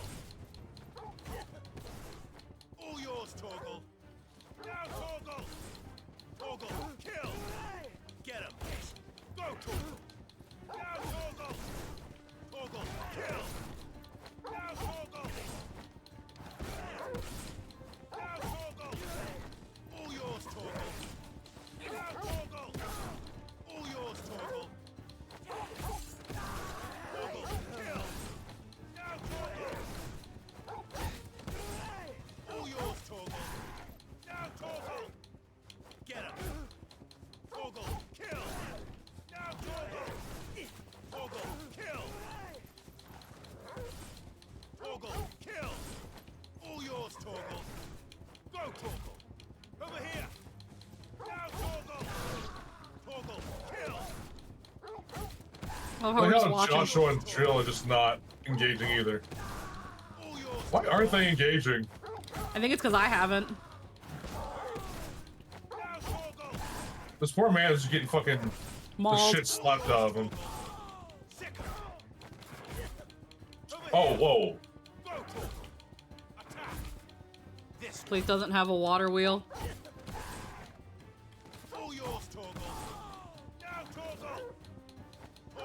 This guy knows nothing but suffering. It's very funny. I love how the Torgal can just juggle him in the air. He's a good dog.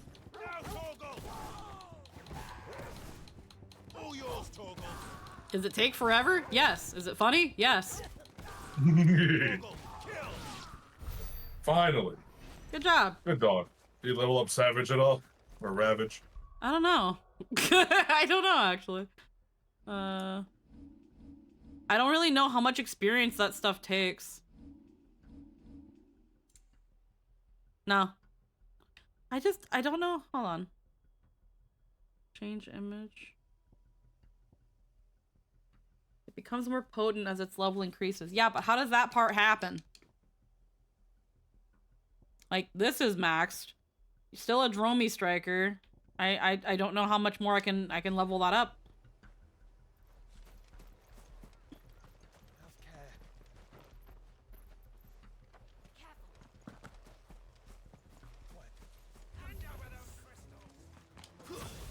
What? Oh.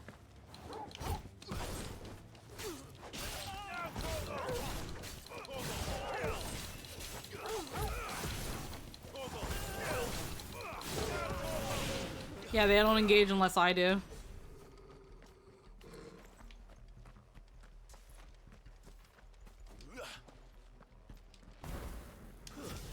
Oh, whoops. Demon Tamer's Sash.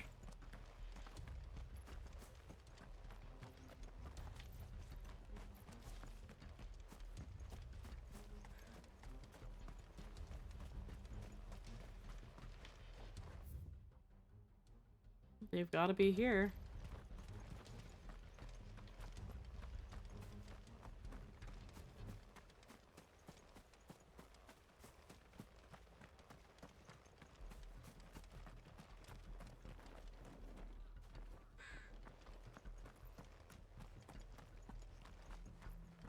Up.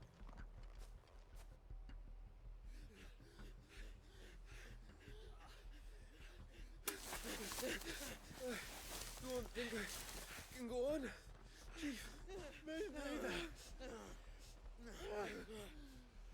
I'll read. This should be far enough.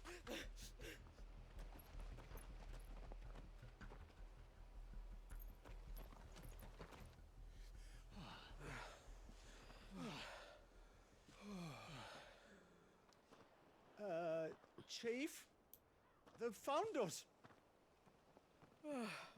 It's getting so a man can't even catch his fucking breath. Gentlemen, a word. We understand you've been selling some crystals. And like I told your thieving mates, you're not fucking getting them. So you can take your massive sword and shove it. I'm sure I could, but we're not thieves. Over here. I can smell the one who shat himself. If you've got a plan, Chief, tell us you've got a plan. Of course I've got a bloody plan. Good things and all that. Let's start again, shall we? You say you're interested in the crystal trade? Not exactly. In actual fact, we were hoping to talk about this. Is that all? Well, then I know just how to help. If you're after the short shifter, he's over here! Are you mad?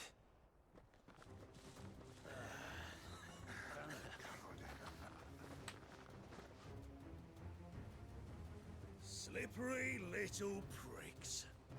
Clinkers on the ground, quick as you like. Gentlemen, you've got it all wrong. Do we look like merchants? He's the one you want. Just look at what he's got in his hand. What? Him? Wait, I'm not.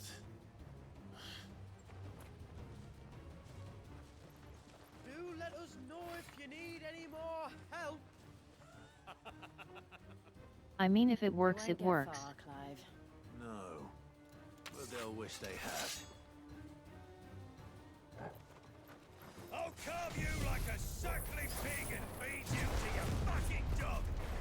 Kind of you to think of him.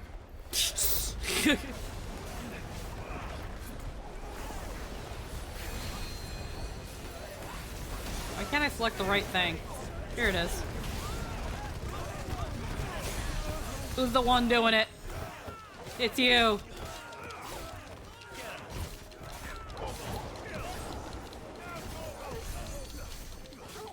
It's not you. But you're one of them.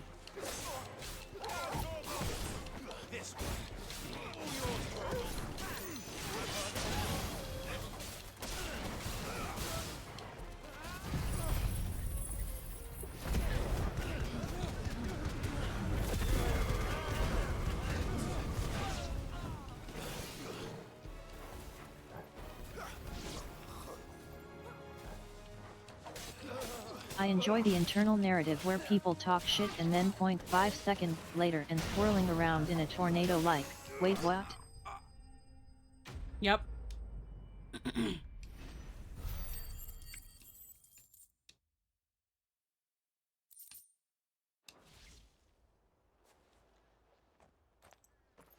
Did you see which way they went?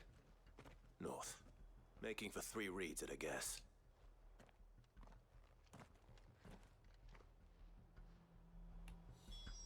No, After I'm them. bro. If they reach the swamps, we'll never pick up their trail. If you give me ambrosia, maybe I can get there faster. There was something odd about those 3. They seemed less like merchants and more like... Charlatans? One might argue that a merchant is naught but a mummer without his motley. Then why am I not amused?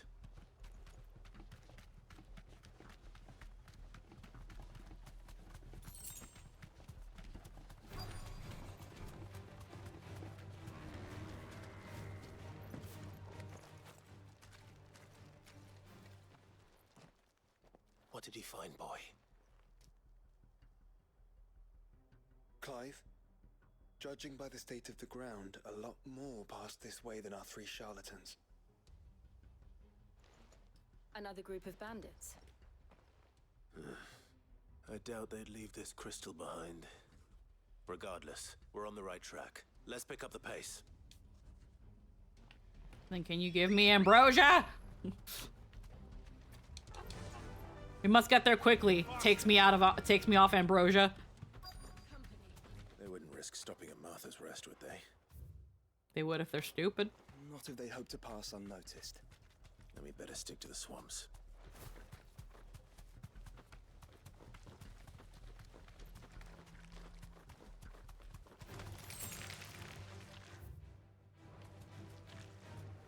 All right, lads. I think we finally lost them. Oh, there they are. Think again.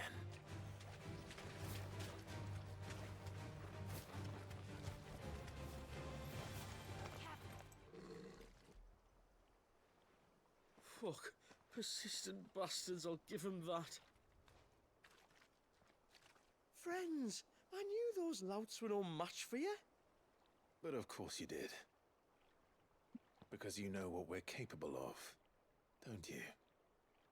Now, you deal in crystal. Dusk crystal. And we want to know where you got it. So you're going to tell us. Let's assume for a moment that we are the merchants you're looking for. Why would we tell you where we procure our stock? What kind of shepherd leads a wolf straight? Are they getting worse? Oh. Clive, the tower. Well, that's new.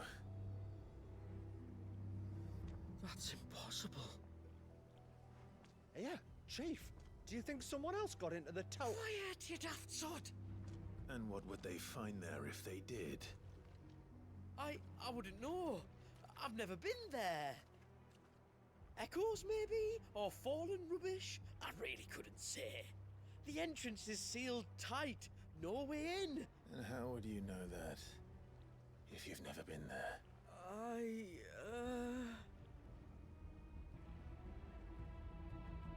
Look! Behind you! An Akashic monster! If you think I'm going to fall for another one of your cheap tricks...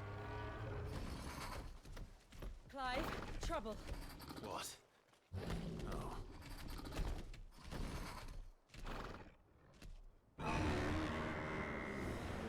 Moo.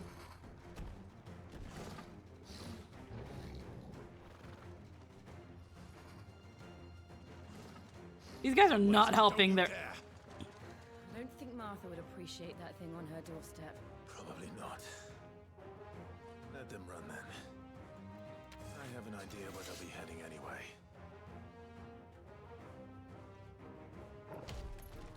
This shouldn't take too long.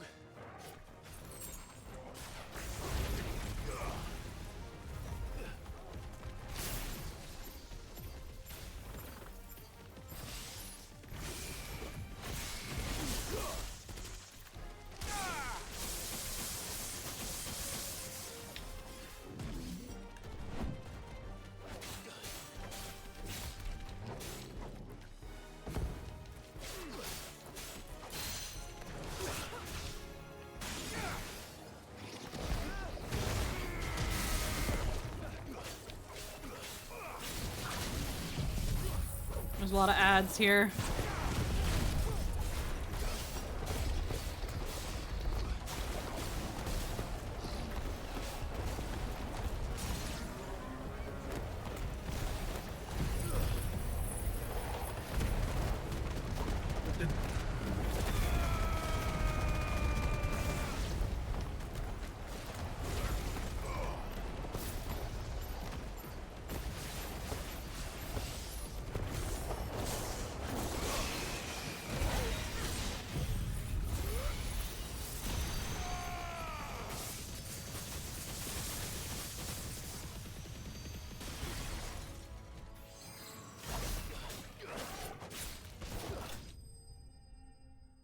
Alrighty.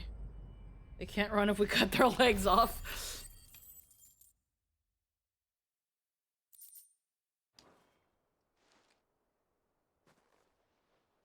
Well, that was ill-timed. But at least we know what was chasing the merchants. That's twice we've saved them now. Yeah, but they're not gonna be appreciative of it. They're little scoundrels.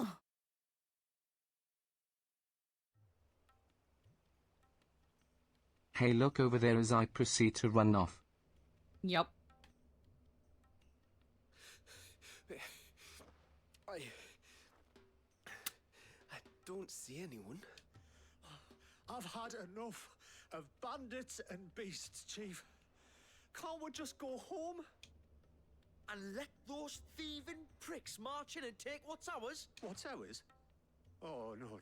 You don't mean... The Dusk Crystals, aye. Halleck? Marnik? We're going back to that tower if it's the last thing we do.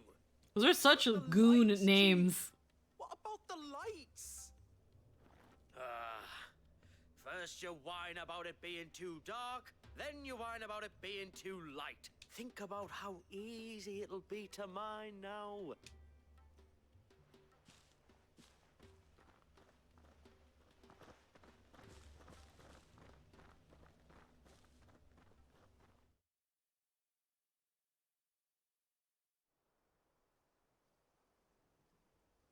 And you're sure they're bound for the tower?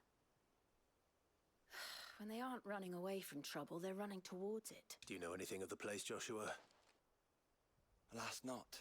I have seen it labeled Sage Spire on some maps, but beyond that, the ruins are no different from any other fallen derelict. Another impenetrable relic of the past. Not so impenetrable, apparently. Our friends plainly found a way in. They could be living there, like we do in the Invincible. Well, the tower is unquestionably large enough to hide 3 merchants. But is it large enough to hide what we seek? A mother crystal. It would go some way to explain why the area was among the first in Rosaria to fall to the Blight. Then it's settled. We head to Eastpool and make our approach from the dim. Alrighty. To think there could have been a mother crystal here in Rosaria all this time. The wars that could have been avoided. We still don't know what's in there, Clive. But whatever it is, there is a good reason it has gone unnoticed for so long. There's a The slimy tower all the sits way atop over a there. jagged ridge. Few have ever had occasion to pick their way through the rocks, even before the Blight swallowed them. Alrighty. I think we're gonna teleport there, and that's where we're gonna call it. It's already 4:15. I still gotta take a shower, get some laundry done, and then kind of get ourselves ready for Eric's backstory game. I can. Yep. Yeah. All right. I think this is a good place to stop. I have a similar plan. Yeah. So. Also really want a shower. Yeah. So I think that's definitely where we're gonna stop for now. Plot twist: this entire DLC takes place with no magic. Huh. That all being said, I think that's it for today. Next week, more so on Saturday, we are going to be having a bit of a longer stream, and we're just gonna be having some chill vibes. I'm gonna see if I can get Deco in, because that was the plan. And we're gonna look at some heckin' epic animatics. I was able to make a playlist of some songs that we enjoyed. A lot of them I haven't actually seen. And we're gonna look at some of them. We're gonna just kind of have some fun and talk about them. Very, very chill, vibey sort of time. Depending on how long we go with that, we might touch on Kingdom Hearts 2, but I don't think we will, considering how much we yap. On Sunday, it's going to be a shorter stream. It'll probably just be our weeklies and pulling for Anaxa. And that's probably going to be it. And then, let's see. Yeah, we might be doing some, if I haven't done it already, because Pure Fiction's gonna refresh. If I haven't done it already, we'll do some Pure Fiction. We'll watch some of Anaxa's trailers, because I haven't actually seen them. And then we're gonna pull for him. And he's already guaranteed, but it's gonna be a matter of how long it takes for him to get home, and then we'll see how we get his light cone. That's gonna be a shorter stream though, unfortunately. And then for Monday, we will be back here on we'll be back here with some heckin' Final Fantasy 16. And then after that we'll be over and does he have voice acting? Yeah, of course Anaxa has voice acting. Why wouldn't he? He's new. Yeah, all the new characters have voices. Like they wouldn't otherwise. That would be a really shitty way to do things. But either way.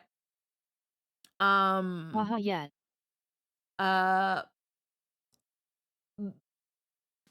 The thing is though, a lot of the actors in Honkai Star Rail are non-union eggy, and Hoyo is not a target of the strike. That is a work refusal. And a lot of the new VAs that have been revealing their roles have been showing up. Anaxa was completely voiced in the patch. And he's recorded. It's all the new characters that are coming out, their voice actors have recorded. It's all the previous ones that are a little bit up in the air. No, we don't fucking play Genshin here. I don't give a fuck about Genshin. No, we don't play Genshin here. But yeah, it's gonna be a shorter stream as a result. And then Monday we'll be back with this, and then we'll be over at the Summoners Network with the backstory games. Yes, I think, and some of the ones who hadn't been have returned but haven't been implemented, presumably. Yeah. Apparently, only thing I know about Genshin stuff is that Erica Harlacher is trying to get back on, which is interesting. Considering she is a SAG actor and not FICOR, but that's a whole other thing. I don't know the details of that, and I'm not the one to go to for that. And then when it comes to the backstory games for Fate, I think Deco predicts one of the backstory games is going to take 1 to 2 sessions, which is weird to think about, but whatever. But yeah, and then we'll be heckin' just trudging through the DLC for the next couple Mondays, and then the last bit of the game, which again, I think it's gonna take us maybe till June, at the rate that we're going. So we'll see. And then I don't think we're gonna have any in between. Finally, Rebirth. And then finally into Rebirth. I don't think we'll be having any streams during the week.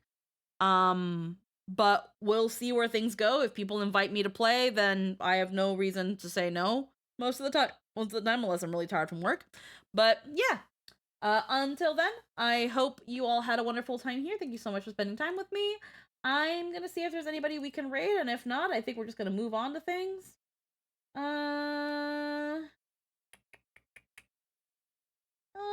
We've got a very small little gaggle. Yeah, I'm thinking of that, but at the same time, we've got a very small gaggle. We don't really draw much of a crowd on Mondays, so I might just end. That's I think what I'll do. Yeah, I think that's what I'll do. I'll just end things on. Fair. I know about the SAG strike, Eggy. I've looked into it. I mostly just kind of want to keep talks of it off of my stream because honestly, it's not that much of my business. We talk about it a little bit when we get to it. Like whenever we're doing things with Star Rail and we see people are unvoiced, but we're not here to talk about it. This is not the stream to talk about it. It's the end of the stream, in fact. If I ever wanted to make a stream out of talking about the SAG after strike, I would want to dedicate its time to deal with it respectfully, but considering that I know people in the industry and I have conversed with people who have been for or against, I'm not the person to talk about it. I'm not here to talk about it. There are plenty of other people who have done it a lot better than I have. And all I'd be doing we're is pretty informed on the Hoyo side, but the actual SAG strike is another beast that's somewhat out of our present wheelhouse. Yeah, that's that thing of anything I could talk about on it, someone else has already done a lot better. For those who are curious, Josea made a wonderful video on YouTube that talks about it. We've got Muujin, who has also covered the SAG strike and the whole thing going on with Hoyoverse and the work refusal. Because again, I'm gonna be following Josea's initiative here, or not his initiative, but I'm gonna be following his words. It's not a strike. It's a collective work refusal. That's what it is. It's not a strike. But yeah, anything that I say is something that's probably already been said before, said a lot better, and we're just not gonna get into it. So, that being said, we're done here. Have a wonderful night, everybody. We'll see you over at the Summoners Network. And again, Eggy, no need to apologize. You didn't do anything wrong. I'm drawing that line in the sand. We're not here for it. Anywho, have a good night, everybody. Bye-bye. Bye-bye.